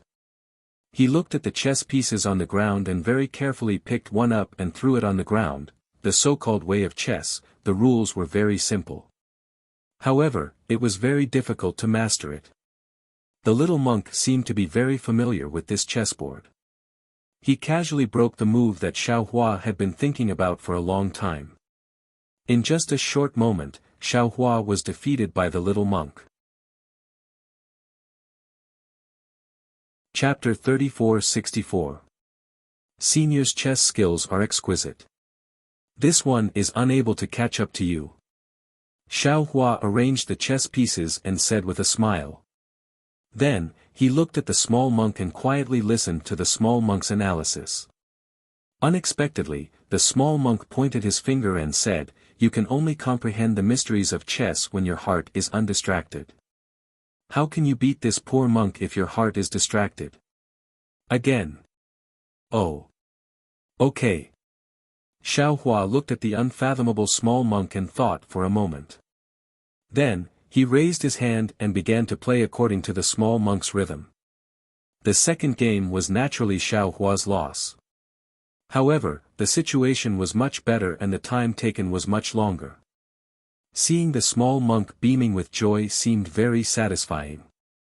Without saying anything, Xiao Hua arranged the chess pieces again and began the third game with the small monk. The sun seemed to be hanging above their heads, motionless. However, Xiao Hua and the small monk had already played nearly 30 games. In the beginning, Xiao Hua was not the small monk's opponent. After 5 games, Xiao Hua gradually caught up. After 10 games, Xiao Hua had a card up his sleeve. No matter how the small monk threw the chess pieces, Xiao Hua was able to easily defeat him. He casually threw the chess pieces and forced the small monk to the brink of death every time. After 15 games, it was a complete copy of Xiao Hua's first game. The small monk was utterly defeated as soon as the game started. He was no longer Xiao Hua's opponent. However, what Xiao Hua did not understand was that the little monk seemed to be very happy with this simple game of Go. Despite being killed one game after another, he did not give up one game after another. Aside from the gradually increasing awkwardness between his brows, the expression in his eyes grew even more intense. After one game, a new one was placed. The small monk suddenly flicked his sleeves and stood up. "I'm not playing anymore. Damn it, you are much better than Wang Bianfei." Ah! Xiao Hua was stunned when he saw the small monk acting shamelessly like a naughty child. However, before Xiao Hua could stand up, the small monk pointed behind Xiao Hua and said, "Hey, isn't that Wang Bianfei? Are you looking for him?" Xiao Hua hurriedly turned around. However, there was nothing behind him.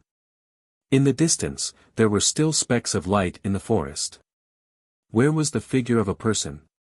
What is the meaning of this? Xiao Hua vaguely felt that something was wrong. When he turned around, something that shocked him happened. The small monk sitting in front of him disappeared. How is this possible? Xiao Hua turned pale with fright. Presently, he wasn't an ordinary cultivator.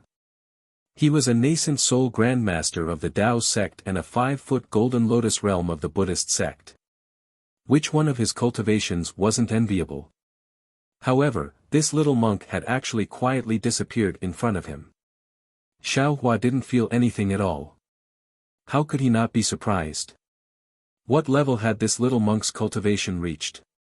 However, when he thought of the fact that the other party had been waiting for him at the Little Ling Long Temple on the Great Snow Mountain 10,000 years ago, he must be at least a Buddha Lord, right? In other people's eyes, he really looked like a child. However, when he thought of this, Xiao Hua was stunned again. He looked at the scattered stones on the ground, as well as the vertical and horizontal lines. This so-called chess skill was nothing more than an ordinary country child's play. Why did this senior expert care so much about it? Could it be?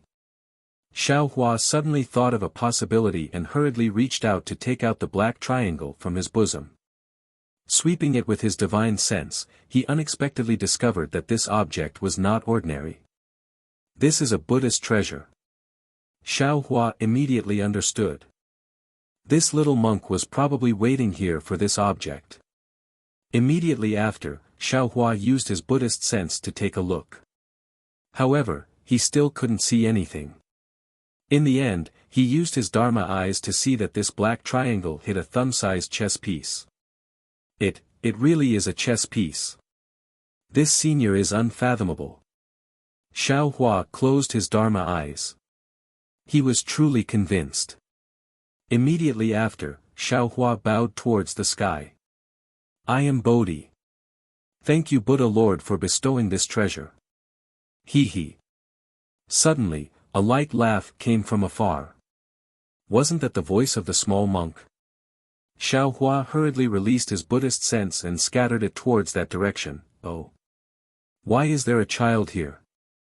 Xiao Hua's Buddhist sense naturally couldn't catch up with the small monk.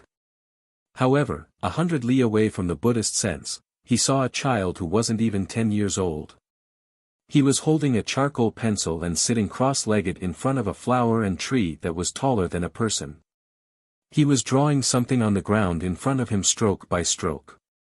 The child's clothes looked shabby and several places were sewn with patches.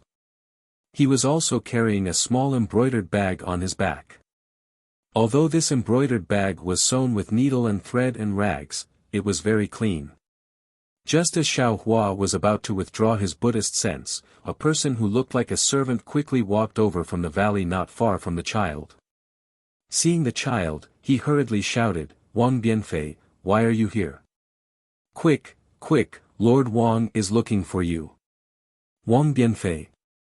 Xiao Hua was stunned and secretly said, isn't this the Wang Bianfei that the little monk was talking about?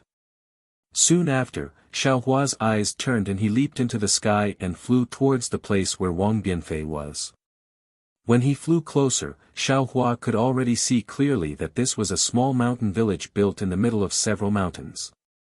There were more than 100 families in the mountain village. At this time, some people were farming on the mountain and some people were hunting in the mountain ridge. Within the village, women were weaving and planting vegetables, washing and cleaning. There was also a group of children playing and making noise. It was a lively scene of a village. At this time, Wang Bianfei was standing in the courtyard of the largest family in the mountain village. A middle-aged man with a protruding mouth and monkey-like cheeks was saying something to him in a sharp voice. Another middle-aged man with a fat head and big ears was arrogantly sitting on a recliner not far away. He was holding a palm leaf fan in one hand and a wine pot in the other. The fat man fanned himself a few times and snorted a few times. He then stuffed the wine pot into his mouth and took a few sips. He looked very free and unfettered. Xiao Hua's body was hidden in the air and he could already hear clearly. He heard the middle-aged man say, Wang Bianfei, Lord Wang called you over today because he took a fancy to your painting skills. I heard that everything you paint is vivid and lifelike. Today, I want to let you show off your skills. As he spoke, he took out a silver ingot from his bosom and said with a smile, if your painting can satisfy Lord Wang, then this silver ingot is yours. Wang Bianfei glanced at the silver ingot. His expression did not change and he did not accept the silver ingot. He only slightly nodded and said, Head butler, please tell this lowly one what to paint today. If this lowly one's painting can't satisfy Lord Wang, how can this lowly one dare to accept this silver ingot? To others, it is extremely difficult, but to you, it is very simple. The skinny butler slightly smiled and put the silver ingot back into his bosom. Wang Bianfei slightly frowned. He looked at Lord Wang who was not far away and then looked at the butler. He bit his lips and said in a low voice, Head butler, this lowly one has a question. I don't know if I should ask. There is no harm in speaking. The head butler very generously waved his hand. Although this lowly one knows how to paint, this lowly one is still small and clumsy. It is impossible for this lowly one to satisfy Lord Wang. Wang Bianfei opened his mouth and his words were mature again. If Lord Wang has any important matters, please feel free to invite the great painters in Pingxi City to do it. This lowly one knows that his painting is not worth a silver ingot. Since Lord Wang asked you to come, he naturally has his own plans. The butler looked at Wang Bianfei with some astonishment. He really did not expect Wang Bianfei, a child who was not even 10 years old, to be able to think so much. He smiled and said, "You don't have to ask so many questions. Just focus on painting." Wang Bianfei nodded and said, "This lowly one understands." Immediately after, the butler walked to the fatty's side and whispered a few words. The fatty waved his hand to indicate that he understood. The butler then brought Wang Bianfei into the backyard. The backyard was a place that was similar to a garden. A lady dressed in gorgeous clothes was sitting on a swing. The butler brought Wang Bianfei forward and pulled Wang Bianfei, saying, "Aren't you going to greet young lady?" "Yes, this lowly one greets young lady." As if he understood something, Wang Bianfei calmly bowed and greeted. Get up." The young lady seemed to have something on her mind. She absent-mindedly waved the circular fan in her hand a few times and said. Seeing that the young lady did not pay attention to Wang Bianfei, the butler hurriedly pulled Wang Bianfei to the side and said in a low voice, "Lord asked you to come here today because he wants you to paint a portrait of the young lady. This is very important. You must paint it well. As long as Lord and young lady are satisfied, that silver ingot just now will be yours." "Yes, this lowly one understands." Wang Bianfei nodded vigorously. "This lowly one will do his best to paint it well." "Good." The butler clapped his hands and said, "It's up to you." After saying that, the butler waved his hand and a few servants who were already at the side immediately brought over a desk, rice paper, brush, ink and other items. After the servants had arranged the items properly, a few servant girls quickly walked over and opened up the rice paper and other items and put them away. There was even a little girl who walked to the side of the desk and prepared to grind an ink stick. Wang Bianfei hurriedly waved his hand and signaled for everyone to stop. He walked to the side of the inkstone and carefully took out the ink stick. He poured some clear water into the inkstone and slowly ground it. At the same time, he frowned and stared at the young lady who was also frowning while sitting on the swing. After the time it took to drink a cup of tea, the entire back garden was silent except for the sound of the wind. A few servants and servant girls were puzzled, but they did not dare to make a sound. They stole glances at Wang Bianfei and then at the butler. The butler patiently waited for a while, but when he saw Wang Bianfei's reaction, he looked left and right and waved his hand to signal everyone to leave. He quietly retreated to the entrance of the garden and looked at the Lord and Wang Bianfei in the distance. "That's strange, what is this? Even if he wants to paint a portrait for this young lady, he should find an adult painter. There may not be any in this village, but there are plenty in Pingxi City. There's no reason to find this child." Xiao Hua, who was invisible in the air, felt a little strange and secretly said, "Moreover, there are only 100 or so families in this village, how can there be such a rich Lord Wang? He is 10 times or even 100 times richer than a local rich man." He looked at Wang Bianfei again. He stared straight at the young lady for more than enough time to eat a meal. Then, he slightly closed his eyes and composed himself. He then turned around and walked to the front of the desk. He lifted his foot and stepped on a small stool that had been prepared earlier. He reached out and picked up a slightly thick brush from the brush washer. He dipped the brush in the thick ink of the inkstone and waved his hand to draw on the rice paper. Chapter 3465. Xiao Hua was very curious and leaned over to take a look. He saw that Wang Bianfei's first few strokes were actually drawing around the entire Xian paper. Not to mention a human figure, even a graffiti seemed to look better than Wang Bianfei's few strokes. However, in just a few breaths, Wang Bianfei only slightly drew on these lines, and an extremely plump woman's silhouette was revealed. Good. Xiao Hua didn't know how to draw, but seeing how confident Wang Bianfei was and how he didn't even look at the woman, and how his brush seemed to have the help of the gods, he couldn't help but praise in his heart, such an intelligent child is indeed rare in this world. And at this moment, he also understood why Lord Wang didn't look for other painters. Wang Bianfei used a thick brush to outline the rough outline of the portrait. Then, he picked up a small, thin brush to draw on the outline in detail. In the end, he took out a small, rough red brush from his embroidery bag and slightly modified the cheeks and lips of the portrait. Finally, he took a deep breath and took out the thickest brush from the brush washer. He dipped it in ink and touched the eyes of the portrait twice with lightning speed. Xiao Hua felt his eyes light up. The person on the xian paper seemed to have come alive. That kind of bashfulness, that kind of blurred mental journey, all of a sudden revealed the thoughts of the young lady on the swing. Good. Xiao Hua forgot that he was hiding at the side and almost called out. Fortunately, Wang Bianfei was concentrating on brewing and didn't notice.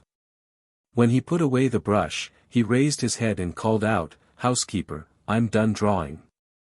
After finishing the portrait, Wang Bianfei's high spirits immediately disappeared. He carefully put down the brush and respectfully said while standing at the side. "Master, master." The housekeeper didn't come over and instead called out. "So fast." Lord Wang quickly ran over. The fat on his body trembled and beads of sweat dripped down. The two were originally happy, but when they walked to the front of the desk and saw the portrait Wang Bianfei drew, their faces immediately froze. "Master." Seeing this, Wang Bianfei's face also slightly changed. He said in a low voice, "Could it be? I didn't draw well." "Humph." Old Master Wang snorted coldly and didn't say anything. He glanced at the butler. At this moment, the young lady also walked over from the swing. When she saw the portrait, her expression changed greatly. There were tears in her eyes. She covered her face and quickly walked away. The steward's face changed, and he said angrily to Wang Bianfei, "Don't you have eyes? My family's young miss is as beautiful as a flower, how could you paint her like this? With this painting of yours, how could the son of the deputy county magistrate take a fancy to miss?" But. Wang Bianfei was stunned. He looked at his painting in confusion and said curiously, "Master, I painted it according to Miss's appearance. It's exactly the same." Wang Yifei didn't understand the inside story, but Xiao Hua, who was in midair, had a clear mind. Sure enough, that housekeeper pointed his finger at the left cheek of the portrait and shouted, "My family's miss clearly doesn't have a mole here, why did you draw one here?" "Master, I've been wronged." Wang Bianfei hurriedly defended himself. "Miss clearly has a black mole on her left cheek, and it's not small. There are 4 more on it." "Shut up." The steward slapped Wang Bianfei's face and said angrily, "Quickly, remove this black mole." "No." Wang Bianfei's face was red with 5 finger marks. His tears flowed out, but he still clenched his teeth and said, "Father said that a painter is the eyes of people. Whatever you see, you have to draw. If you fake it, you're not a painter. Little baby." Master Wang next to him took out a gold ingot from his arms and shook it in front of Wang Bianfei's eyes. He smiled and said, "If you remove this black mole, I'll give you this gold ingot." Unfortunately, Wang Bianfei looked at the gold ingot, slightly bit his lips and shook his head. "No, I saw it, so I have to draw it, humph." Master Wang flung his sleeve and threw the gold ingot on the ground. He said coldly, "If it weren't for this black mole, I wouldn't have asked you to draw it." After saying that, he panted and left. "Wang Bianfei, don't refuse a toast only to be forced to drink a forfeit." The steward looked at the gold ingot on the ground and a trace of greed flashed in his eyes. He carefully picked it up and wiped away the dust on it and said, "I know that in your family, only your mother makes a living by weaving and starching. The charcoal and paper that you use to draw every day are all exchanged by your mother's hard work every day and night. Now you only need to gently move the brush and this gold ingot is yours. It's enough for your family's expenses for 10 years. Think about these 10 years, your mother doesn't have to work hard, don't you think that you..." At this point, the steward didn't say anything more and looked at Wang Bianfei with confidence. "No." Unfortunately, Wang Bianfei still shook his head, as the saying goes, don't do good because it's small, don't do evil because it's small. 1,000 miles of dike can be destroyed by an ant's nest. As long as I start to draw a fake painting and lie for the first time, I can't do it again.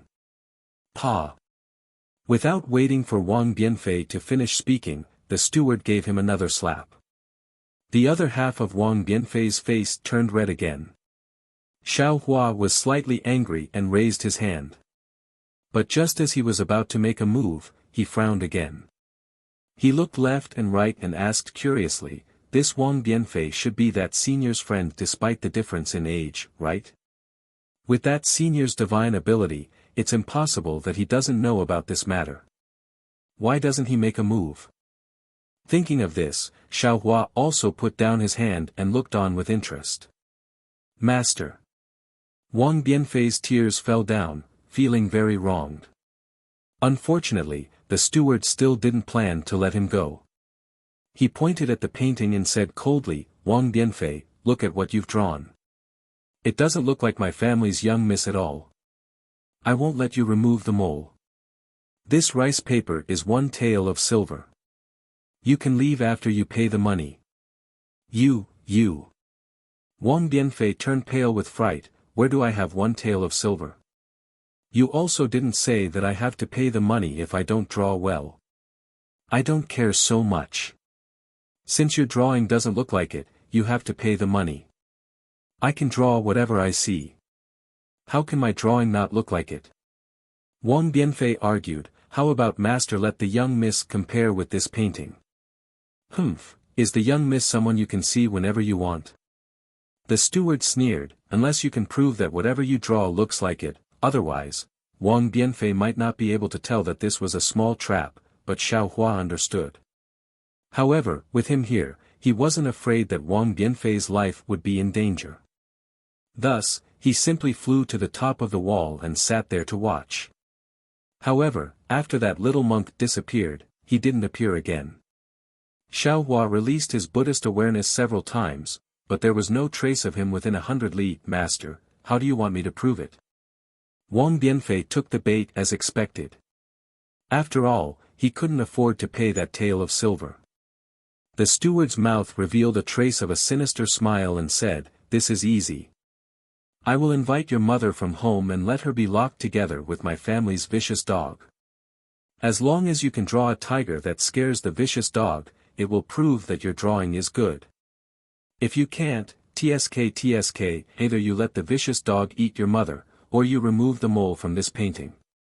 You. Wang Bianfei didn't think that he would suddenly drag his mother into this. His mind was in a mess. Men. Steward E ordered, tie up Wang Bianfei's mother and bring her here. Yes. The nearby servants had already responded and hurriedly left. But. I have never seen a tiger before. How can I draw this? Wang Bianfei's face turned red as he hurriedly explained. Steward E flicked his sleeve and left with his head raised. Mother. Wang Yifei cried and stumbled as he ran out. The servants were in high spirits. Without waiting for Wang Bianfei to plead with Master Wang, they had already brought Wang Bianfei's mother over. Wang Bianfei's mother looked to be around 30 years old. However, the hair on her temples was already white and there were many wrinkles at the corners of her eyes. Even that pair of eyes were slightly squinted. Clearly, she had been working very hard under the oil lamp at night. Son, how did you offend Master Wang? Hurry up and apologize to him. Wang Bianfei's mother didn't know what happened. Seeing the Wang family's servants' ferociousness, she was already trembling in fear. The moment she entered the courtyard, she hurriedly shouted. Unfortunately, before Wang Bianfei could reply, woof woof. A few fierce dog barks sounded and a dog cage that was taller than a person was already carried out. Wang Bianfei's mother seemed to be extremely afraid of dogs. Upon hearing this sound, she immediately collapsed onto the ground. Mother. Wang Bianfei didn't seem to think that his mother would be so afraid of dogs. Because in the past, whenever he encountered dogs, it was always his mother who stood in front of him. However, at this moment, he had already forgotten that he was afraid of dogs and bravely rushed over. However, evil people were fiercer than dogs. Without waiting for him to run over, a servant blocked him. The other two servants even lifted up his mother and threw her into the dog cage. Although the vicious dog had already been chained to a corner of the dog cage, the vicious dog still pounced on Wang Bianfei's mother. The dog's barks blew up Wang Bianfei's mother's hair and the vicious dog's saliva even splashed onto her body. Wang Bianfei's mother's 4 limbs trembled. She couldn't stand at all. She used all her strength to hold on to the wooden stick on the dog cage. The fingernails on her hands were all turning blue. "Son, how did you offend Master Wang?" Hearing his mother's voice that was close to a moan coming from her throat, Wang Bianfei bit his lip so hard that blood trickled out. His hands clenched tightly and the tears that flowed out stopped at this moment. He glanced at the triumphant housekeeper and shouted, "Bring the brush, ink, paper and inkstone over." "Alrighty." The housekeeper laughed and waved his hand. "You should have known better. Why did you have to do this?" However, when the servants brought the writing table over, to the housekeeper's surprise, Wang Bianfei didn't remove the mole on the drawing nor did he redraw it. Instead, he focused on drawing the tiger stroke by stroke. Chapter 3466. Xiao Hua was also filled with righteous indignation as he watched from the high wall. Even though he was already a nascent soul master, he still couldn't help but want to take action when he saw such an evil thing. However, when he saw Wang Bianfei unyieldingly draw the tiger, his heart moved again. He looked at the lady in the dog cage and saw that there was no danger to her life. Moreover, the metal chain was extremely sturdy. He stopped and watched with great interest as Wang Bianfei drew the tiger. He wanted to see how Wang Bianfei's tiger would be able to scare the evil dog. Unfortunately, after a moment, Xiao Hua smiled. It was very simple. Wang Yifei's tiger was not a tiger at all. Instead, it was like a cat, an enlarged cat. Is this what it means to draw a tiger but not a cat? Xiao Hua laughed in his heart. The evil housekeeper's face was originally ugly, but when he saw Wang Yifei's tiger, he unconsciously became happy. Knowing that Wang Yifei didn't know how to draw a tiger, he had to modify the young Mrs. portrait according to his own calculations. Moreover, he also understood that his young Mrs. face was flawed. He absolutely couldn't let the painters in Pingxi City draw it. In that case, before the young Mrs. portrait was sent to the county magistrate's mansion, the county magistrate's son would already know. Although this Wang Yifei was young, he seemed to draw better than ordinary painters. His master really had to rely on this Wang Yifei. How about it? The evil housekeeper laughed. You want to scare the evil dog with this tiger? Do you want me to release the evil dog? But Wang Yifei's face turned red. I said that I can draw anything that I have seen. I have never seen this tiger before. The evil housekeeper grinned. Whether you see it or not is your business. Whether you release the dog or not is my business. Master. Wang Yifei saw that the evil housekeeper was about to raise his hand. His eyes turned and he hurriedly ran in front of Master Wang. With a plop, he knelt on the ground and said anxiously, Master, can you give me 3 days? No, 1 day, I will go up the mountain. Go up the mountain. Master Wang looked at the side helplessly. Hearing Wang Yifei's pleading, he couldn't help but stare blankly. Wang Yifei shouted, I will go up the mountain to see if there is a tiger. I will come back and draw a real tiger. When old Master Wang heard this, he didn't know whether to laugh or cry. He didn't want Wang Yifei to draw a tiger. He wanted Wang Yifei to draw a portrait of his daughter. Just as old Master Wang was about to get angry, young Miss Wang came out. At this moment, young Miss Wang's face was covered with a veil. She said a few words in front of old Master Wang, then turned around and left. Old Master Wang looked at his daughter with pity. He raised his hand and said, All right, I'll give you 1 day. Go and come back quickly. If by this time tomorrow, you still can't draw a tiger that can scare the evil dogs, don't blame me. Yes, yes, I understand. Wang Bianfei hurriedly got up from the ground and ran to his mother, shouting, "Mother, wait for your son for a day, your son will definitely save you from inside." Wang Biafei's mother did not understand what had happened, but she understood that her son wanted to go up the mountain to find the tiger. She was originally frightened by the vicious dog, but at this time, she did not know where the courage came from. She stood up from the ground and said anxiously, "Son, you are not even 10 years old, how can you go up the mountain by yourself? How can you escape from the tiger's mouth? Don't worry about mother, mother would rather be eaten by this vicious dog than let you go up the mountain." With that, Wang Biafei's mother walked towards the vicious dog. Wang Biafei was scared out of his wits, but the servants next to him were nimble. They hurriedly took a few wooden forks and pressed the vicious dog that pounced on Wang Biafei's mother to the ground. "Mother." Wang Biafei gritted his teeth and forced a smile on his face. "Don't worry, boy secretly went up the mountain to draw last year. He also saw the tiger, but he did not draw it. This time, boy went up the mountain to secretly take a look. He will come back immediately after drawing the tiger. There will be no problem." But even after listening to Wang Biafei's explanation, Wang Biafei's mother was still not at ease. Just as she was about to say something, Wang Biafei waved his hand and hurriedly ran out of the Wang family. He said while running, "Mother, boy will be back soon, it will be very fast." After Wang Biafei left, only a few dog barks could be heard in the Wang family's courtyard. The servants were all silent. That evil housekeeper did not expect things to develop like this. "What are you waiting for?" Lord Wang raised his head and shouted at the housekeeper, "Why are you still not following Wang Biafei? If he really went up the mountain, how can a child like him be the tiger's opponent?" "Lord, don't worry."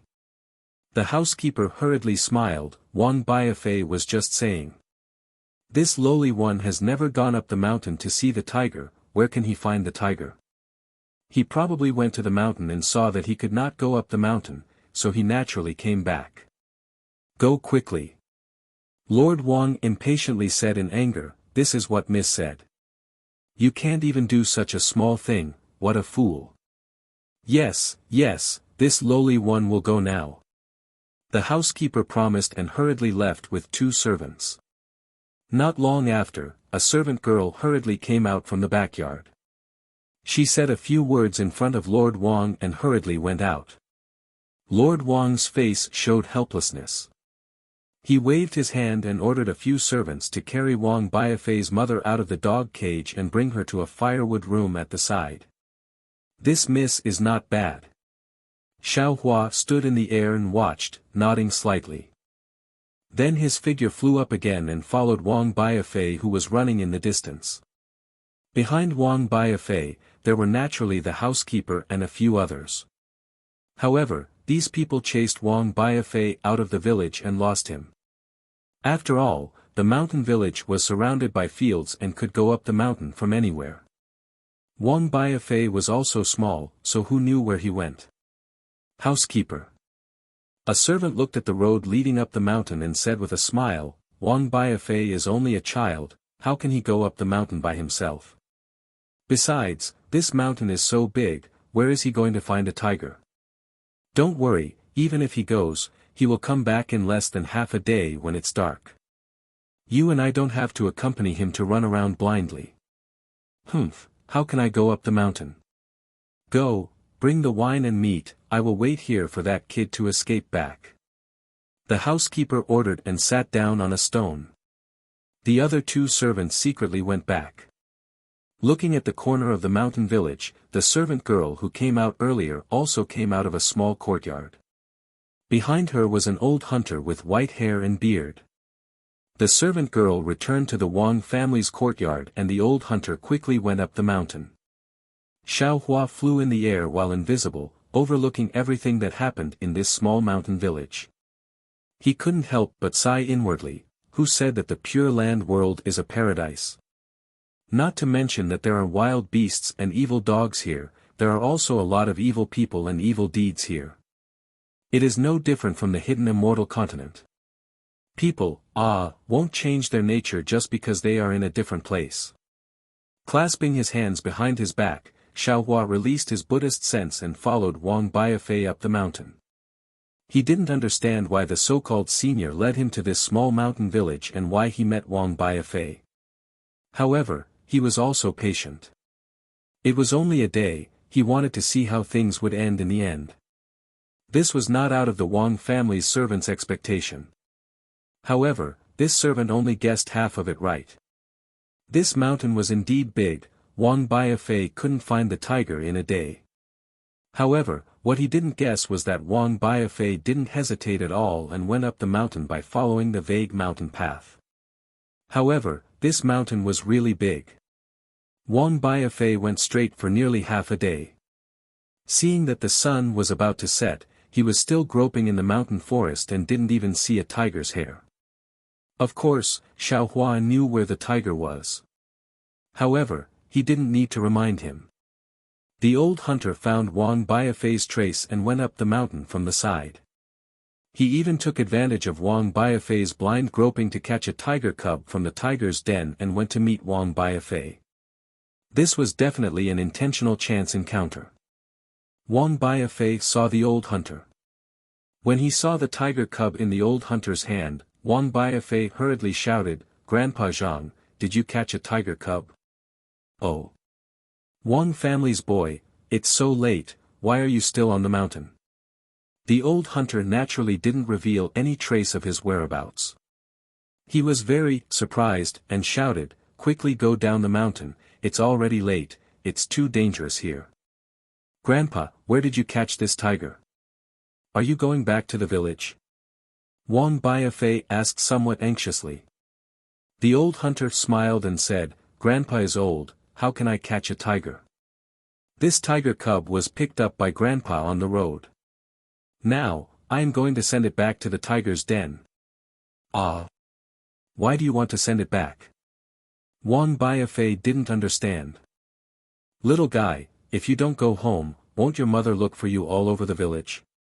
The old hunter smiled and said, "If this tiger cub is missing, won't that dumb insect look for you all over the mountain? And it is very likely that it will directly rush into our village, that will be troublesome." Hearing the old hunter mention his mother, Wang Biafei couldn't help but cry again. After all, he was still a child who was not even 10 years old. "Oh, little boy, what happened to you? Are you lost? Don't worry, Grandpa will send this tiger back, and then we will go down the mountain together." The old hunter hurriedly comforted him. But Wang Biafei asked again, "Grandpa, can you take me to the tiger's den? I want to see what a real tiger looks like." "Ah. You don't want to live anymore." The old hunter was shocked. He was afraid that the maid who looked for him earlier didn't explain clearly, so he quickly replied, "Even I don't dare to go to the tiger's den. Don't forget, a tiger's nose is more sensitive than a dog's, and it can run faster than a dog. Once you get close to its den, it will immediately notice you, it will be too late for you to run away." Then Wang Biafei hurriedly said, "Grandpa, I just want to see a real tiger, it's fine if I don't get close to it." "You silly child." The old hunter smiled and said, "Don't I have a tiger here? Although it's not a big tiger, after you see it, you can think of it as a big tiger, right?" This. Wang Biafei was a little hesitant. Chapter 3467. The old hunter urged, "Little guy, if you want to see it, hurry up. I estimate that there's still more than an hour before the tiger returns to its den. By then, I'll have to send this little tiger back to its den." "Okay, Grandpa, put the tiger down and let me have a good look."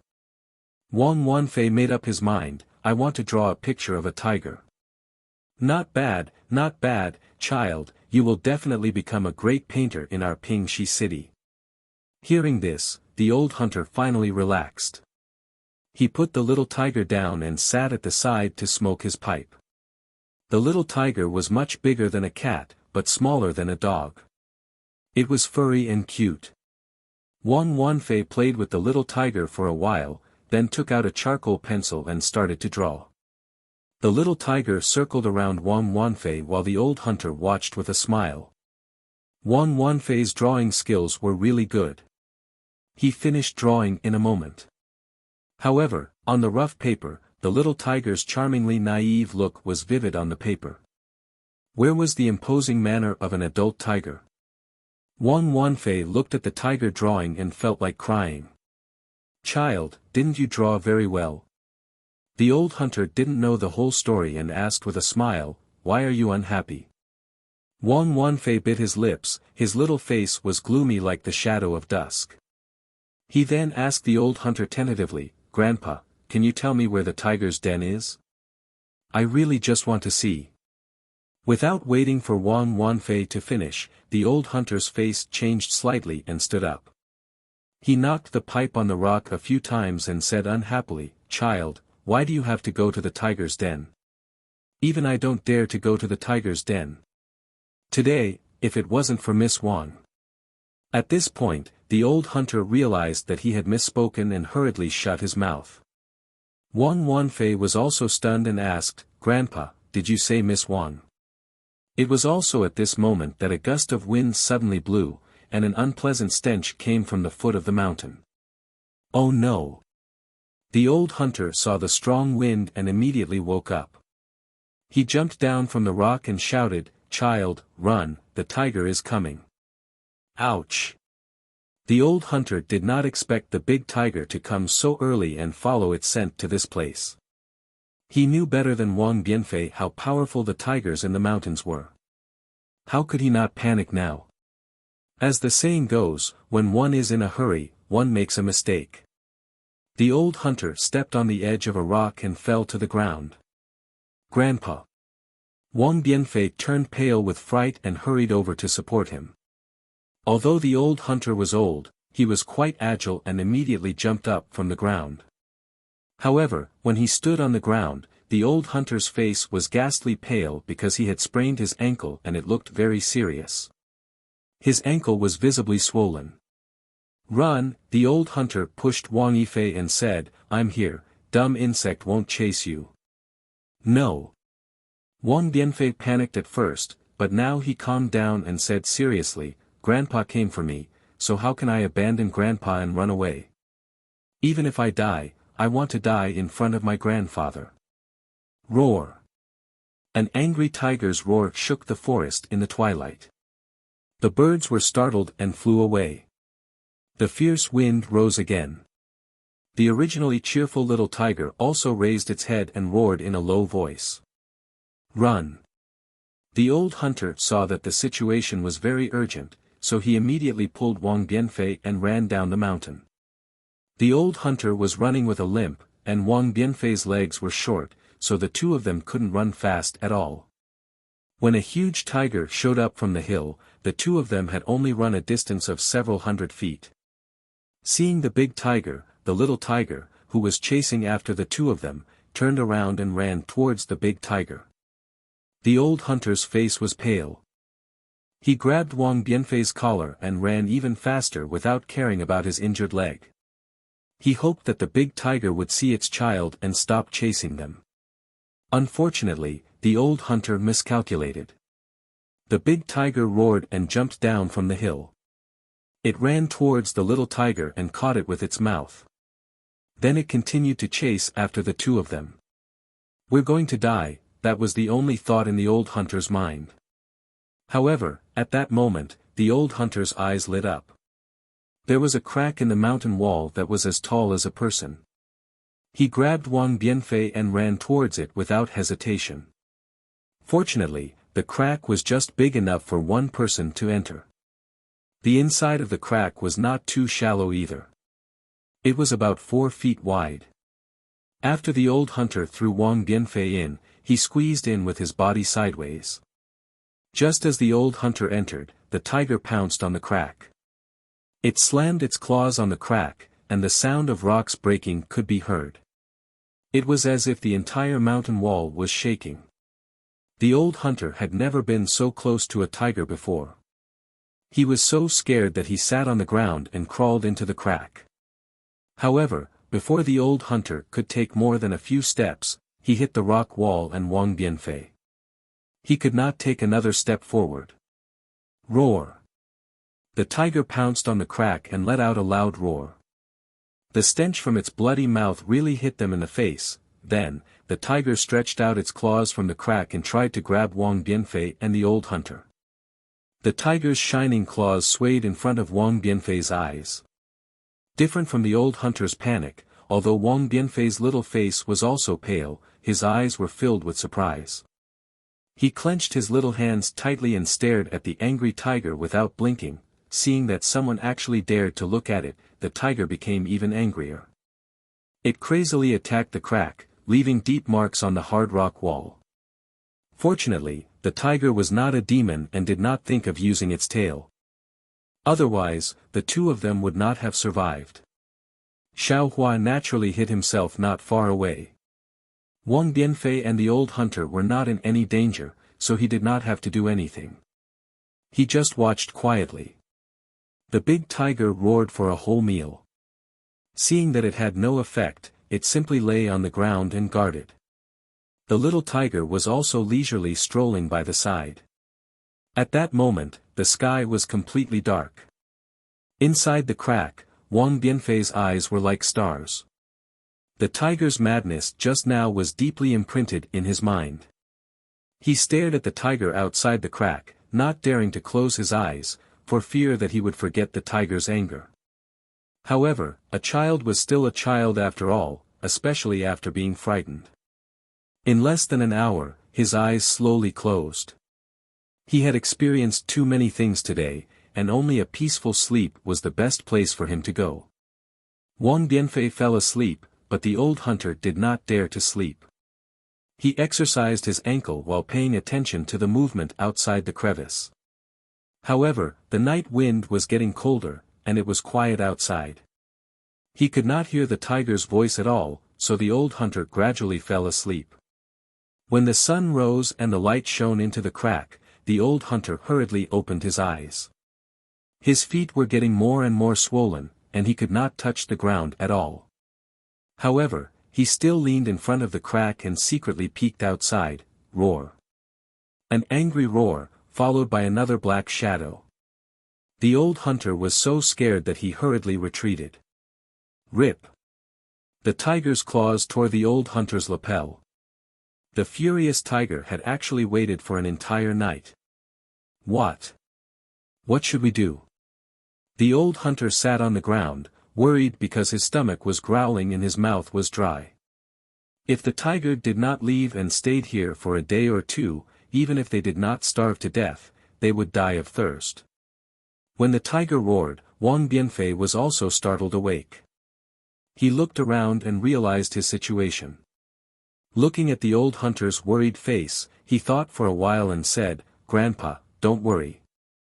I have an idea." "You? What idea do you have?" The old hunter looked at Wang Bianfei. He did not blame Wang Bianfei, but how could he not hate him in his heart? However, Wang Bianfei said confidently, "Grandpa, please wait." As he spoke, Wang Bianfei took out a piece of straw paper and a charcoal pencil from the embroidered bag he carefully placed on the ground. He closed his eyes slightly, then waved the charcoal pencil and drew something on the straw paper. The old hunter naturally did not believe Wang Bianfei. He did not look at him, but stared at the crack with his brows tightly knitted. No one knew what he was thinking. After the time it took for a stick of incense to burn, Wang Bianfei stopped and put away the charcoal pencil. He looked at the drawing on the straw paper and was very satisfied. However, when he raised the straw paper, he looked at the rock wall again. He thought for a while and said a few words to the old hunter. "What? You're saying that I'm holding this straw paper? But you think that a tiger drawn on the straw paper can scare away a real tiger outside? Are you sure?" The old hunter heard and said in disbelief. Wang Bianfei smiled, "Grandpa, you can try. If it weren't for the fact that I'm short and can't be compared to a tiger, I would have tried it myself." The old hunter looked at the lifelike tiger on the straw paper. Although he did not believe Wang Bianfei's words, his heart was moved. After thinking for a while, the old hunter raised the tiger drawing and slowly walked behind the crack. Roar! As if it had heard the footsteps, the tiger pounced again. However, it was different this time. The tiger suddenly saw another tiger coming out from the crack. It was stunned at first and stared at the tiger drawing for a moment. Then, it growled a few times, grabbed the little tiger by the neck, curled its tail and ran away quickly. The old hunter's hands and feet were trembling. His ears were pricked up and he did not dare to breathe loudly. He waited for a full meal before he carefully jumped out. Looking at the mountain path that was already calm, he looked at the tiger drawing in his hand. He could not believe what had just happened. "Let's go, Grandpa." Wang Bianfei took the tiger drawing from the old hunter's hand and carefully put it away. He looked down the mountain and said firmly. The old hunter nodded. The old and the young cuddled together and slowly walked down the mountain. The housekeeper at the foot of the mountain was now very anxious. He waited at the foot of the mountain until the sky turned dark, but Wang Bianfei did not come down. When he returned to the Wang family to report, he was reprimanded by the young lady of the Wang family and was forced to go up the mountain to search. However, who dared to go up the mountain when the sky turned dark? He could only wait at the foot of the mountain with a few servants and wait until dawn to go up the mountain to search. Chapter 3468. Wang Bianfei wasn't surprised to see Butler Yi go up the mountain. Since Miss Wang could let the old hunter go up the mountain, she could naturally let the butler go up the mountain. However, when he thought of how Butler Yi's idea almost cost him his life, Wang Bianfei's face turned cold. The butler didn't care about Wang Bianfei's attitude. As long as Wang Bianfei didn't die, he could answer to Miss Wang. The old hunter was naturally sent home by the servants while Wang Bianfei was brought back to the Wang family by the butler. Wang Bianfei's mother didn't sleep the entire night. When she saw her son return safely, her vision turned black and she couldn't stand steadily. Wang Bianfei was shocked. He didn't care about anything else and wanted to pounce over. However, he was stopped by the butler. "Wang Bianfei." The butler sneered, "Your mother is fine. She ate a lot of chicken, duck, and fish last night. Today, you came back. Originally, I wanted to send her back to the dog cage. However, since her body is weak, there's no need to send her back. Our agreement is still in place. If you're not confident, there's still half a day left." Wang Bianfei looked at his unconscious mother with heartache and interrupted the butler, "No need. Let's do it now." "Okay." The butler waved his hand and said, "Bring everything over." Woof woof. The vicious dog barked and was brought into the dog cage. A few servants brought over the desk and the portrait from before. When Wang Yifei's mother heard the dogs barking, she actually slowly woke up. At this moment, Master Wang also walked over slowly and sat on the armchair at the side. Wang Bianfei didn't walk to the desk. Instead, he took out the straw paper from his embroidered bag and walked quickly to the dog cage. The vicious dog in the dog cage saw someone coming and barked even louder. It was unknown whether it was intentional or accidental, but the vicious dog broke free from the chains. The door of the dog cage wasn't closed and the vicious dog pounced out of the dog cage towards Wang Bianfei. "Son!" Wang Bianfei's mother suddenly jumped up from the ground. She no longer cared about her fear of the vicious dog and ran towards Wang Bianfei, wanting to block in front of Wang Bianfei. Looking back at Wang Bianfei, he was calm and collected. Seeing the vicious dog pouncing towards him, he suddenly raised the piece of paper. With a shake of his hand, the picture of a roaring tiger opened. "Awoo!" The grass paper fluttered in the wind. Although the tiger on the paper was silent, its demeanor was clear, as if it was about to break free from the paper. When the vicious dog saw it, it was so scared that it crawled on the ground and howled. For a moment, it even peed and defecated. Seeing this scene, not only Wang Bianfei's mother, but even the housekeeper and old Master Wang were stunned. "Father!" A clear and melodious voice sounded from behind the crowd. "Please let Wang Bianfei go. I was born with a short life, and my face is slightly blemished. Even if Wang Bianfei painted me as a fairy, wouldn't people ignore me when they see me? If he doesn't mind his daughter's flaws, so what if Wang Bianfei paints his daughter's true face? Alas, my daughter! You don't understand." Lord Wang sighed and said, "The first sight is the most important. If the son of the deputy county magistrate saw your true face at first sight, he would definitely not take a second look. But if he didn't see it, he would naturally have a good impression. Even if he saw it again, he might not care." But Miss Wang hesitated and didn't know how to continue. At this moment, Wang Bianfei bit her lips, looked at Miss Wang and whispered a few words. "Oh." Miss Wang was stunned and immediately understood.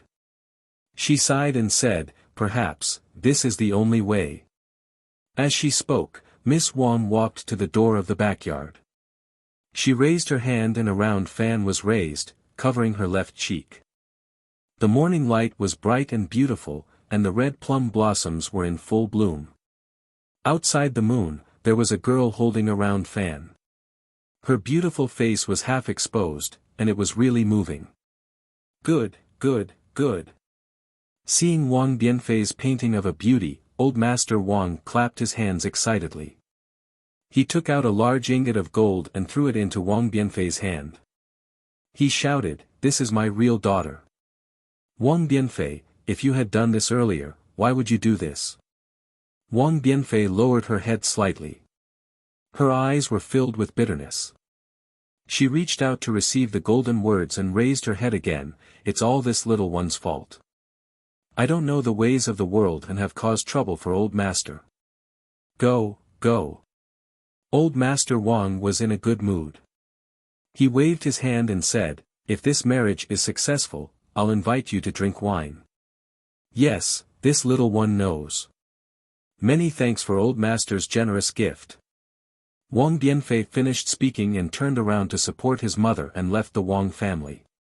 When they returned home, Wang Bianfei respectfully helped his mother to sit on a chair.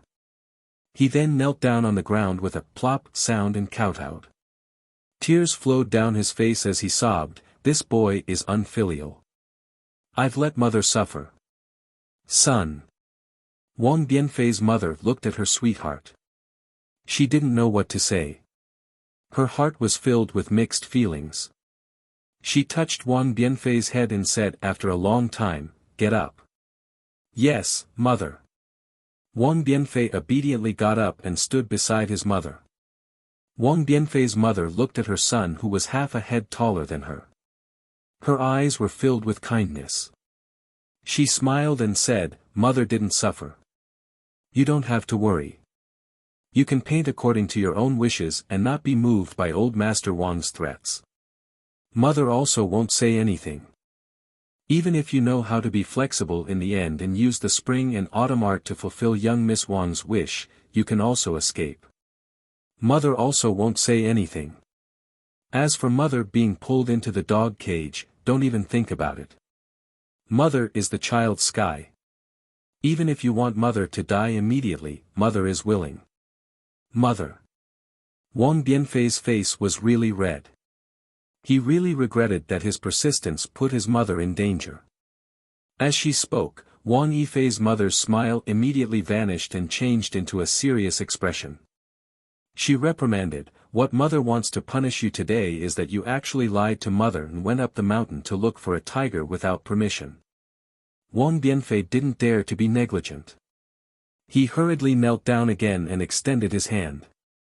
He lowered his head and said, "Boy knows his wrongs. Boy is willing to accept punishment. And, come over here and receive your punishment in front of your father." Wang Bianfei's mother got up. Her tone was a bit sad. She turned around and went to the inner room. Wang Bianfei's face slightly changed. His small teeth bit his lips until they turned white.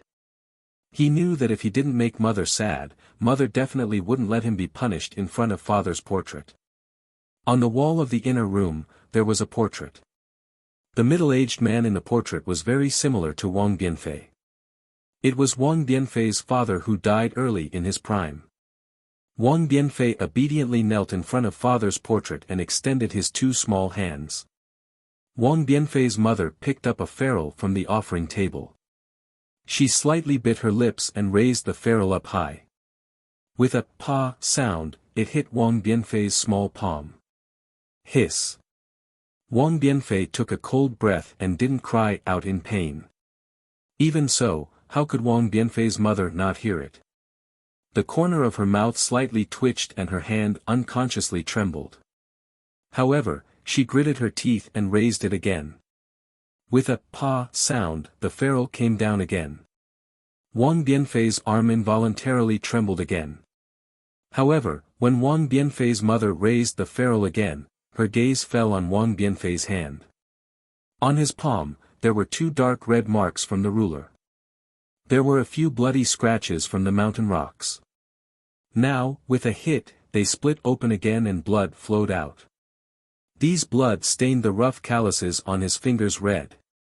Son.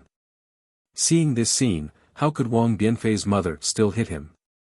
She couldn't help but let out a heart-wrenching cry and threw the ferule to the ground. She hugged Wang Bianfei's small head and cried out loud. Seeing his mother's loss of self-control, Wang Bianfei instead calmed down.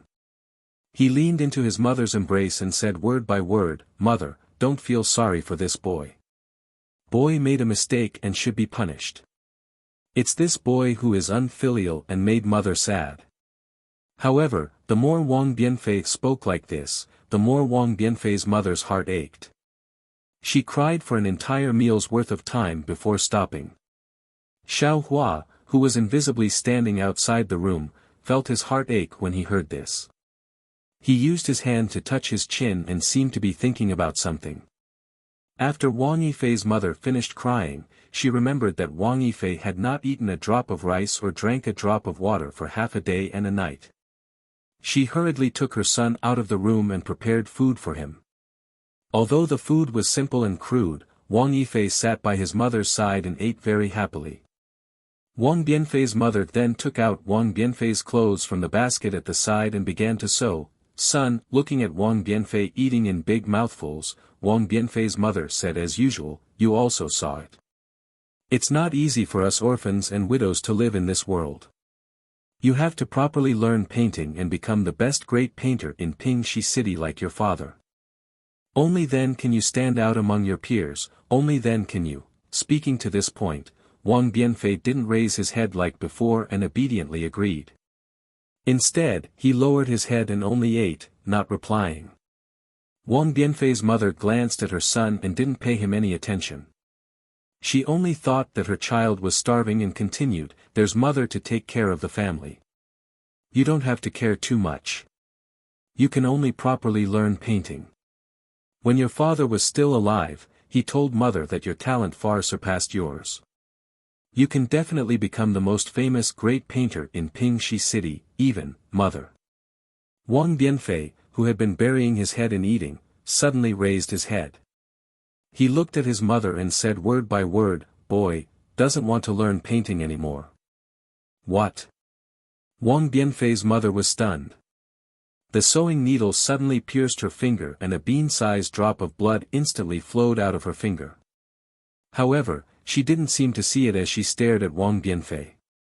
Wang Bianfei saw that his mother's gaze was so sharp. His eyes unconsciously flickered and he wanted to lower his head. "You." Wang Bianfei's mother was about to get angry. However, she took a deep breath and placed her bleeding finger in her mouth to suck it. She suppressed her emotions and said indifferently, "Why don't you want to learn painting?" "Mother." Wang Bianfei was a little scared. However, looking at the broken porcelain bowl in front of him, he bit his lips and said, "Boy said it." "Mother, don't be angry. Chapter 3469. Say it. You're all grown up. Mother can't possibly worry about everything for you. Wang Yifei's mother nodded and asked, moreover, Mother doesn't know how to paint. If you have any thoughts, you can say them. Mother will listen first. Could it be that you don't like to paint anymore? Mother. Wang Yifei said as he pushed the bowl to one side. He stood up and said, Boy naturally likes to paint. However, after yesterday's incident at old Master Wang's house, Boy feels that painting alone is of no use. Even if Boy becomes a great painter in Pingxi City, like father, won't he still be unable to control his own fate? Speaking till here, Wang Yifei stole a glance at the inner room. Although his mother had never told him how his father passed away, he more or less knew some of the things that happened in the past from the villagers. His father was probably as straightforward as him, and because of some things he had offended the influential people, right? Wang Yifei's mother was silent. How could she not know these things? But what could she do? Wang Yifei didn't know what his mother was thinking. He hurriedly explained, Mother, perhaps you still don't know the details. After waiting for Wang Bianfei to clearly explain the cause of the matter, he then said, Mother, take a look. Facing a rich man from a village, this child only slightly resisted, and they took Mother away and threw Mother into a dog cage. How can they treat a person's life as their own? In the end, even if the boy risked his life and won the bet, the boy still had no choice but to give in. If the boy didn't give in, even if they didn't say anything about today's matter, it would be inevitable that they would make things difficult for us in the future. We are fish on the chopping block.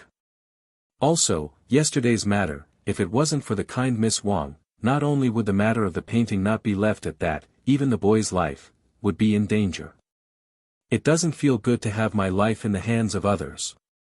Wang Bianfei said very seriously, from this matter, the boy has already seen that even if the boy becomes the best painter in Pingxi City, even if the boy becomes the most famous painter in the entire Buddhist kingdom, he will still be someone else's plaything. Whatever the others ask the boy to draw, the boy has to draw. Whatever the others don't ask the boy to draw, the boy can't draw. What's the point of having such a great painter? Just like today, when the boy drew well, the Wang family rewarded him with an ingot of gold and praised him, saying that the boy was talented and was a useful person. In the future, others would give him more gold and praise. Even if they said that the boy was the best painter in history, what was the use? Fate is not in one's own hands. In the end, it is all for naught. Son. Wang Bianfei's mother was somewhat stunned. She really couldn't think of a 10-year-old child who could think so much. Who told you all this? Wang Bianfei hesitated for a moment and said, less than half of it was the little monk who told me. Most of it was the boy himself. Little monk? Wang Bianfei's mother's expression changed greatly. She hurriedly asked, then, if you don't want to learn painting, what do you want to do? Don't tell me you want to become a monk. Mother, in this world, other than monks who have great magical powers, there are many people like monks. Wang Bianfei smiled. He knew that his mother was worried that if he became a monk, he wouldn't be able to get married, thus cutting off the Wang family's bloodline. Wang Bianfei's mother was puzzled and asked, in this world, other than the masters in the temples, what is better than being a great painter? Cultivator. Wang Bianfei said without hesitation, Mother, in this world, there is a kind of person called cultivator. Monks seem to be a kind of cultivator. Other than monks, there are also scholars and Taoists. Scholar mother has heard of them. Wang Bianfei's mother frowned, but Taoist mother has never heard of them. But mother knows that scholars are all people without the strength to truss up a chicken. Boy also doesn't know. Wang Bianfei smiled bitterly, these were all told by the little monk to the boy. Son, these are all indiscernible things. Then you, what are you going to do now? Wang Bianfei's mother wasn't moved. She still talked about the reality in front of Wang Bianfei. Wang Bianfei's gaze was firm as he replied, since there are cultivators in this world, then the boy will definitely be able to find them. Wang Bianfei's mother smiled and said, that's good. Mother will pack up. Let's go find them together. Mother. Wang Bianfei immediately woke up. There were only 2 people in this family. If he left, what would his mother do? Not to mention how he would survive if he left the mountain village. If his mother was alone at home, how would she live without her son? Alas, an ideal is always an ideal. In front of reality, there is always an illusory side. A village child who is not even 10 years old wants to leave the home of an orphan and a widow to cultivate. This is simply dreaming. When he heard up to here, Xiaohua came to a sudden understanding. He finally understood why that senior from the Buddhist sect had led him here. However, he was still somewhat puzzled. Since that senior is a master from the Tantric sect, he had already attained the Buddha fruit 10,000 years ago. Then, enlightening Wang Bianfei and leading him into the Buddhist sect was simply a piece of cake. Even if Wang Bianfei reckoned that for the sake of the Wang family, he would have to marry and have children in the future. After all, the Tantric sect didn't care about this. Why did they want him to come here? Thinking like this, Xiaohua felt a chill run down his spine. This was because he had already realized that the senior from the Buddhist sect must have already known that he possessed the Taoist sect's techniques. That senior from the Buddhist sect respected Wang Bianfei's choice and hoped that Xiaohua would pass on the Taoist sect's mantle to Wang Bianfei. Since Xiaohua had witnessed this matter from beginning to end, he also liked the exceptionally intelligent Wang Bianfei. His filial piety towards his mother especially moved his heart. Of course, Xiaohua also seemed to see a familiar shadow on Wang Bianfei. On this continent, or perhaps on other continents, in a village called the Guizhuang House, 100 years ago, or perhaps even longer ago, an ignorant child was like him. He saw the hardships of life from oppression, thought of resistance, and thought of his own future. Just based on this feeling of the future, Xiaohua was also willing to lend a hand. Thinking here, Xiaohua slowly flew into the house. His figure appeared out of thin air, and he said with a smile, "Boundless Taoist Master, I greet you." "Ah! You, who are you?" Wang Bianfei's mother was very surprised. She pulled Wang Bianfei behind her and protected Wang Bianfei with both hands as she said anxiously. Looking at Wang Bianfei who was protected by his mother, there was no surprise on his face. His pair of curious eyes looked up and down at Xiaohua.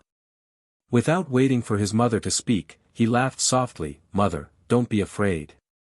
This is just a ghost, a wild ghost can't hurt mother." Finished speaking, Wang Bianfei actually waved his hand disdainfully and said, "You go back first. Tell the little monk that I'm afraid I don't have time to play chess with him today. Let him think of a few moves, don't let me kill him all of a sudden." He. Xiaohua laughed and extended his hand. Wang Bianfei's figure involuntarily flew out from behind his mother and landed in midair. Wang Bianfei's mother couldn't move her body at all. At this time, Wang Bianfei was stupefied. He looked at himself in disbelief, then looked at Xiaohua and said in shock, You're not a ghost." "I naturally am not." Xiaohua still had a smile on his face. "I. Dao. I master." Wang Bianfei's mother was very anxious. She had already forgotten the word Taoist that Wang Bianfei had just said. She shouted, "If you have anything to say, you can tell this servant. As long as this servant can agree, I will agree. You must not hurt my son. Boundless Taoist Master." Xiaohua chanted a Taoist name and waved his hand.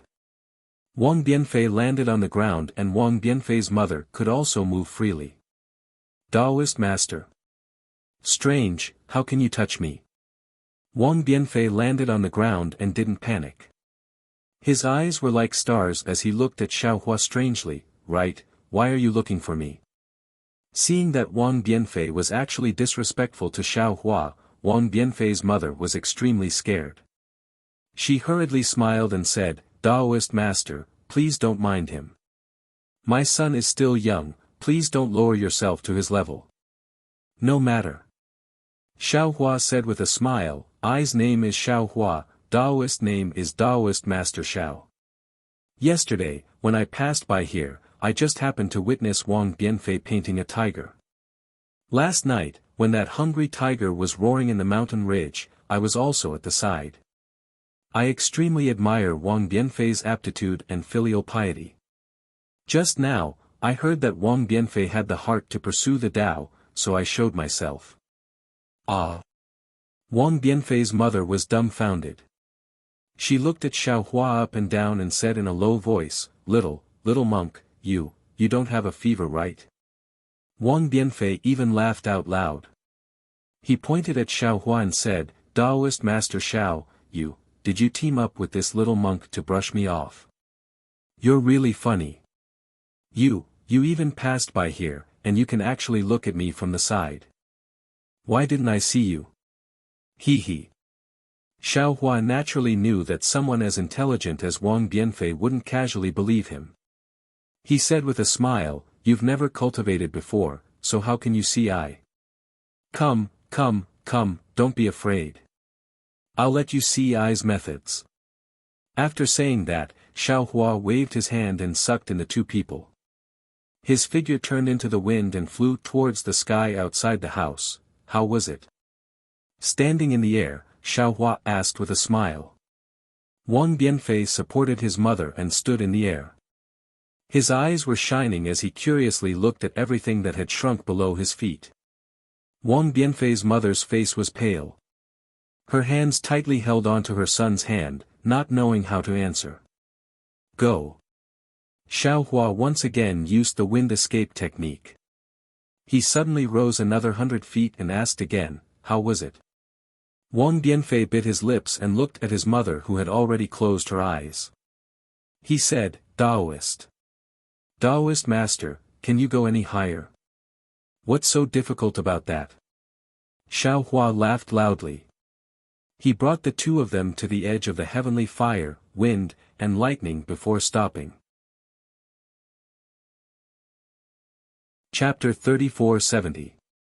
Looking at the endless thunder, fire, and wind, Wang Bianfei's face flushed with excitement. He shouted, "Fun! The little monk has never brought me here before. You're so awesome." "Ah!" Xiaohua sweated. "This is called fun. Son, hurry back." When has Wang Bianfei's mother ever experienced this kind of situation? Her bones were already weak and her muscles were already numb. She shouted weakly. But the strange thing is, she wasn't talking to Xiaohua, but to Wang Bianfei. Wang Bianfei hurriedly replied, "Yes, mother, let's go back now." Saying this, Wang Bianfei was about to fly down. Looking at Wang Bianfei's appearance, Xiaohua smiled and watched with folded arms. Why can't I go back?" Wang Bianfei turned pale with fright. "Nonsense, if I don't bring you down, how can you go down?" Xiaohua scolded. "But..." Wang Bianfei opened his mouth, as if he suddenly understood something. He asked curiously, "Could it be? I'm not dreaming? Son, hurry back. Hurry back." Wang Bianfei's mother urged again. Wang Bianfei said respectfully to Xiaohua, "Daoist priest, this lowly one already knows Daoist priest's divine ability, please send this lowly one back." "Okay, look at the changes in the surroundings, can you comprehend something?" Xiaohua's heart moved. He thought of some of his comprehension from a long time ago. He nodded and said, "Even if there isn't, you can see if you're dreaming or not." "Yes, this lowly one understands." Wang Bianfei didn't dare to be negligent. Hearing Xiaohua's words, he looked around. The earth came closer from afar, the village grew bigger from small. When Wang Bianfei returned to his house, his face was still filled with confusion. He still didn't dare to believe whether he was dreaming or not. Wang Bianfei's mother also sat there blankly, looking like she didn't dare to believe. Wang Bianfei, I heard what you said outside the house earlier. What you said was very good, your own fate must be controlled by your own hands. Xiao Hua said indifferently, even if you don't have the ability to control it now, you must have an unyielding heart. How big the heart is, how big the world is. I was born in the Tao sect and was similar to you from a young age. We were both born in a small village. I may not be able to move mountains and create seas, but I am still capable of causing storms and clouds. Are you willing to be my disciple in name? Taoist priest. Without waiting for Wang Bianfei to speak, his mother cried out, please don't take my son away, he's still young, don't worry, sister-in-law. Xiao Hua said with a smile, I won't take him away for the time being, and I won't forbid him from getting married in the future either. If he is willing to enter I's tutelage, I will only temporarily pass on the mnemonic chant and cultivation method to him, and wait until he cultivates to a certain level in the future. By then, not only will sister-in-law live a long life, even your son will be able to marry a celestial immortal for you. Really? Wang Bianfei's mother couldn't believe it. Out. Xiao Hua almost said, monks don't lie. When Wang Bianfei heard that he could prolong his mother's lifespan, his eyes lit up. He nodded his head firmly and said, since Taoist priest says so, then I am willing to be your disciple. It's just, what is a disciple in name? A disciple in name is to first remember your name, and wait until you have succeeded in your cultivation, only then can I truly accept you as my disciple. Xiao Hua explained, if your cultivation isn't good, I won't accept you as my disciple. Then, how many disciples does Taoist priest have? This. Xiao Hua shook his head slightly, I currently have a few disciples in name like you, but I don't have any true disciples. Then, what are the rules for becoming Taoist priest's disciple? Wang Bianfei looked somewhat disappointed and asked again. Xiao Hua slightly scratched his head, thought for a moment and said, for the time being, there are no rules. Since you are just a disciple in name, I will first give you some cultivation method to cultivate. I can't stay here for long, so I will first pass on some cultivation method to you and give you some pointers.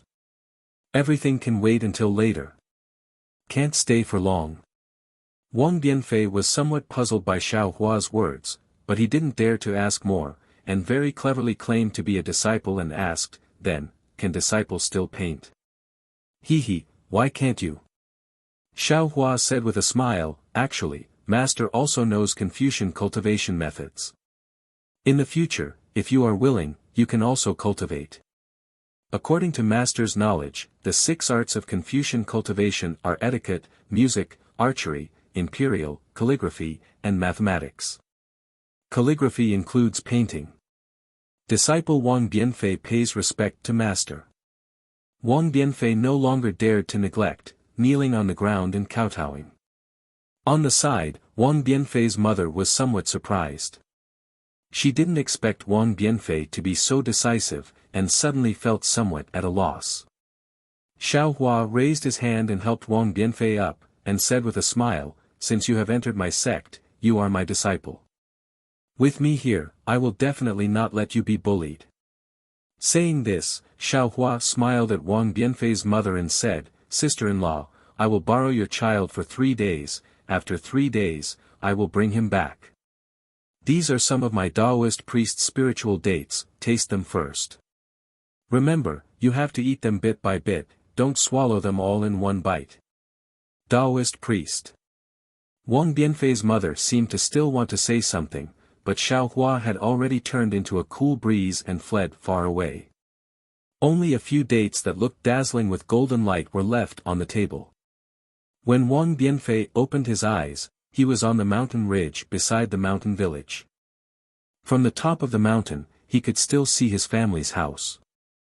Seeing that he was not far from home, Wang Bianfei's heart felt a bit more at ease, and said with a smile, Master, you are very good to disciple, wanting to quickly teach disciple divine abilities, disciple is very grateful. But next time, can you properly talk to mother first? If his disciple is on the mountain, he won't be too worried in his heart. Okay. Xiaohua nodded, opened his mouth and said a few words, then turned his head and said with a smile, Master has already told your mother. Hehe, thank you Master. Wang Bianfei was very happy. Master is much better than that little monk. That little monk only knows how to play chess with disciple. Shoo. Xiaohua hurriedly stopped, that is a senior of the Buddhist sect, don't treat him lightly. Senior? Him. Wang Bianfei almost laughed out, playing chess every day, he still has to play chess, what senior? Forget it, let's not talk about others. Xiaohua waved his hand and said, Master's time is limited, I have to leave this place soon, how about I teach you a simple cultivation technique first? Master can leave this place? Wang Bianfei asked very inexplicably. Xiaohua looked up and down, also puzzled, why can't I leave? What do you mean by that? However, Xiaohua did not take Wang Bianfei's words seriously. How could a country child know the divine abilities of a nascent soul master? Immediately, Xiaohua took out a Dao sect entry cultivation technique and taught it to Wang Bianfei. What made Xiaohua surprised was that this Wang Bianfei was smarter than Lu Yi. After only listening to it a few times, he already understood it, and after asking a few difficult questions, he could already practice. Damn it! This aptitude, isn't it too monstrous? Xiaohua was really speechless. He originally wanted to use 3 days to teach, who knew that it would be finished in just half an hour, how could he not be depressed? Disciple, you practice, see if you can detect the spiritual energy of heaven and earth. Xiaohua weakly instructed. Wang Bianfei was very surprised, he smiled and said, Master, you didn't make a mistake, right? How can there be spiritual energy of heaven and earth here? I told you to try, just try, Xiaohua said unhappily. Of course, Wang Bianfei did not understand, he could only do as he was told, but after a full 2 hours, he replied with a crying face, Master, disciple can't sense it. Xiaohua slightly nodded, he thought for a moment and said, Disciple, close your eyes, if there is any abnormal movement, don't use your eyes to resist, let Master take a look for you. Finished speaking, Xiaohua waved his hand, that white bone soul bridge appeared in his hand. Wang Bianfei looked at this bone ball carved out of white bone very strangely, he obediently closed his eyes. Xiaohua waved his hand, the soul bridge floated in the air, then the space between Xiaohua's eyebrows flashed with a dark green brilliance, but just as this dark green seal text appeared, with the space between Xiaohua's eyebrows as the center point, strands of space cracks covered the entire space faster than lightning, whether it was Wang Bianfei, the mountain peak, or even the entire Pure Land world turned into fragments in these cracks. What's going on? Seeing these countless fragments disappear along with countless memories, Xiaohua was dumbfounded, and then Xiaohua's eyes became dizzy, but before he could wake up from the dizziness, a fragrance came from his mouth, a very natural reaction, a very familiar feeling. Xiaohua did not even need to open his eyes, he whispered in his heart, Red Dawn. However, when Xiaohua called out Fairy Hongxia's name in his heart, he immediately woke up, he was in the Pure Land world, it was 8 poles away from the Dawn Rain continent. Even if Fairy Hongxia's cultivation was 10 times stronger, she would not be able to chase him here. Then, other than Fairy Hongxia, who else could be beside Xiaohua? Xiaohua opened his eyes as if he was in a dream, in front of him was Xin's flushed face. Moreover, on those thin eyelids, faint red lines were clearly visible. Without waiting for Xiaohua to think about what happened, he suddenly came here from the small mountain village in the Pure Land world, the slightly trembling eyelids in front of him suddenly opened. In those close eyes, first there was a kind of sweetness, then there was astonishment, and after a few breaths, it turned into shyness and anger. In the end, all the eyes turned into a mass of golden light. Then, Xin urged her body to escape from Xiaohua's embrace, but at this moment, the two of them finally saw their situation.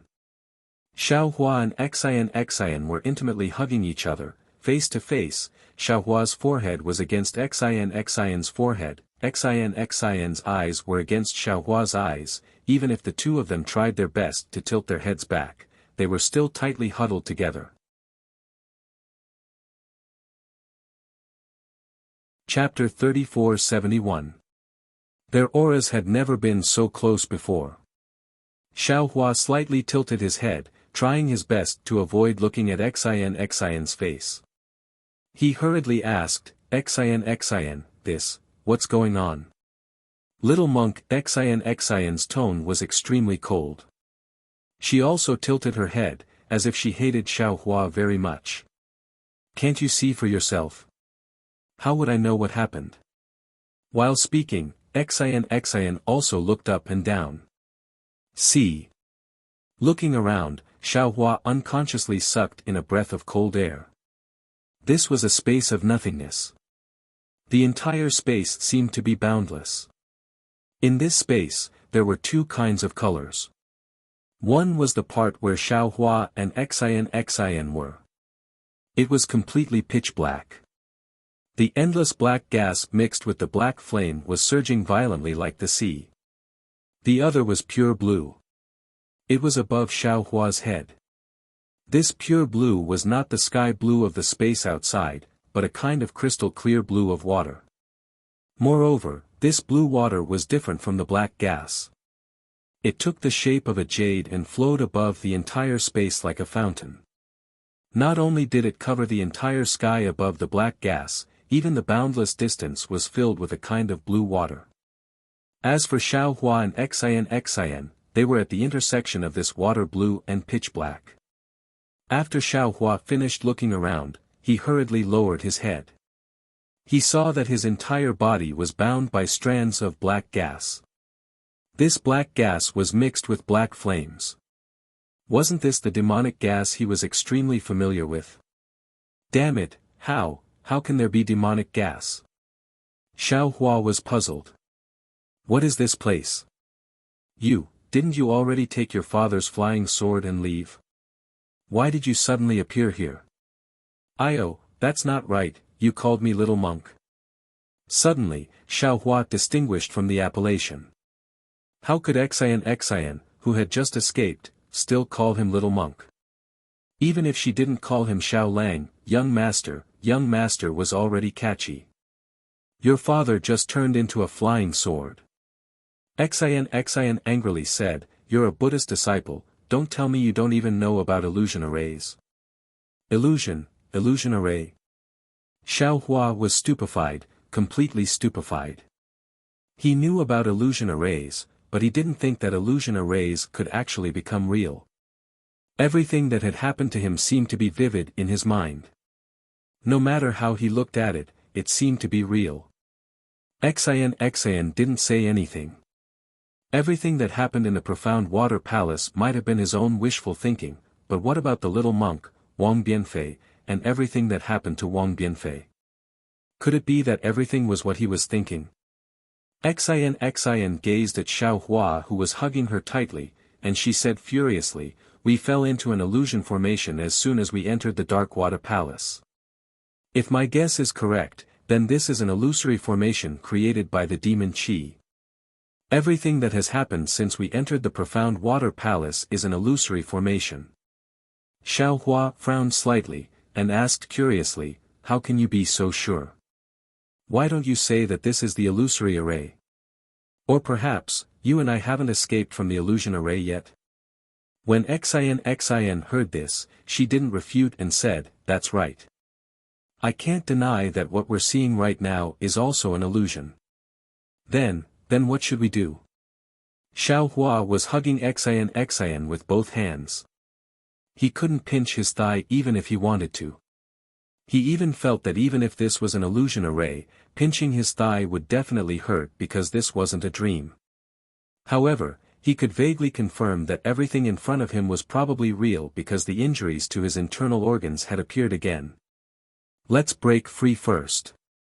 Xin said helplessly, don't tell me you want to hug me for the rest of your life. Xiaohua's heart skipped a beat. Thinking about the Xin in the illusion, he originally wanted to say something glib, but when he saw the disdain at the corner of Xian's mouth, he didn't dare to say anything. He smiled bitterly and said, "Do you think this little monk doesn't want to? This little monk has already tried just now. This demon chi is extremely powerful. Every strand has the strength of 1,000 caddies. Although this little monk has some strength, I'm afraid I won't be able to break free. Moreover, this demon chi seems to be restricting this little monk's telekinesis. This little monk wants to use the golden body technique, but this little monk is afraid of hurting benefactor." In fact, there were some things that Xiaohua didn't say. His divine sense couldn't leave his body, his true essence couldn't be activated, and he couldn't even send his primordial spirit into his nascent soul. Xiaohua certainly had other divine abilities, but he didn't try them one by one. Buddhism has always been the nemesis of demons. But in this place, Buddhism's cultivation is completely restrained by demon chi. Serves you right. Xian coldly snorted, "Compared to my Confucian cultivation, you're really lacking."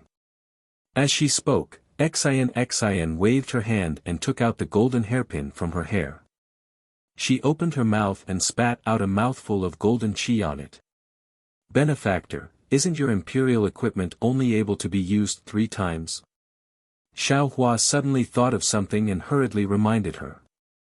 Xian rolled her eyes at him and said indifferently, "If this little one doesn't use it, could it be that you have a way? Besides, this little one didn't completely activate this item, so it can't be considered the last time." "Okay." Xiaohua was reprimanded by Xian. His mouth and nose were itching from Xian's hair, so he couldn't get angry anymore. He then looked at Xian, who saw the golden hairpin flickering with brilliance, and hurriedly slapped the golden hairpin on her head. Boom! A thunderous sound rang out, and a golden light soared into the sky, like thousands of golden swords stabbing into the void. Woo! An extremely loud rumbling sound rang out, and a boundless amount of righteous chi bombarded down from the void. Not only did it crash into the demonic chi binding Xiaohua and Xian, it also knocked down the demonic chi several zhang around them. That righteous chi really was the nemesis of demon chi. In an instant, the demon chi completely melted away, and the blue water jade necklace above Xiaohua and Xian's heads pressed down. "Let's go." Seeing the demon chi around him greatly reduced, Xiaohua stretched his arms and tore apart the remaining demon chi. Xiaohua didn't have time to remove his arms from Xian's back, so he grabbed Xian's slender waist and soared into the sky. "Let go." Xian's face was cold. "It's not like I can't fly, I don't need you to carry me. You're a little monk of the Buddhist sect, remember your identity." Xiaohua was quite embarrassed, and hurriedly withdrew his hands, and said with a smile, "This little monk was rude, female benefactor, please don't blame me." Xian coldly snorted, no longer paying attention to Xiaohua. The golden hairpin above her head turned into a ball of golden light, protecting her. Xian's eyes slightly narrowed, and the golden light in her eyes flourished. Looking around, after escaping from the demon chi, Xiaohua's divine sense returned to normal. Moreover, in this space, divine sense and Buddhist sense were not restricted, so Xiaohua released his divine sense as well. The space seemed to be as boundless as it could be seen with the naked eye. Xiaohua's divine sense swept around, but didn't find the boundary. When his divine sense came into contact with the pitch-black demon chi, it was immediately swallowed, and when it came into contact with the blue water jade necklace, it was immediately bounced back. In the end, after searching for a while, Xiaohua didn't find anything. When he looked at Xian again, the golden pupils in her eyes gradually disappeared, and her face revealed disappointment.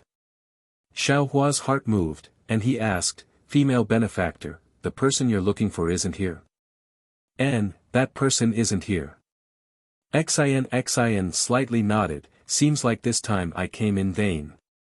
It's not a wasted trip." Xiaohua indifferently said, "At least we know that in this ancient array, there is an immortal artifact, and this immortal artifact is suppressing a demon artifact.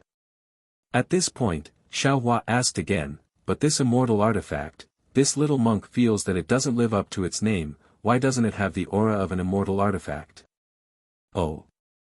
What kind of aura does the immortal artifact in little monk's eyes have? Xian asked with interest. Xiaohua naturally told her about the situation in the Kunlun mirror that he encountered in the illusion. Haha, little monk.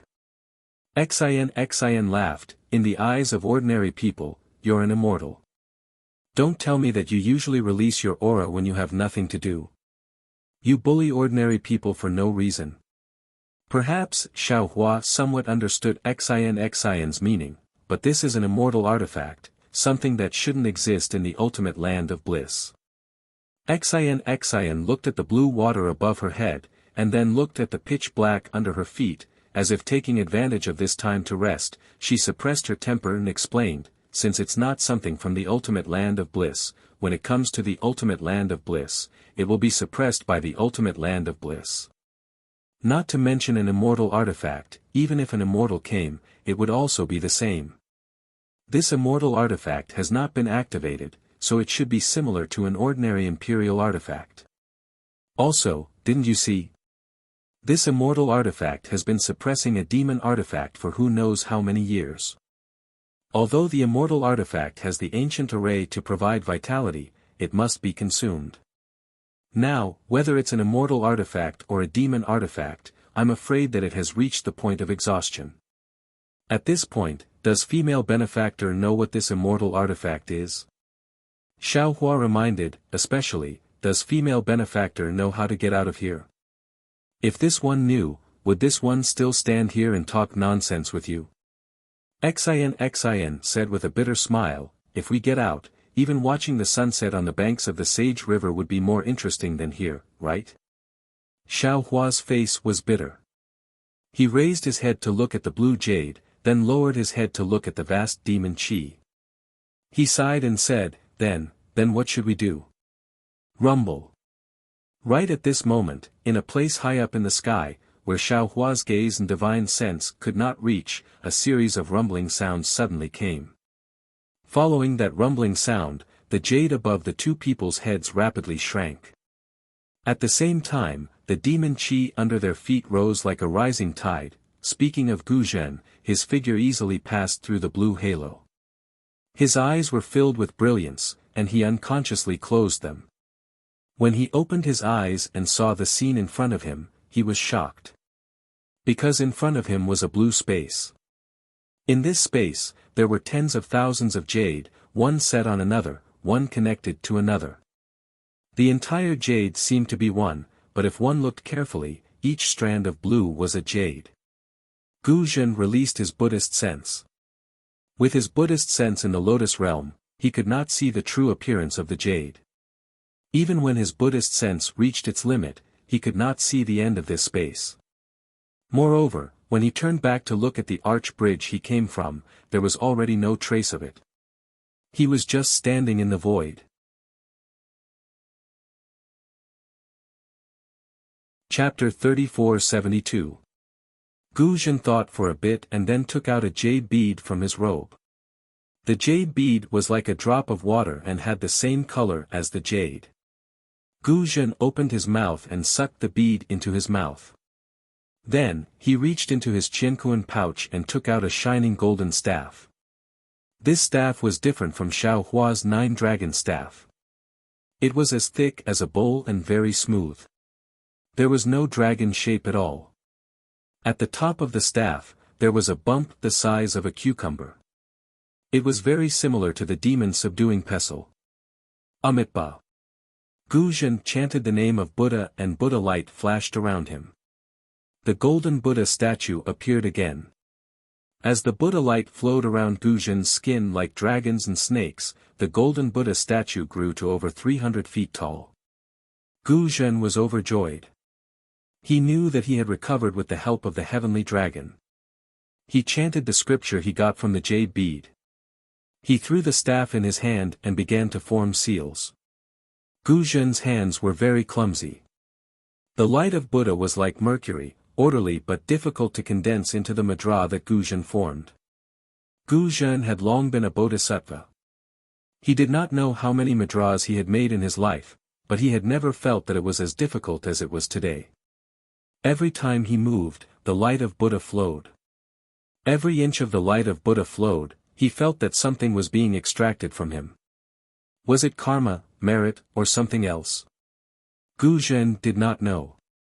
He only knew that when the Buddhist seal was formed, a feeling of being able to destroy the world rose from the bottom of his heart.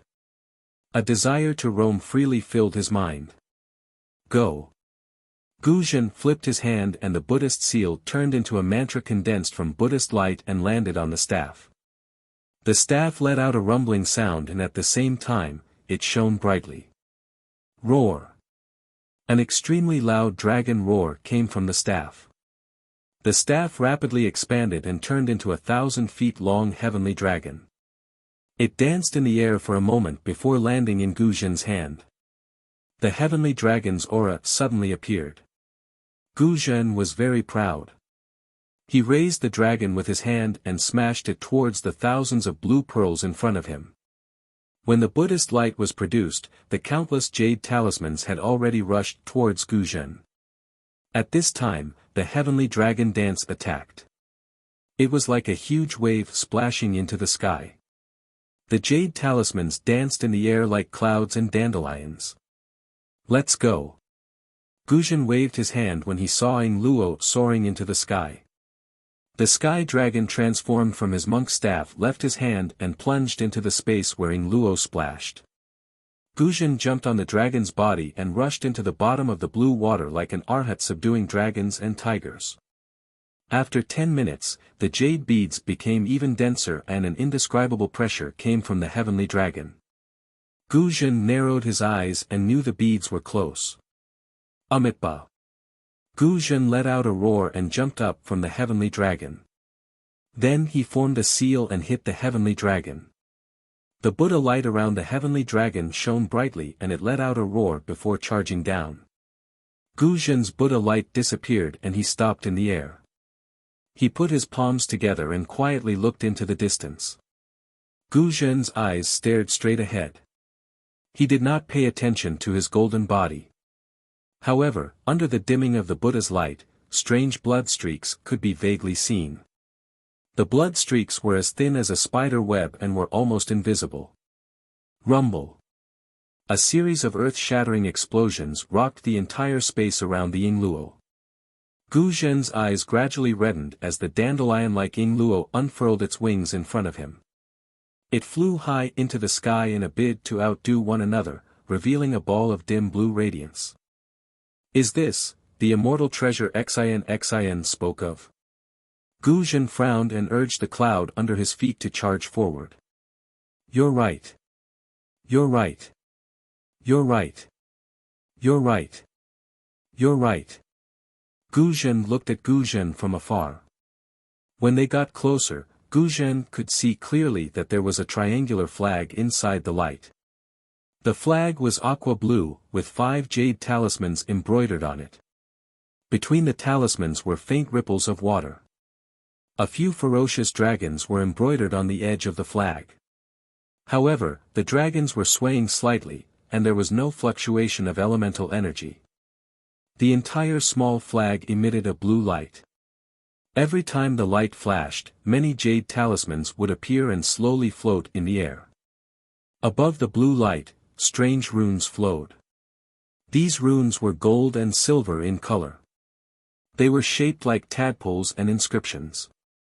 When Guzhen saw the immortal treasure clearly, he immediately flipped his tongue and swallowed the jade beads hidden at the bottom of his tongue. He glanced at the jade beads that had just exploded and saw the clouds that were beginning to condense. Guzhen understood that the heavenly dragon staff's explosion was only because it borrowed the heavenly dragon's Buddha power to temporarily imprison the flag. It wouldn't be long before his seemingly unbreakable restriction would be broken by the flag. He had to take advantage of this extremely short window of time to control the flag. However, when he thought about controlling the immortal treasure, Guzhen felt uneasy. But when he saw the unmoving flag in the aqua blue light, he couldn't help but feel a desire. A desire to control the world. Smack. The more Guzhen thought about it, the more excited he became. He reached out his huge palm and slapped it on the top of his head. Poof. With a clear sound, the Buddha light above Guzhen's head shone brightly. A heavenly king walked out from the top of Guzhen's head with a 9th-rank golden lotus. When the heavenly king entered the space, countless heavenly maidens danced in the air, countless heavenly flowers fell, and countless heavenly dragons appeared amidst thousands of Sanskrit chants. Seeing this, Guzhen was wild with joy. The jade beads clearly said that with this Buddhist secret technique, he could see the vision of him attaining Buddhahood. In other words, this heavenly king must be his Buddha body after he attains Buddhahood. The heavenly maidens coming to congratulate him was also the grand scene of him attaining Buddhahood in the future. Heavenly King. I'm actually a heavenly king after attaining Buddhahood. This is unimaginable. Guzhen screamed in his heart. When he heard the words of the heavenly dragons, he thought that if he attained Buddhahood, he would only be a Jelan. He didn't expect that he would be a heavenly king. This was really beyond his imagination. Amitba. The heavenly king looked exactly like Guzhen. He stood in the air with his palms together and chanted, "This poor monk greets the great monk." Guzhen hurriedly returned the greeting and said uncomfortably, "Amitba, this disciple greets the heavenly king. No need to be so polite." The heavenly king said with a smile, "You and I are one. It's enough to call me great monk." Guzhen didn't even dream that he could be called a heavenly king or great monk. He was so happy that he couldn't close his mouth. He said with a smile, "Yes, yes, this poor monk greets the great monk. Great monk, are you ready?" The heavenly king's Buddha light shone brightly. In a moment, he was as tall as Guzhen's golden body. The heavenly king glanced at the flag not far away and said with a smile, "Now is the most crucial moment for you and me. If I succeed, this poor monk will attain Buddhahood in the future. If not, you won't even be able to enter the cycle of reincarnation. This poor monk understands." Guzhen's eyes had turned blood red. He shouted fanatically, "This poor monk will definitely attain Buddhahood." "Good, as you wish." The heavenly king also had the feeling of looking down on the world. How could this be the demeanor of a Buddhist heavenly king? As the heavenly king's voice fell, the lotus platform under his feet turned into a ball of Buddha light and rushed to the other side of the flag. Although there was an extremely strong deterrence around the flag, it didn't disappear under the Buddha light. Guzhen didn't dare to delay and hurriedly urged the auspicious cloud.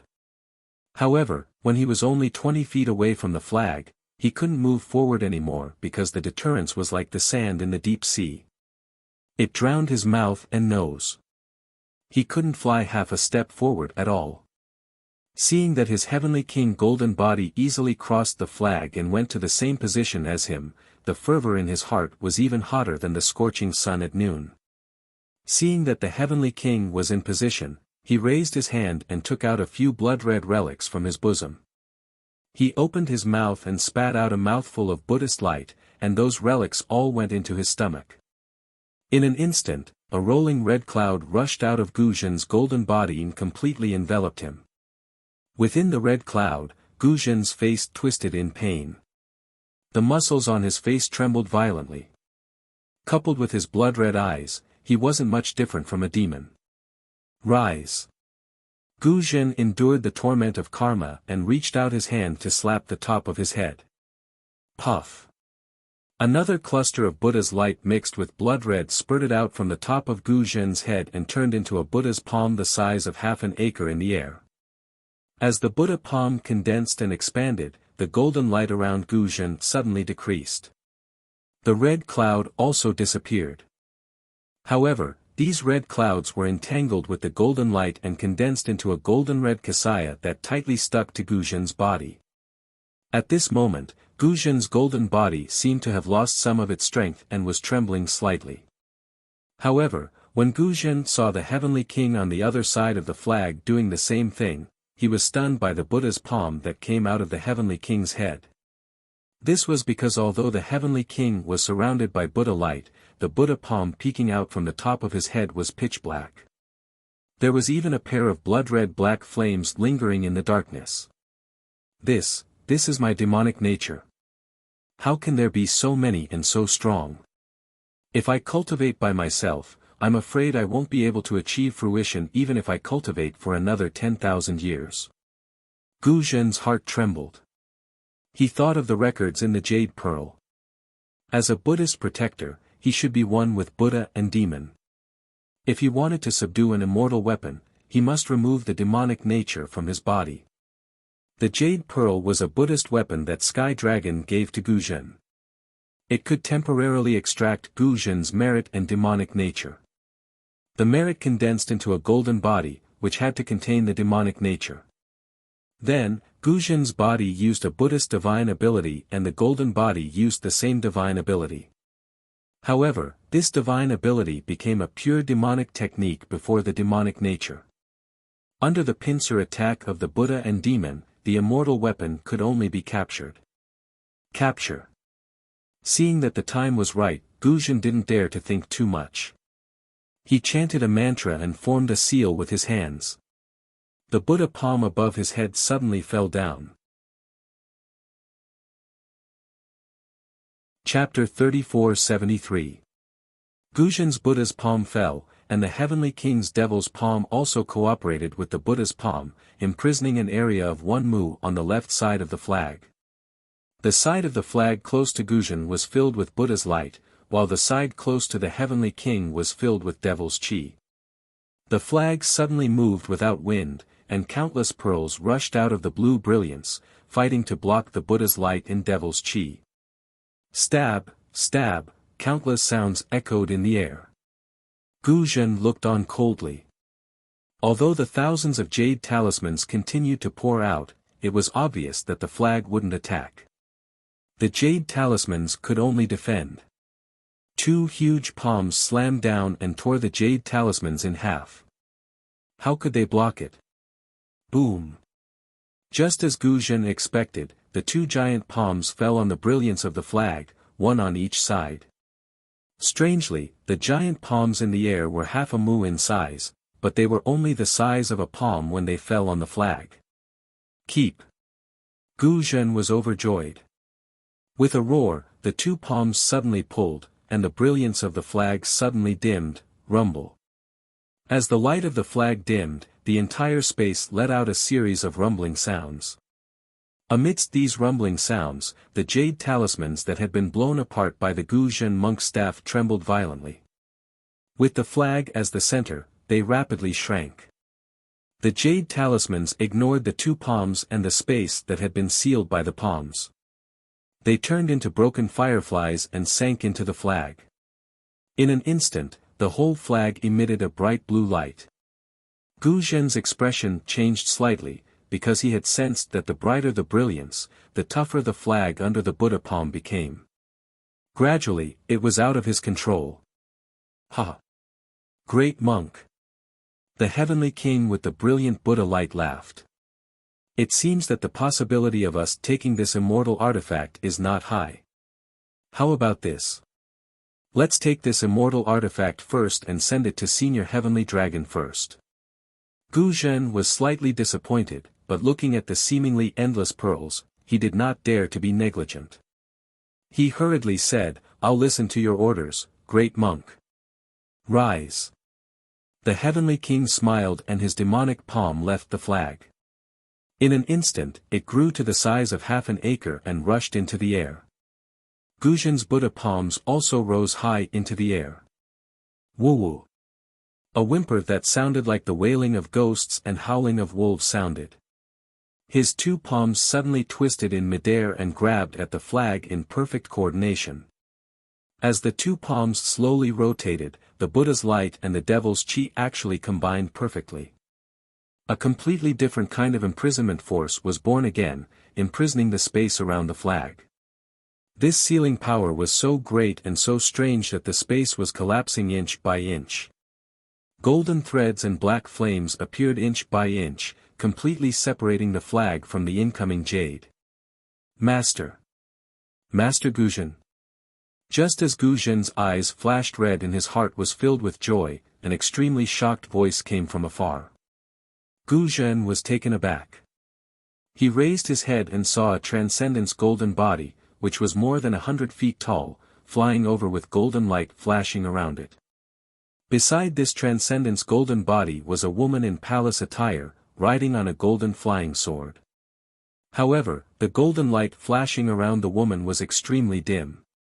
It must be very difficult for her to break through the confinement of the transcendence golden body.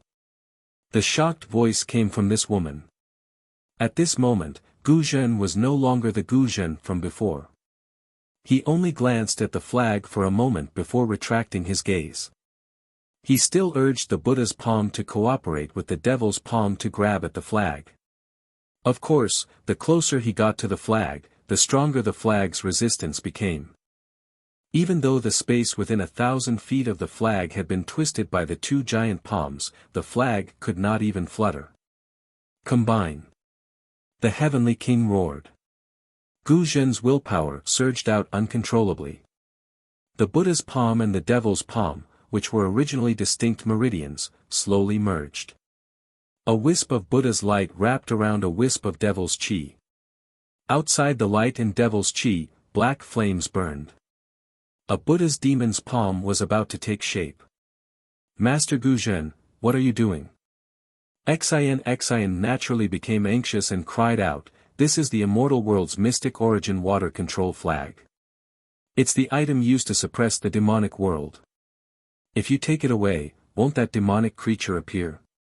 Unfortunately, Guzhen turned a deaf ear to Xian's words. The same rumbling sound came from the space. Beside the Buddha's demon's palm, countless heavenly flowers, fairies, and even countless devils riding on demonic dragons emerged from the void. The Sanskrit chants mixed with demonic chants shook the entire space. Benefactor Xian, don't shout. Xiao Hua sneered. Guzhen has already turned into a devil. Didn't you see his eyes?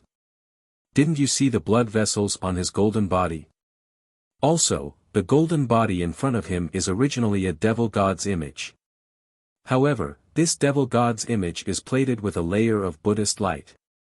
This devil god's image is exactly the same as Guzhen. It should be the devil spirit of the devil world suppressed by the mystic origin water control flag. By the way, Benefactor Xian, how did you know this flag was previously called the mystic origin water control flag? Yes, little monk. How did you know this heavenly monarch's golden body is a devil god's image? How did you know the devil world can also produce devil spirits? Xian retorted without hesitation. Instead of asking me, why don't you think about how to stop Guzhen? I'm going to stop Guzhen. What are you going to do? Xiao Hua glanced at Xian.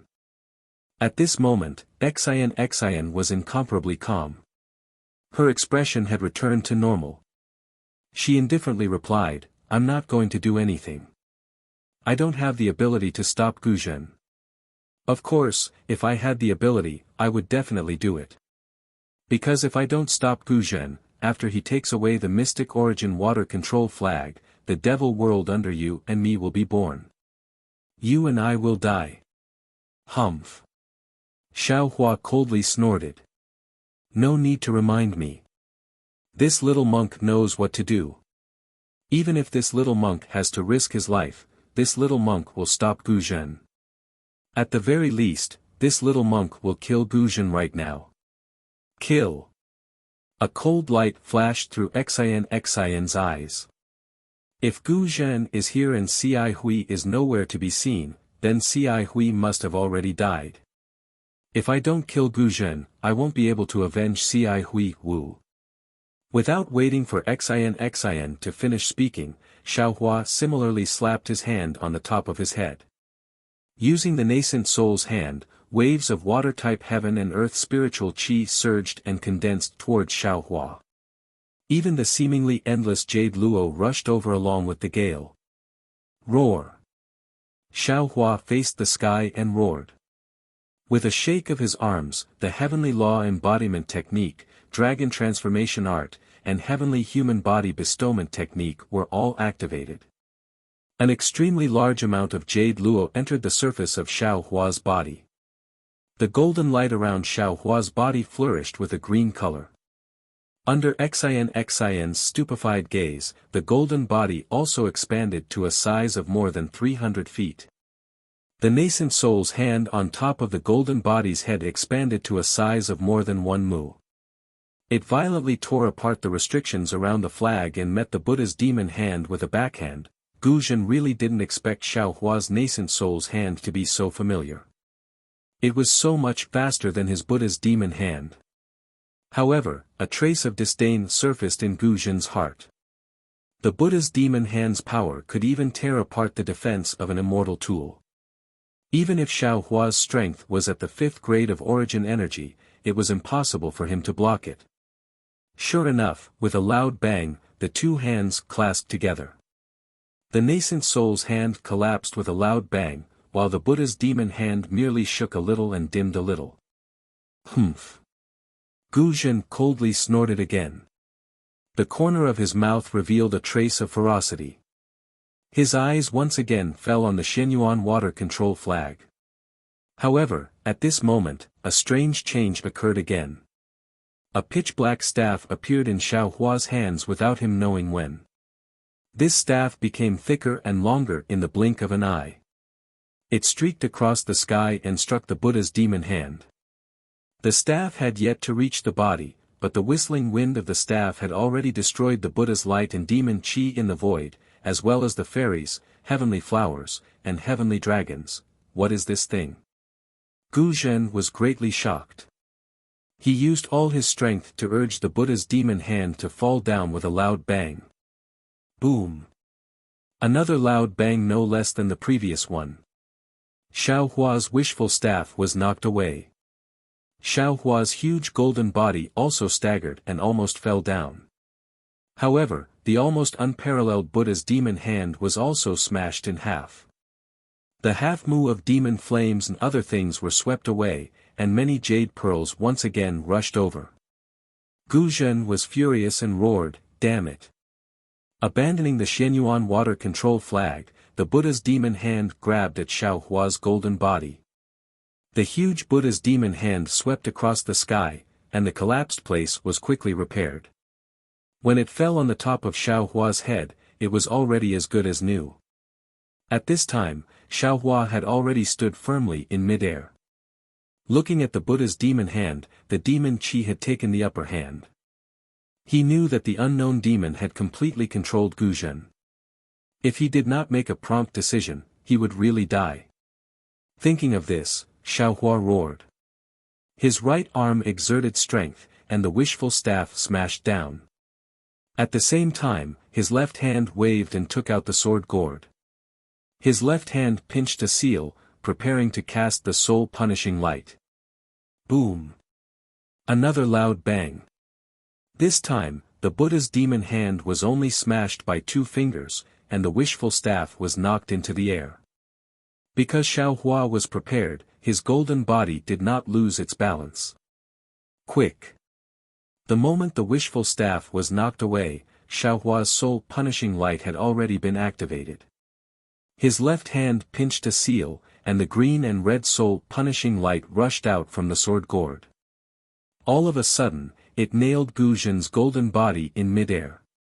Even the Buddha's demon hand began to collapse. Seeing that the soul-punishing light was effective, Xiao Hua was overjoyed. The spiritual power in his body surged, and he fully activated the soul-punishing light. He wanted to cut off Guzhen's head in one fell swoop. At this time, Xin, who was watching the battle, did not have time to be surprised by Xiao Hua's means. She clenched her hands tightly and stared at the soul-punishing light, waiting for Guzhen's head to fall to the ground. Swoosh! Xin was only looking at the sky, but she didn't notice that not far from her feet, in the midst of the surging demonic energy and black flames, a dragon-shaped phantom suddenly rushed out. This phantom flashed through the jade bracelets, and the 100 feet of space seemed to pass through a crack.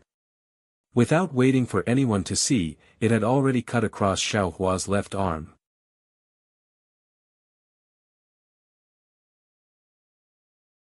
Chapter 3474. Xiaohua only felt a black shadow flash before his eyes, as if the entire night had pounced on him. That black shadow was shaped like a dragon, but also like a scimitar. Then, a kind of extreme fear appeared in his heart, and that fear instantly spread throughout his body. Before this fear could subside, another sharp pain came from his left arm. Xiaohua couldn't help but scream, "Ah!" When he looked down again, his left arm had already been chopped off from the middle. Before Xiaohua could do anything else, that severed arm had already been swept up by the black shadow and fell into the devilish energy. Roar!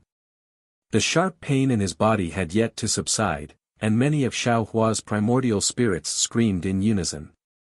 Especially that orange giant, whose left arm was also severed, rolling around in pain inside Xiaohua's bones. Xiaohua's mysterious dark cloud also rapidly flickered, and that dark green color greatly decreased. Looking at the dragon vein, body, and even the primordial spirits in the space were all heavily injured. The power of that black shadow's attack was actually so powerful. Xiaohua was heavily injured by that black shadow. Not only did the spirit-slaying Yuan light disappear, the sword gourd floated in the air, and the 300 zhang golden body rapidly shrank, gradually turning into a normal human form. Since the spirit-slaying Yuan light disappeared, Gu Zhen's primordial spirit recovered. Gu Zhen's eyes became even redder, and he let out a beast-like roar. The Buddha's demonic hand fell down and firmly controlled Xiaohua's body. Xiaohua was about to be turned into meat paste. All of this happened in a flash. When Xian came to her senses, Xiaohua's body had already fallen into Gu Zhen's demonic hand. Even if Xian wanted to activate her life-saving golden hairpin, it would be too late to do so. Amitba. Just when Xian was in despair, a crisp voice was heard. This voice sounded very childish, but the tone was filled with vicissitudes of life. Ci Hui. Xian was startled, and immediately became overjoyed. She hurriedly looked around, because that voice didn't have a fixed origin, it just floated in the space. Unfortunately, Xian opened her golden eyes and looked around for a moment, but she didn't see any familiar figures. However, when she saw Gu Zhen, she was puzzled. Gu Zhen, who had been extremely arrogant and wanted to kill Xiaohua, now seemed to have been imprisoned. He stood there in a daze, his blood-red eyes staring into the distance. The Buddha's demonic hand that could crush Xiaohua with a single move also stopped. Xian was not the only one who was confused. Even the golden body in the shape of a heavenly king was confused. The heavenly king failed to activate the giant palm and asked, "Great monk, what are you doing? As long as we kill this Tao cultivator, you and I will be able to obtain the immortal artifact. Senior Tian Long will be able to condense a relic for you with this immortal artifact. With this relic, you will definitely attain Heavenly King Buddha fruit in the future. Not to mention the Heavenly King Buddha fruit, even if it was the Buddha fruit, I wouldn't care for it." Gu Zhen finally opened his mouth. His tone was extremely indifferent. In order to hear this voice, in order to meet this person, this poor monk is willing to go to the 9 hells or the 9 springs. Gu Zhen's words reverberated in the air. Every word contained the fervor and care in his heart. That's right. Just before entering the longevity hall, the benevolent Manjushri saw Gu Zhen trying to devour his relic. He immediately woke up and thought that Gu Zhen's so-called search for his younger brother was a lie. At that time, Gu Zhen admitted it without hesitation and denied his real purpose of looking for Gu Nian. At that time, Gu Zhen had decided to give up everything for the ancient Buddha relic, including himself, even if he had to turn into a devil. However, the development of the situation was such a joke. Now that Gu Zhen had really turned into a devil, the voice that he had been thinking about day and night appeared again. The ancients often said that a single slip would cause everlasting sorrow. When you look back, you will be 100 years old. Perhaps this was the case. Xian was stunned. She seemed to have suddenly understood something. However, the Heavenly King did not know. He was very confused. Who is this person? Is this the person who is chanting the name of Buddha? Gu Zhen frowned slightly. Great monk, aren't you this poor monk's demonic golden body? Why don't you know this poor monk's thoughts? Amitabha. The Heavenly King said indifferently. This poor monk is you, but you are still you. This poor monk cannot replace you. Naturally, the Heavenly King's words revealed a flaw. However, Gu Zhen did not pay attention to it. He only waited quietly. It seemed that he had enough patience to wait for this moment. As Xian listened, she looked in the direction Gu Zhen was looking at. In the distance, a faint figure slowly appeared. It was a little monk in a monk's robe. Of course, this little monk was not benevolent. However, the little monk looked a little panicked, as if he was afraid of something. However, Xian could see that under the little monk's panicked expression, his eyes were extremely bright and filled with determination. Dumbo. Dumbo, is that you? Gu Zhen's voice trembled. His golden body also trembled as he asked softly. Seeing the shadow that he had seen countless times in his dreams, Gu Zhen's hundreds of years of patience could no longer be held back. The little monk also trembled as he answered, Big brother, it's me. I'm Dumbo. You. Gu Zhen originally wanted to ask, you're not dead yet? However, when he saw the little monk's dim figure, he could only change his words. Big brother, I didn't expect to see you one day. Yes. Big brother. The little monk's eyes flashed with tears. I also didn't expect that I would be able to endure until this day. All these years. If it wasn't for the fact that I wanted to see Big brother. You. Do you hate Big brother? Do you want to scold Big brother personally? Gu Zhen's ferocious expression disappeared, replaced by kindness as he probed. The little monk smiled. How can I blame Big brother? It's my life's fortune to be able to die for Big brother. Big brother, do you know? You've been my everything since I was young. You're my sky. You've done everything for me. I've always thought about how to grow up, how to repay you, how to think of you and do so much for you. Even if I can do one thing for you, I'll be happy. I've been cultivating diligently in Crimson Reed Temple to repay Big brother. When I've succeeded in my cultivation, I'll be able to protect Big brother. I've been praying for Big brother in front of Buddha every day, hoping that Big brother will live a peaceful life. And Buddha really did hear my thoughts. He actually gave me a chance to die for my elder brother. It's true, Big brother. I've never blamed you. Even when I fell into an illusion and was lucky enough to leave my soul behind, the only person I've been thinking about is you. Big brother, you're my only family in this life. Dumbo. 2 drops of blood flowed out from Gu Zhen's eyes as he raised his head and roared. Big brother. The little monk continued, I was originally hiding in the illusory array to avoid the devil dragon. However, a few days ago, I met that interesting little monk. Seeing that he was able to escape from the illusory array, I curiously followed him. I never thought that I would be able to see Big brother. However, Big brother, your current situation is very bad.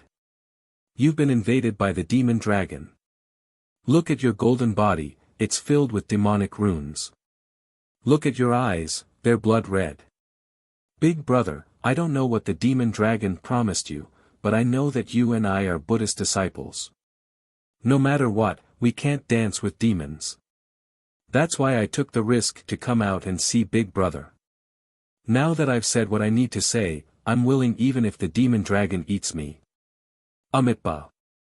The Heavenly King said flatly. Big monk, don't be fooled. This Dumbo is the manifestation of the mystic water control flag, and he's here to stop you from taking the immortal item. If you take the flag away, I'm sure that the little monk will disappear. Gu Zhen's blood-red eyes looked at the heavenly king, then at the little monk, and even at Xiao Hua, who was still writhing in the Buddha's hands. Amitabha. The heavenly king waited for a moment before he chanted, "Big monk, you're so indecisive. How can you attain Buddha's fruit if you can't sever your mortal bonds? If you're unwilling, I'll end it for you, won't I?" "Shut up." Gu Zhen snorted coldly and cursed. "I've never told anyone about Dumbo. Even in front of Ci Hui, who had become a Manjushri Bodhisattva, I lied. Even Tipu and Xian wouldn't know what Dumbo looks like. How could they conjure him?" "Oh, big monk." The heavenly king tried to persuade him. "The mystic water control flag is an immortal item. It could read your mind." "Big monk," Gu Zhen said flatly. "Do you know why I've taken the path of Dharma protectors? The heavenly king did a double take before his eyes shifted. "It's for Dumbo, of course." "That's right. Do you think I would let you destroy him if you know I'm doing it for Dumbo?" Gu Zhen asked sinisterly. The heavenly king was confused. But Dumbo is just an illusion." "You're wrong. You're terribly wrong," Gu Zhen said, enunciating each word. "For Dumbo, I could give up my Sarira and let my cultivation go to waste. Why would I let you destroy him? Not even if it's an illusion." "But..." The heavenly king didn't know what to say. "Even if it's an illusion, the immortal item has found my weakness. That's why I have to bow down," Gu Zhen said flatly. "I can choose not to believe in everyone in the world, and I can choose not to believe in all the Buddhas, but I can't not believe in my Buddha and Dumbo. I believe that the Buddhists would forgive me if I repent before the Buddha every day, so that I can see Dumbo again. Likewise, I believe that Dumbo would live for centuries in an illusory array just to wait for me." "Amitabha. You are unreasonable." The heavenly king shook his head. "Demon dragon, leave." Gu Zhen sighed. "I command you with the Buddha's orders." "Ha ha ha, can the Buddha control me? Do you really think he would show himself here?" The heavenly king finally laughed. "Moreover, can you still leave now that things have come to this? Even if the Buddha is willing to control you, he wouldn't be able to, would he?" "Brother." The young monk cried out, tears flowing unwittingly as if sensing something.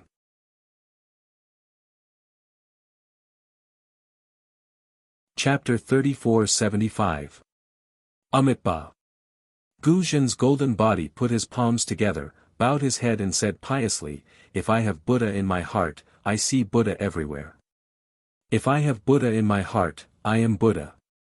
In this life, my heart belongs to Buddha, and in the next life, my heart belongs to Buddha.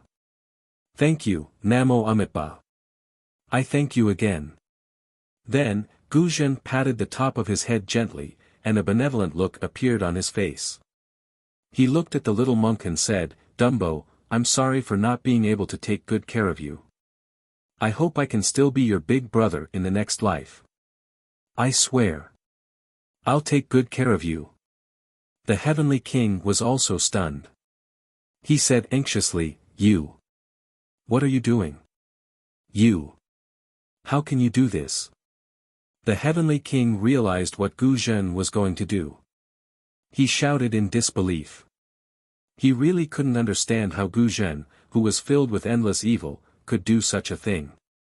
Gu Zhen raised his hand, and the golden body collapsed. Pieces of it turned into Buddhist light. As Gu Zhen's golden body collapsed, so did the heavenly king's golden body. Only a thick stream of demonic chi was left hovering in the air. Similarly, the Buddha's demonic hand disappeared, revealing the injured Xiao Hua. Xian watched from the side. She didn't have the Dharma golden body, so she was like a child in front of Gu Zhen's golden body and Xiao Hua's Dharma body. She was dumbfounded by the sudden turn of events. After listening to Gu Zhen's words and seeing what he did, she really didn't expect that Gu Zhen, who was so easily taken advantage of by the mystic dragon, would be so obsessed with brotherhood. His devotion to Buddha even surpassed that of all the other arhats she had met. No. Seeing the golden body turn into nothingness, Gu Zhen's blood-red eyes were still staring at the little monk, unwilling to disappear. Xin suddenly realized something. Gu Zhen might not be really devoted to Buddha, and his last words might not be fully believed. He's gambling. Of course, Xin didn't know what Gu Zhen was thinking and whether his concern was real. She could only judge others by her own standards, but what was Gu Zhen's real thought? Perhaps only the Buddha knew the answer to that. Thinking of this, Xin's mind once again turned sharply, looking at Xiao Hua, who was already dispirited and listless in midair. Xiao Hua's left arm had not regenerated, the place where his arm was severed was surrounded by black gas, the continuous heavy injuries had already made him temporarily unable to deal with them. Xin had an indescribable feeling in her heart. She sighed inwardly, forget it, forget it. Humans naturally have a human form. Only by becoming Buddha can one have Buddha nature. There's no need to think too much about Gu Zhen's intentions. Since he had an obsession in his heart, he was able to abandon it at the critical moment. Although he did not sever his worldly desires, he had severed his own. But in the end, it was severed. He has no regrets in his life. When he looked at the little monk again, he saw that his face was filled with grief. Where was the fear from before? Just like Gu Zhen, in order to see his brother, he had been lonely for hundreds of years in the illusory matrix. But who knew that the moment he saw his brother, he would have to part with him again? How could he not be heartbroken? Not everyone could bear the pain of witnessing the departure of a loved one. The little monk flew in midair, wanting to touch his brother's body before he left. Unfortunately, Gu Zhen's words before he committed suicide did not move the Buddha. The heavenly flower and the heavenly maiden disappeared and never appeared again. His soul also did not appear. The little monk could clearly feel his brother's gentle gaze, but he could not see anything about his brother. The path of Dharma protector was originally a void. Gu Zhen had passed away, and the heavenly king had also perished. Mo Long's meticulous plan to kill both Buddha and demon had also failed. The Xianyuan water control flag shone brightly, and jade talismans of various sizes emerged from the brilliance. The jade talismans that were previously excluded from afar also flew towards the flag. Good. Xin nodded slightly and urged the auspicious cloud to fly towards Xiao Hua. Although Xiao Hua was severely injured, as long as they could escape from the Xianyuan water palace and get away from the battle between immortals and demons, Xin was confident that she could save him. Just as Xin flew for about 30 meters, the space suddenly shone with a bloody light. Roar, roar. A dragon's roar soared into the sky. Xin saw a sea of scarlet before her eyes. A dragon several meters long rushed out of the jade talismans, carrying with it a frenzied demonic aura. Not good. Xin was shocked and cried out, Mo Long. However, contrary to Xin's expectations, the demon dragon did not attack the flag after rushing out of the jade talismans. Instead, it rushed directly towards Xiao Hua. Little monk, be careful. Xin hurriedly transmitted. Unfortunately, no matter how fast her thoughts turned, she could not compare to the speed of the demon dragon. Furthermore, Xiao Hua was currently in a weakened state. He had no time to react to the demon dragon's charge. Before Xin's words could reach him, the demon dragon had already opened its bloody mouth and swallowed Xiao Hua's left arm. Ah! Xin covered her mouth in shock. She felt an indescribable stabbing pain in her heart.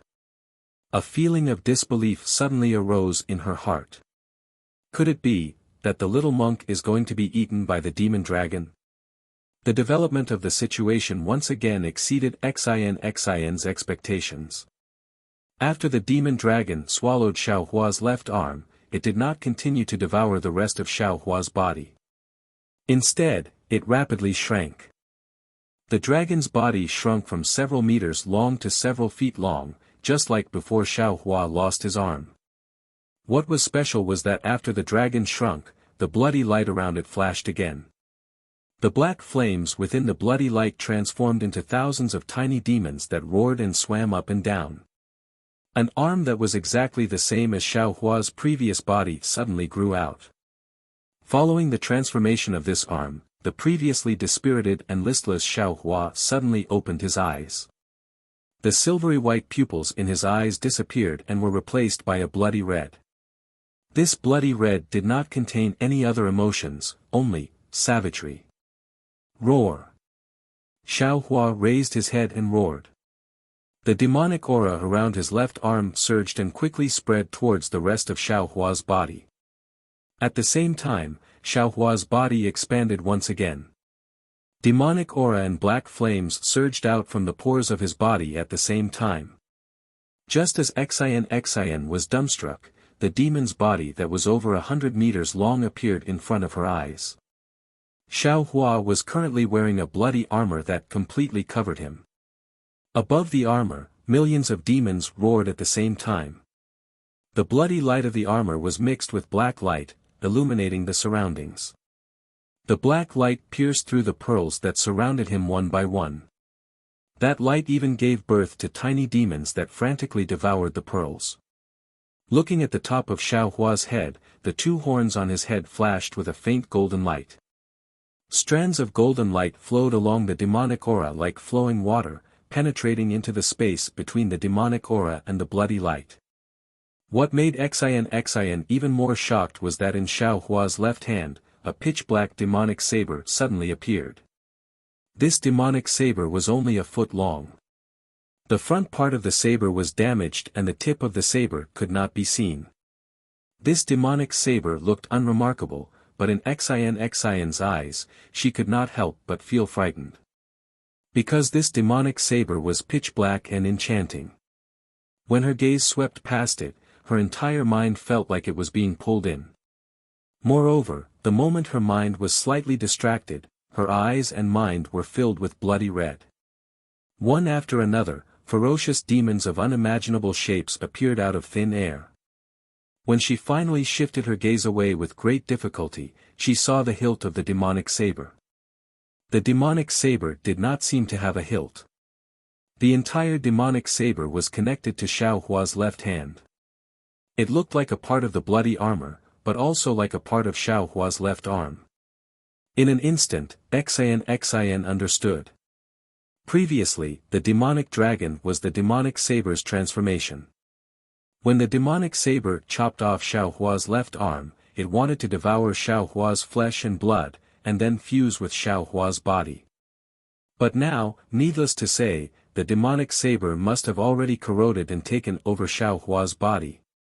Of course, as for why the demonic saber wanted to take over Xiaohua's body, and not Guzhen, and even more not Xin, when she thought about how Xiaohua's wound did not bleed and how there was even a lingering black aura around his wound, Xin, as a Confucian cultivator, knew that it was because Xiaohua himself practiced demonic arts. The evils we bring upon ourselves are the hardest to bear. Xin felt a burst of relief for no reason. She was so relaxed that it was as if she had unloaded a heavy burden of 10,000 jin. However, just as this relief passed, she felt a burst of emptiness. That relief was even more like a small thorn that pierced into her heart. Roar! Xin's heart was filled with a myriad of thoughts and feelings. The demonic god Xiaohua roared again, and the demonic aura around his body flourished. As Xiaohua raised his hand, rumble. A sound that was 100 times louder than mountain torrents and ocean waves vibrated in the surroundings. The space that was previously filled with the jade talisman had already been gradually occupied by the overflowing demonic aura. No matter if it was under Xin's feet, the surroundings of the Xianyuan water control flag, or even the top of Xian's head, there were faint waves of demonic aura that were frantically corroding everything. Where's the little monk Gunyan? Xian suddenly thought of the little monk when she looked around. Fortunately, there was no trace of Gunyan in the vicinity. With the little monk's alertness, he was able to survive in the illusion array for several hundred years. I'm afraid he can also avoid this kind of crisis. But how can I escape? Looking at the surging demonic aura, as well as the devil that was just born because of Xiaohua's existence, Xian didn't know what to do. The brilliance of the Xianyuan water control flag in front of her had already dimmed in the demonic aura. However, in Xian's eyes, it was incomparably warm. This was also her only hope. Almost without thinking, Xian urged the auspicious cloud to hastily rush towards the Xianyuan water control flag. Perhaps because the Xianyuan water control flag had already been suppressed by Xiaohua's demonic aura, the distance that Xian couldn't get close to previously was now easily closed again. Xian's thinking was still too optimistic. Her hope was naturally the despair of the demonic god Xiaohua. How could that demonic saber let her have her way? Xian had only flown a few feet when she saw Xiaohua, who was 1,000 feet tall, waving his hand and laughing coldly. You bastard flag, you have suppressed me for 1,000,000 years, isn't it very satisfying? Today, let's also change positions. I'll let you have a good time. Chapter 3476. Demon god Xiaohua waved his left arm, and the broken blade drew a pitch-black blade mark in the air. The blade mark was like blood, and it cut open the void. Spatial cracks spread rapidly along with the blade mark, and slashed towards the Xianyuan water control flag. At the spatial cracks, countless tiny devils, either laughing or wailing, also rushed over. Gotcha! A soft crack sounded, and the entire space shook violently. The brilliance around the Xianyuan water control flag, which couldn't be shaken by Guzhen's Buddha demon hand, was now easily split in half like a chicken's shell. The Xianyuan water control flag swayed slightly, and the brilliance on the flag's surface was completely restrained. Presumably, if the devil blade was waved again, the Xianyuan water control flag would be greatly damaged. Unfortunately, after one slash, demon god Xiaohua's body rapidly shrank, and his left arm drooped down slightly, as if his strength was exhausted. Alas! Demon god Xiaohua's voice sounded again, and it sounded very helpless and regretful. This body is very good, but it's a pity that my cultivation of the devil realm's devil technique is not good enough. After I control it, I'll have to temper it even more. I'm afraid that with hundreds of millions of blood spirits, I'll be able to achieve small success, right? After this voice, Xiaohua waved his left hand again, and the devil blade flashed with black light, and a tidal wave of devil chi rushed into it, and then Xiaohua's devil body expanded again. What should we do? Xian just recovered, and her originally calm heart became anxious again. She once heard that when the Xianyuan water control flag was unfurled, all evils would retreat, and nothing could invade it. Since the devil blade had been suppressed by the flag for 1,000,000 years, how could it be a match for the immortal realm's immortal artifact? But she didn't expect that when the devil blade moved, it would have such power, and even the flag couldn't resist it. Then what kind of devil realm's immortal artifact was this devil blade? Control, yes, it must be controlled. Suddenly, Xian realized, whether it's immortal artifact or devil artifact, they are all dead objects, and if no one controls them, they can't be used. Unless the immortal artifact or devil artifact has its own spirit. The demonic saber transformed into a dragon because it had devoured thousands of blood essences.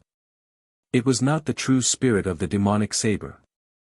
Although the demonic saber could attack, it could only fight against cultivators of the mortal realm like the little monk. It was useless against the Xianyuan water control flag. The devil blade could only rely on the little monk's physical body and the little monk's devil technique to unleash a true attack. As for the Mystic Origin Water Control Flag, it's a defensive immortal artifact. It doesn't have any means of attacking. She even needs someone to activate it. When Xin realized this, before she could look at the Shenyuan Water Control Flag, the flag immediately flashed a faint light and flew towards Xin. An immortal artifact was indeed an immortal artifact. Xin had just seen the Mystic Essence Water Control Flag flying, and in the next moment, the flag had already appeared in her hands. Seeing that she had unexpectedly obtained an immortal artifact, Xin was not as ecstatic as she imagined. Almost without thinking, she touched her chest with her hand and a drop of blood came out from the tip of her heart. Xin's face instantly turned pale. When the blood from the tip of her heart dripped into the Shenyuan Water Control Flag, the flag shone brightly. Xin hurriedly performed a Daoist technique and urged her true qi to hit the flag. The flag flashed rapidly, and a wisp of aqua-blue crystal thread came out and entered between Xin's eyebrows. The flag gradually shrank, preparing to rush into Xin's Naiwan palace. But at this moment, Xin's face showed a painful expression.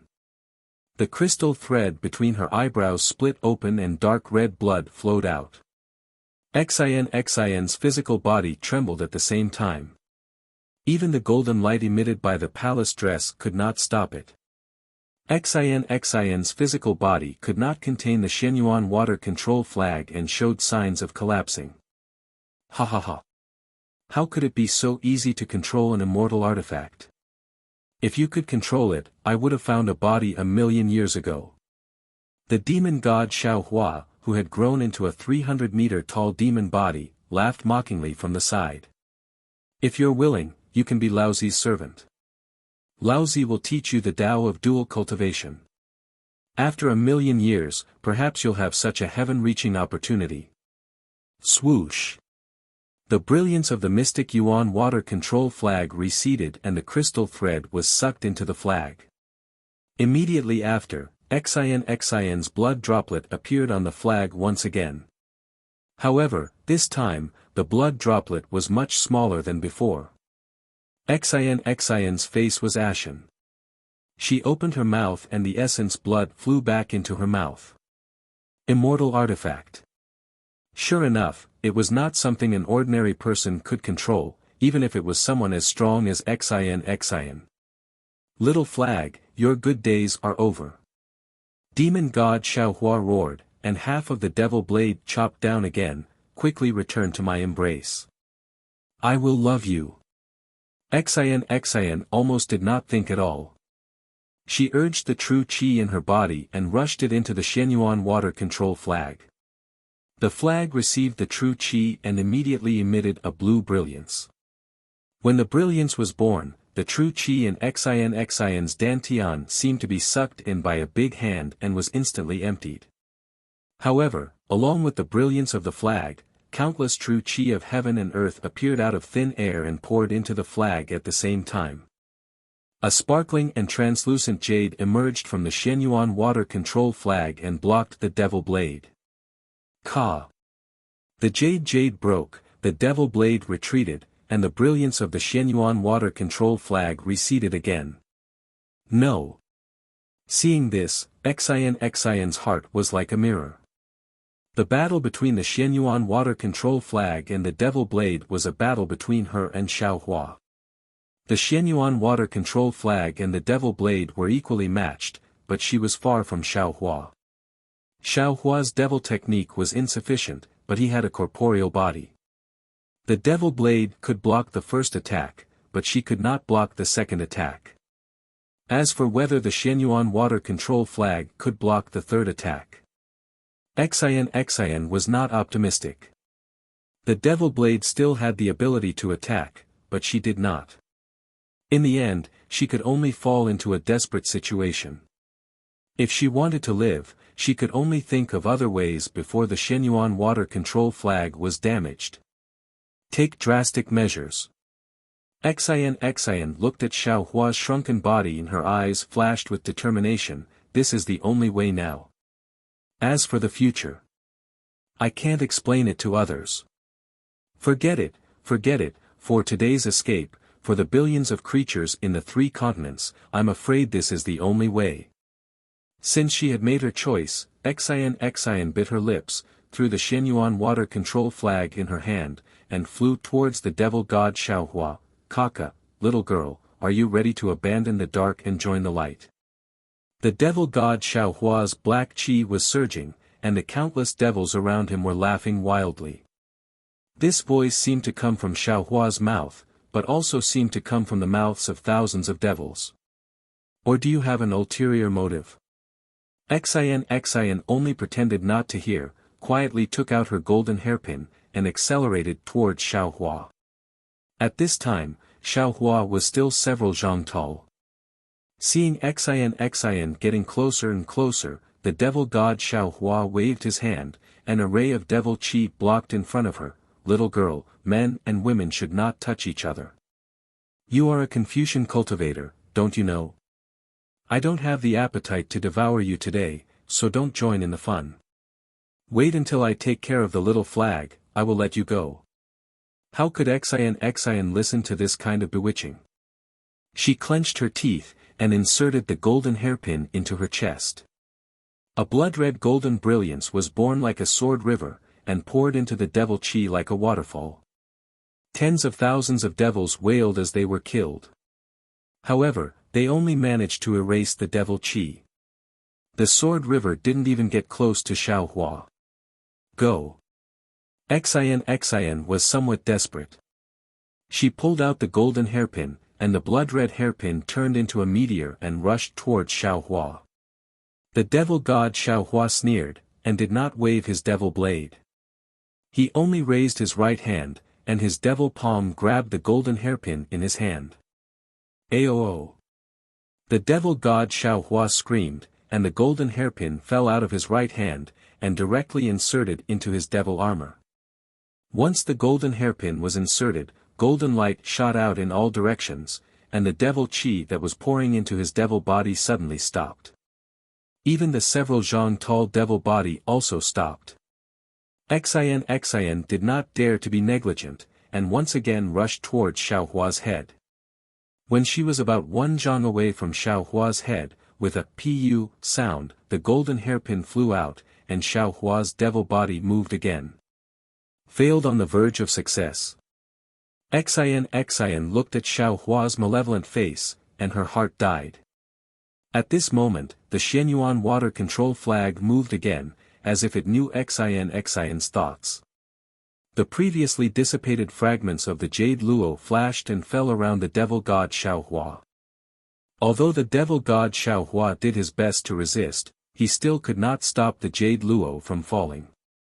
Following the disappearance of the jade luo's blue light, the devil god Xiaohua was once again unable to move. Little flag, you've used this move for 1,000,000 years, don't you feel tired? Can't you change your position? Although the devil god Xiaohua was very helpless, he was still unable to move, and the scattered devils around him spoke up.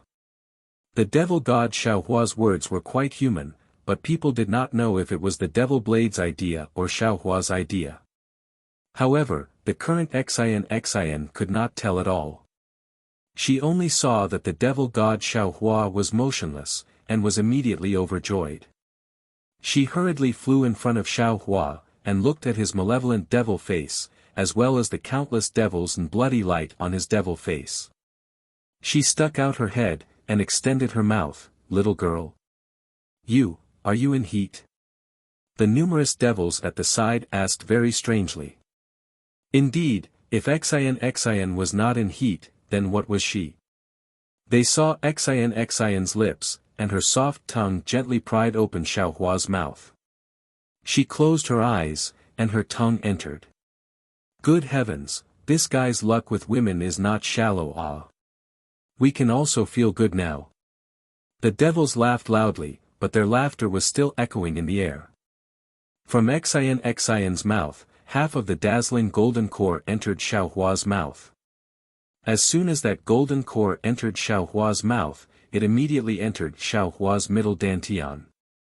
This half of the core was like a resplendent golden star, completely illuminating Xiao Hua's body. Within his middle dantian, the scarlet core that Xiao Hua hadn't refined before seemed to be attracted and flew towards that golden star. The two cores collided. Boom! A muffled sound rang out. Golden and scarlet radiance carrying dense true qi seeped out of Xiao Hua's middle dantian and directly rushed out of Xiao Hua's demonic body. That radiance was like a sword, easily destroying the demonic blood armor. Large amounts of decaying blood were cut off from Xiao Hua's body, and the demonic tools that swarmed over were forced to retreat. You're tuning into the Han Li's Wuxia Chronicles YouTube channel. We're so grateful for your support, and don't forget to subscribe to join us on this incredible journey through captivating stories.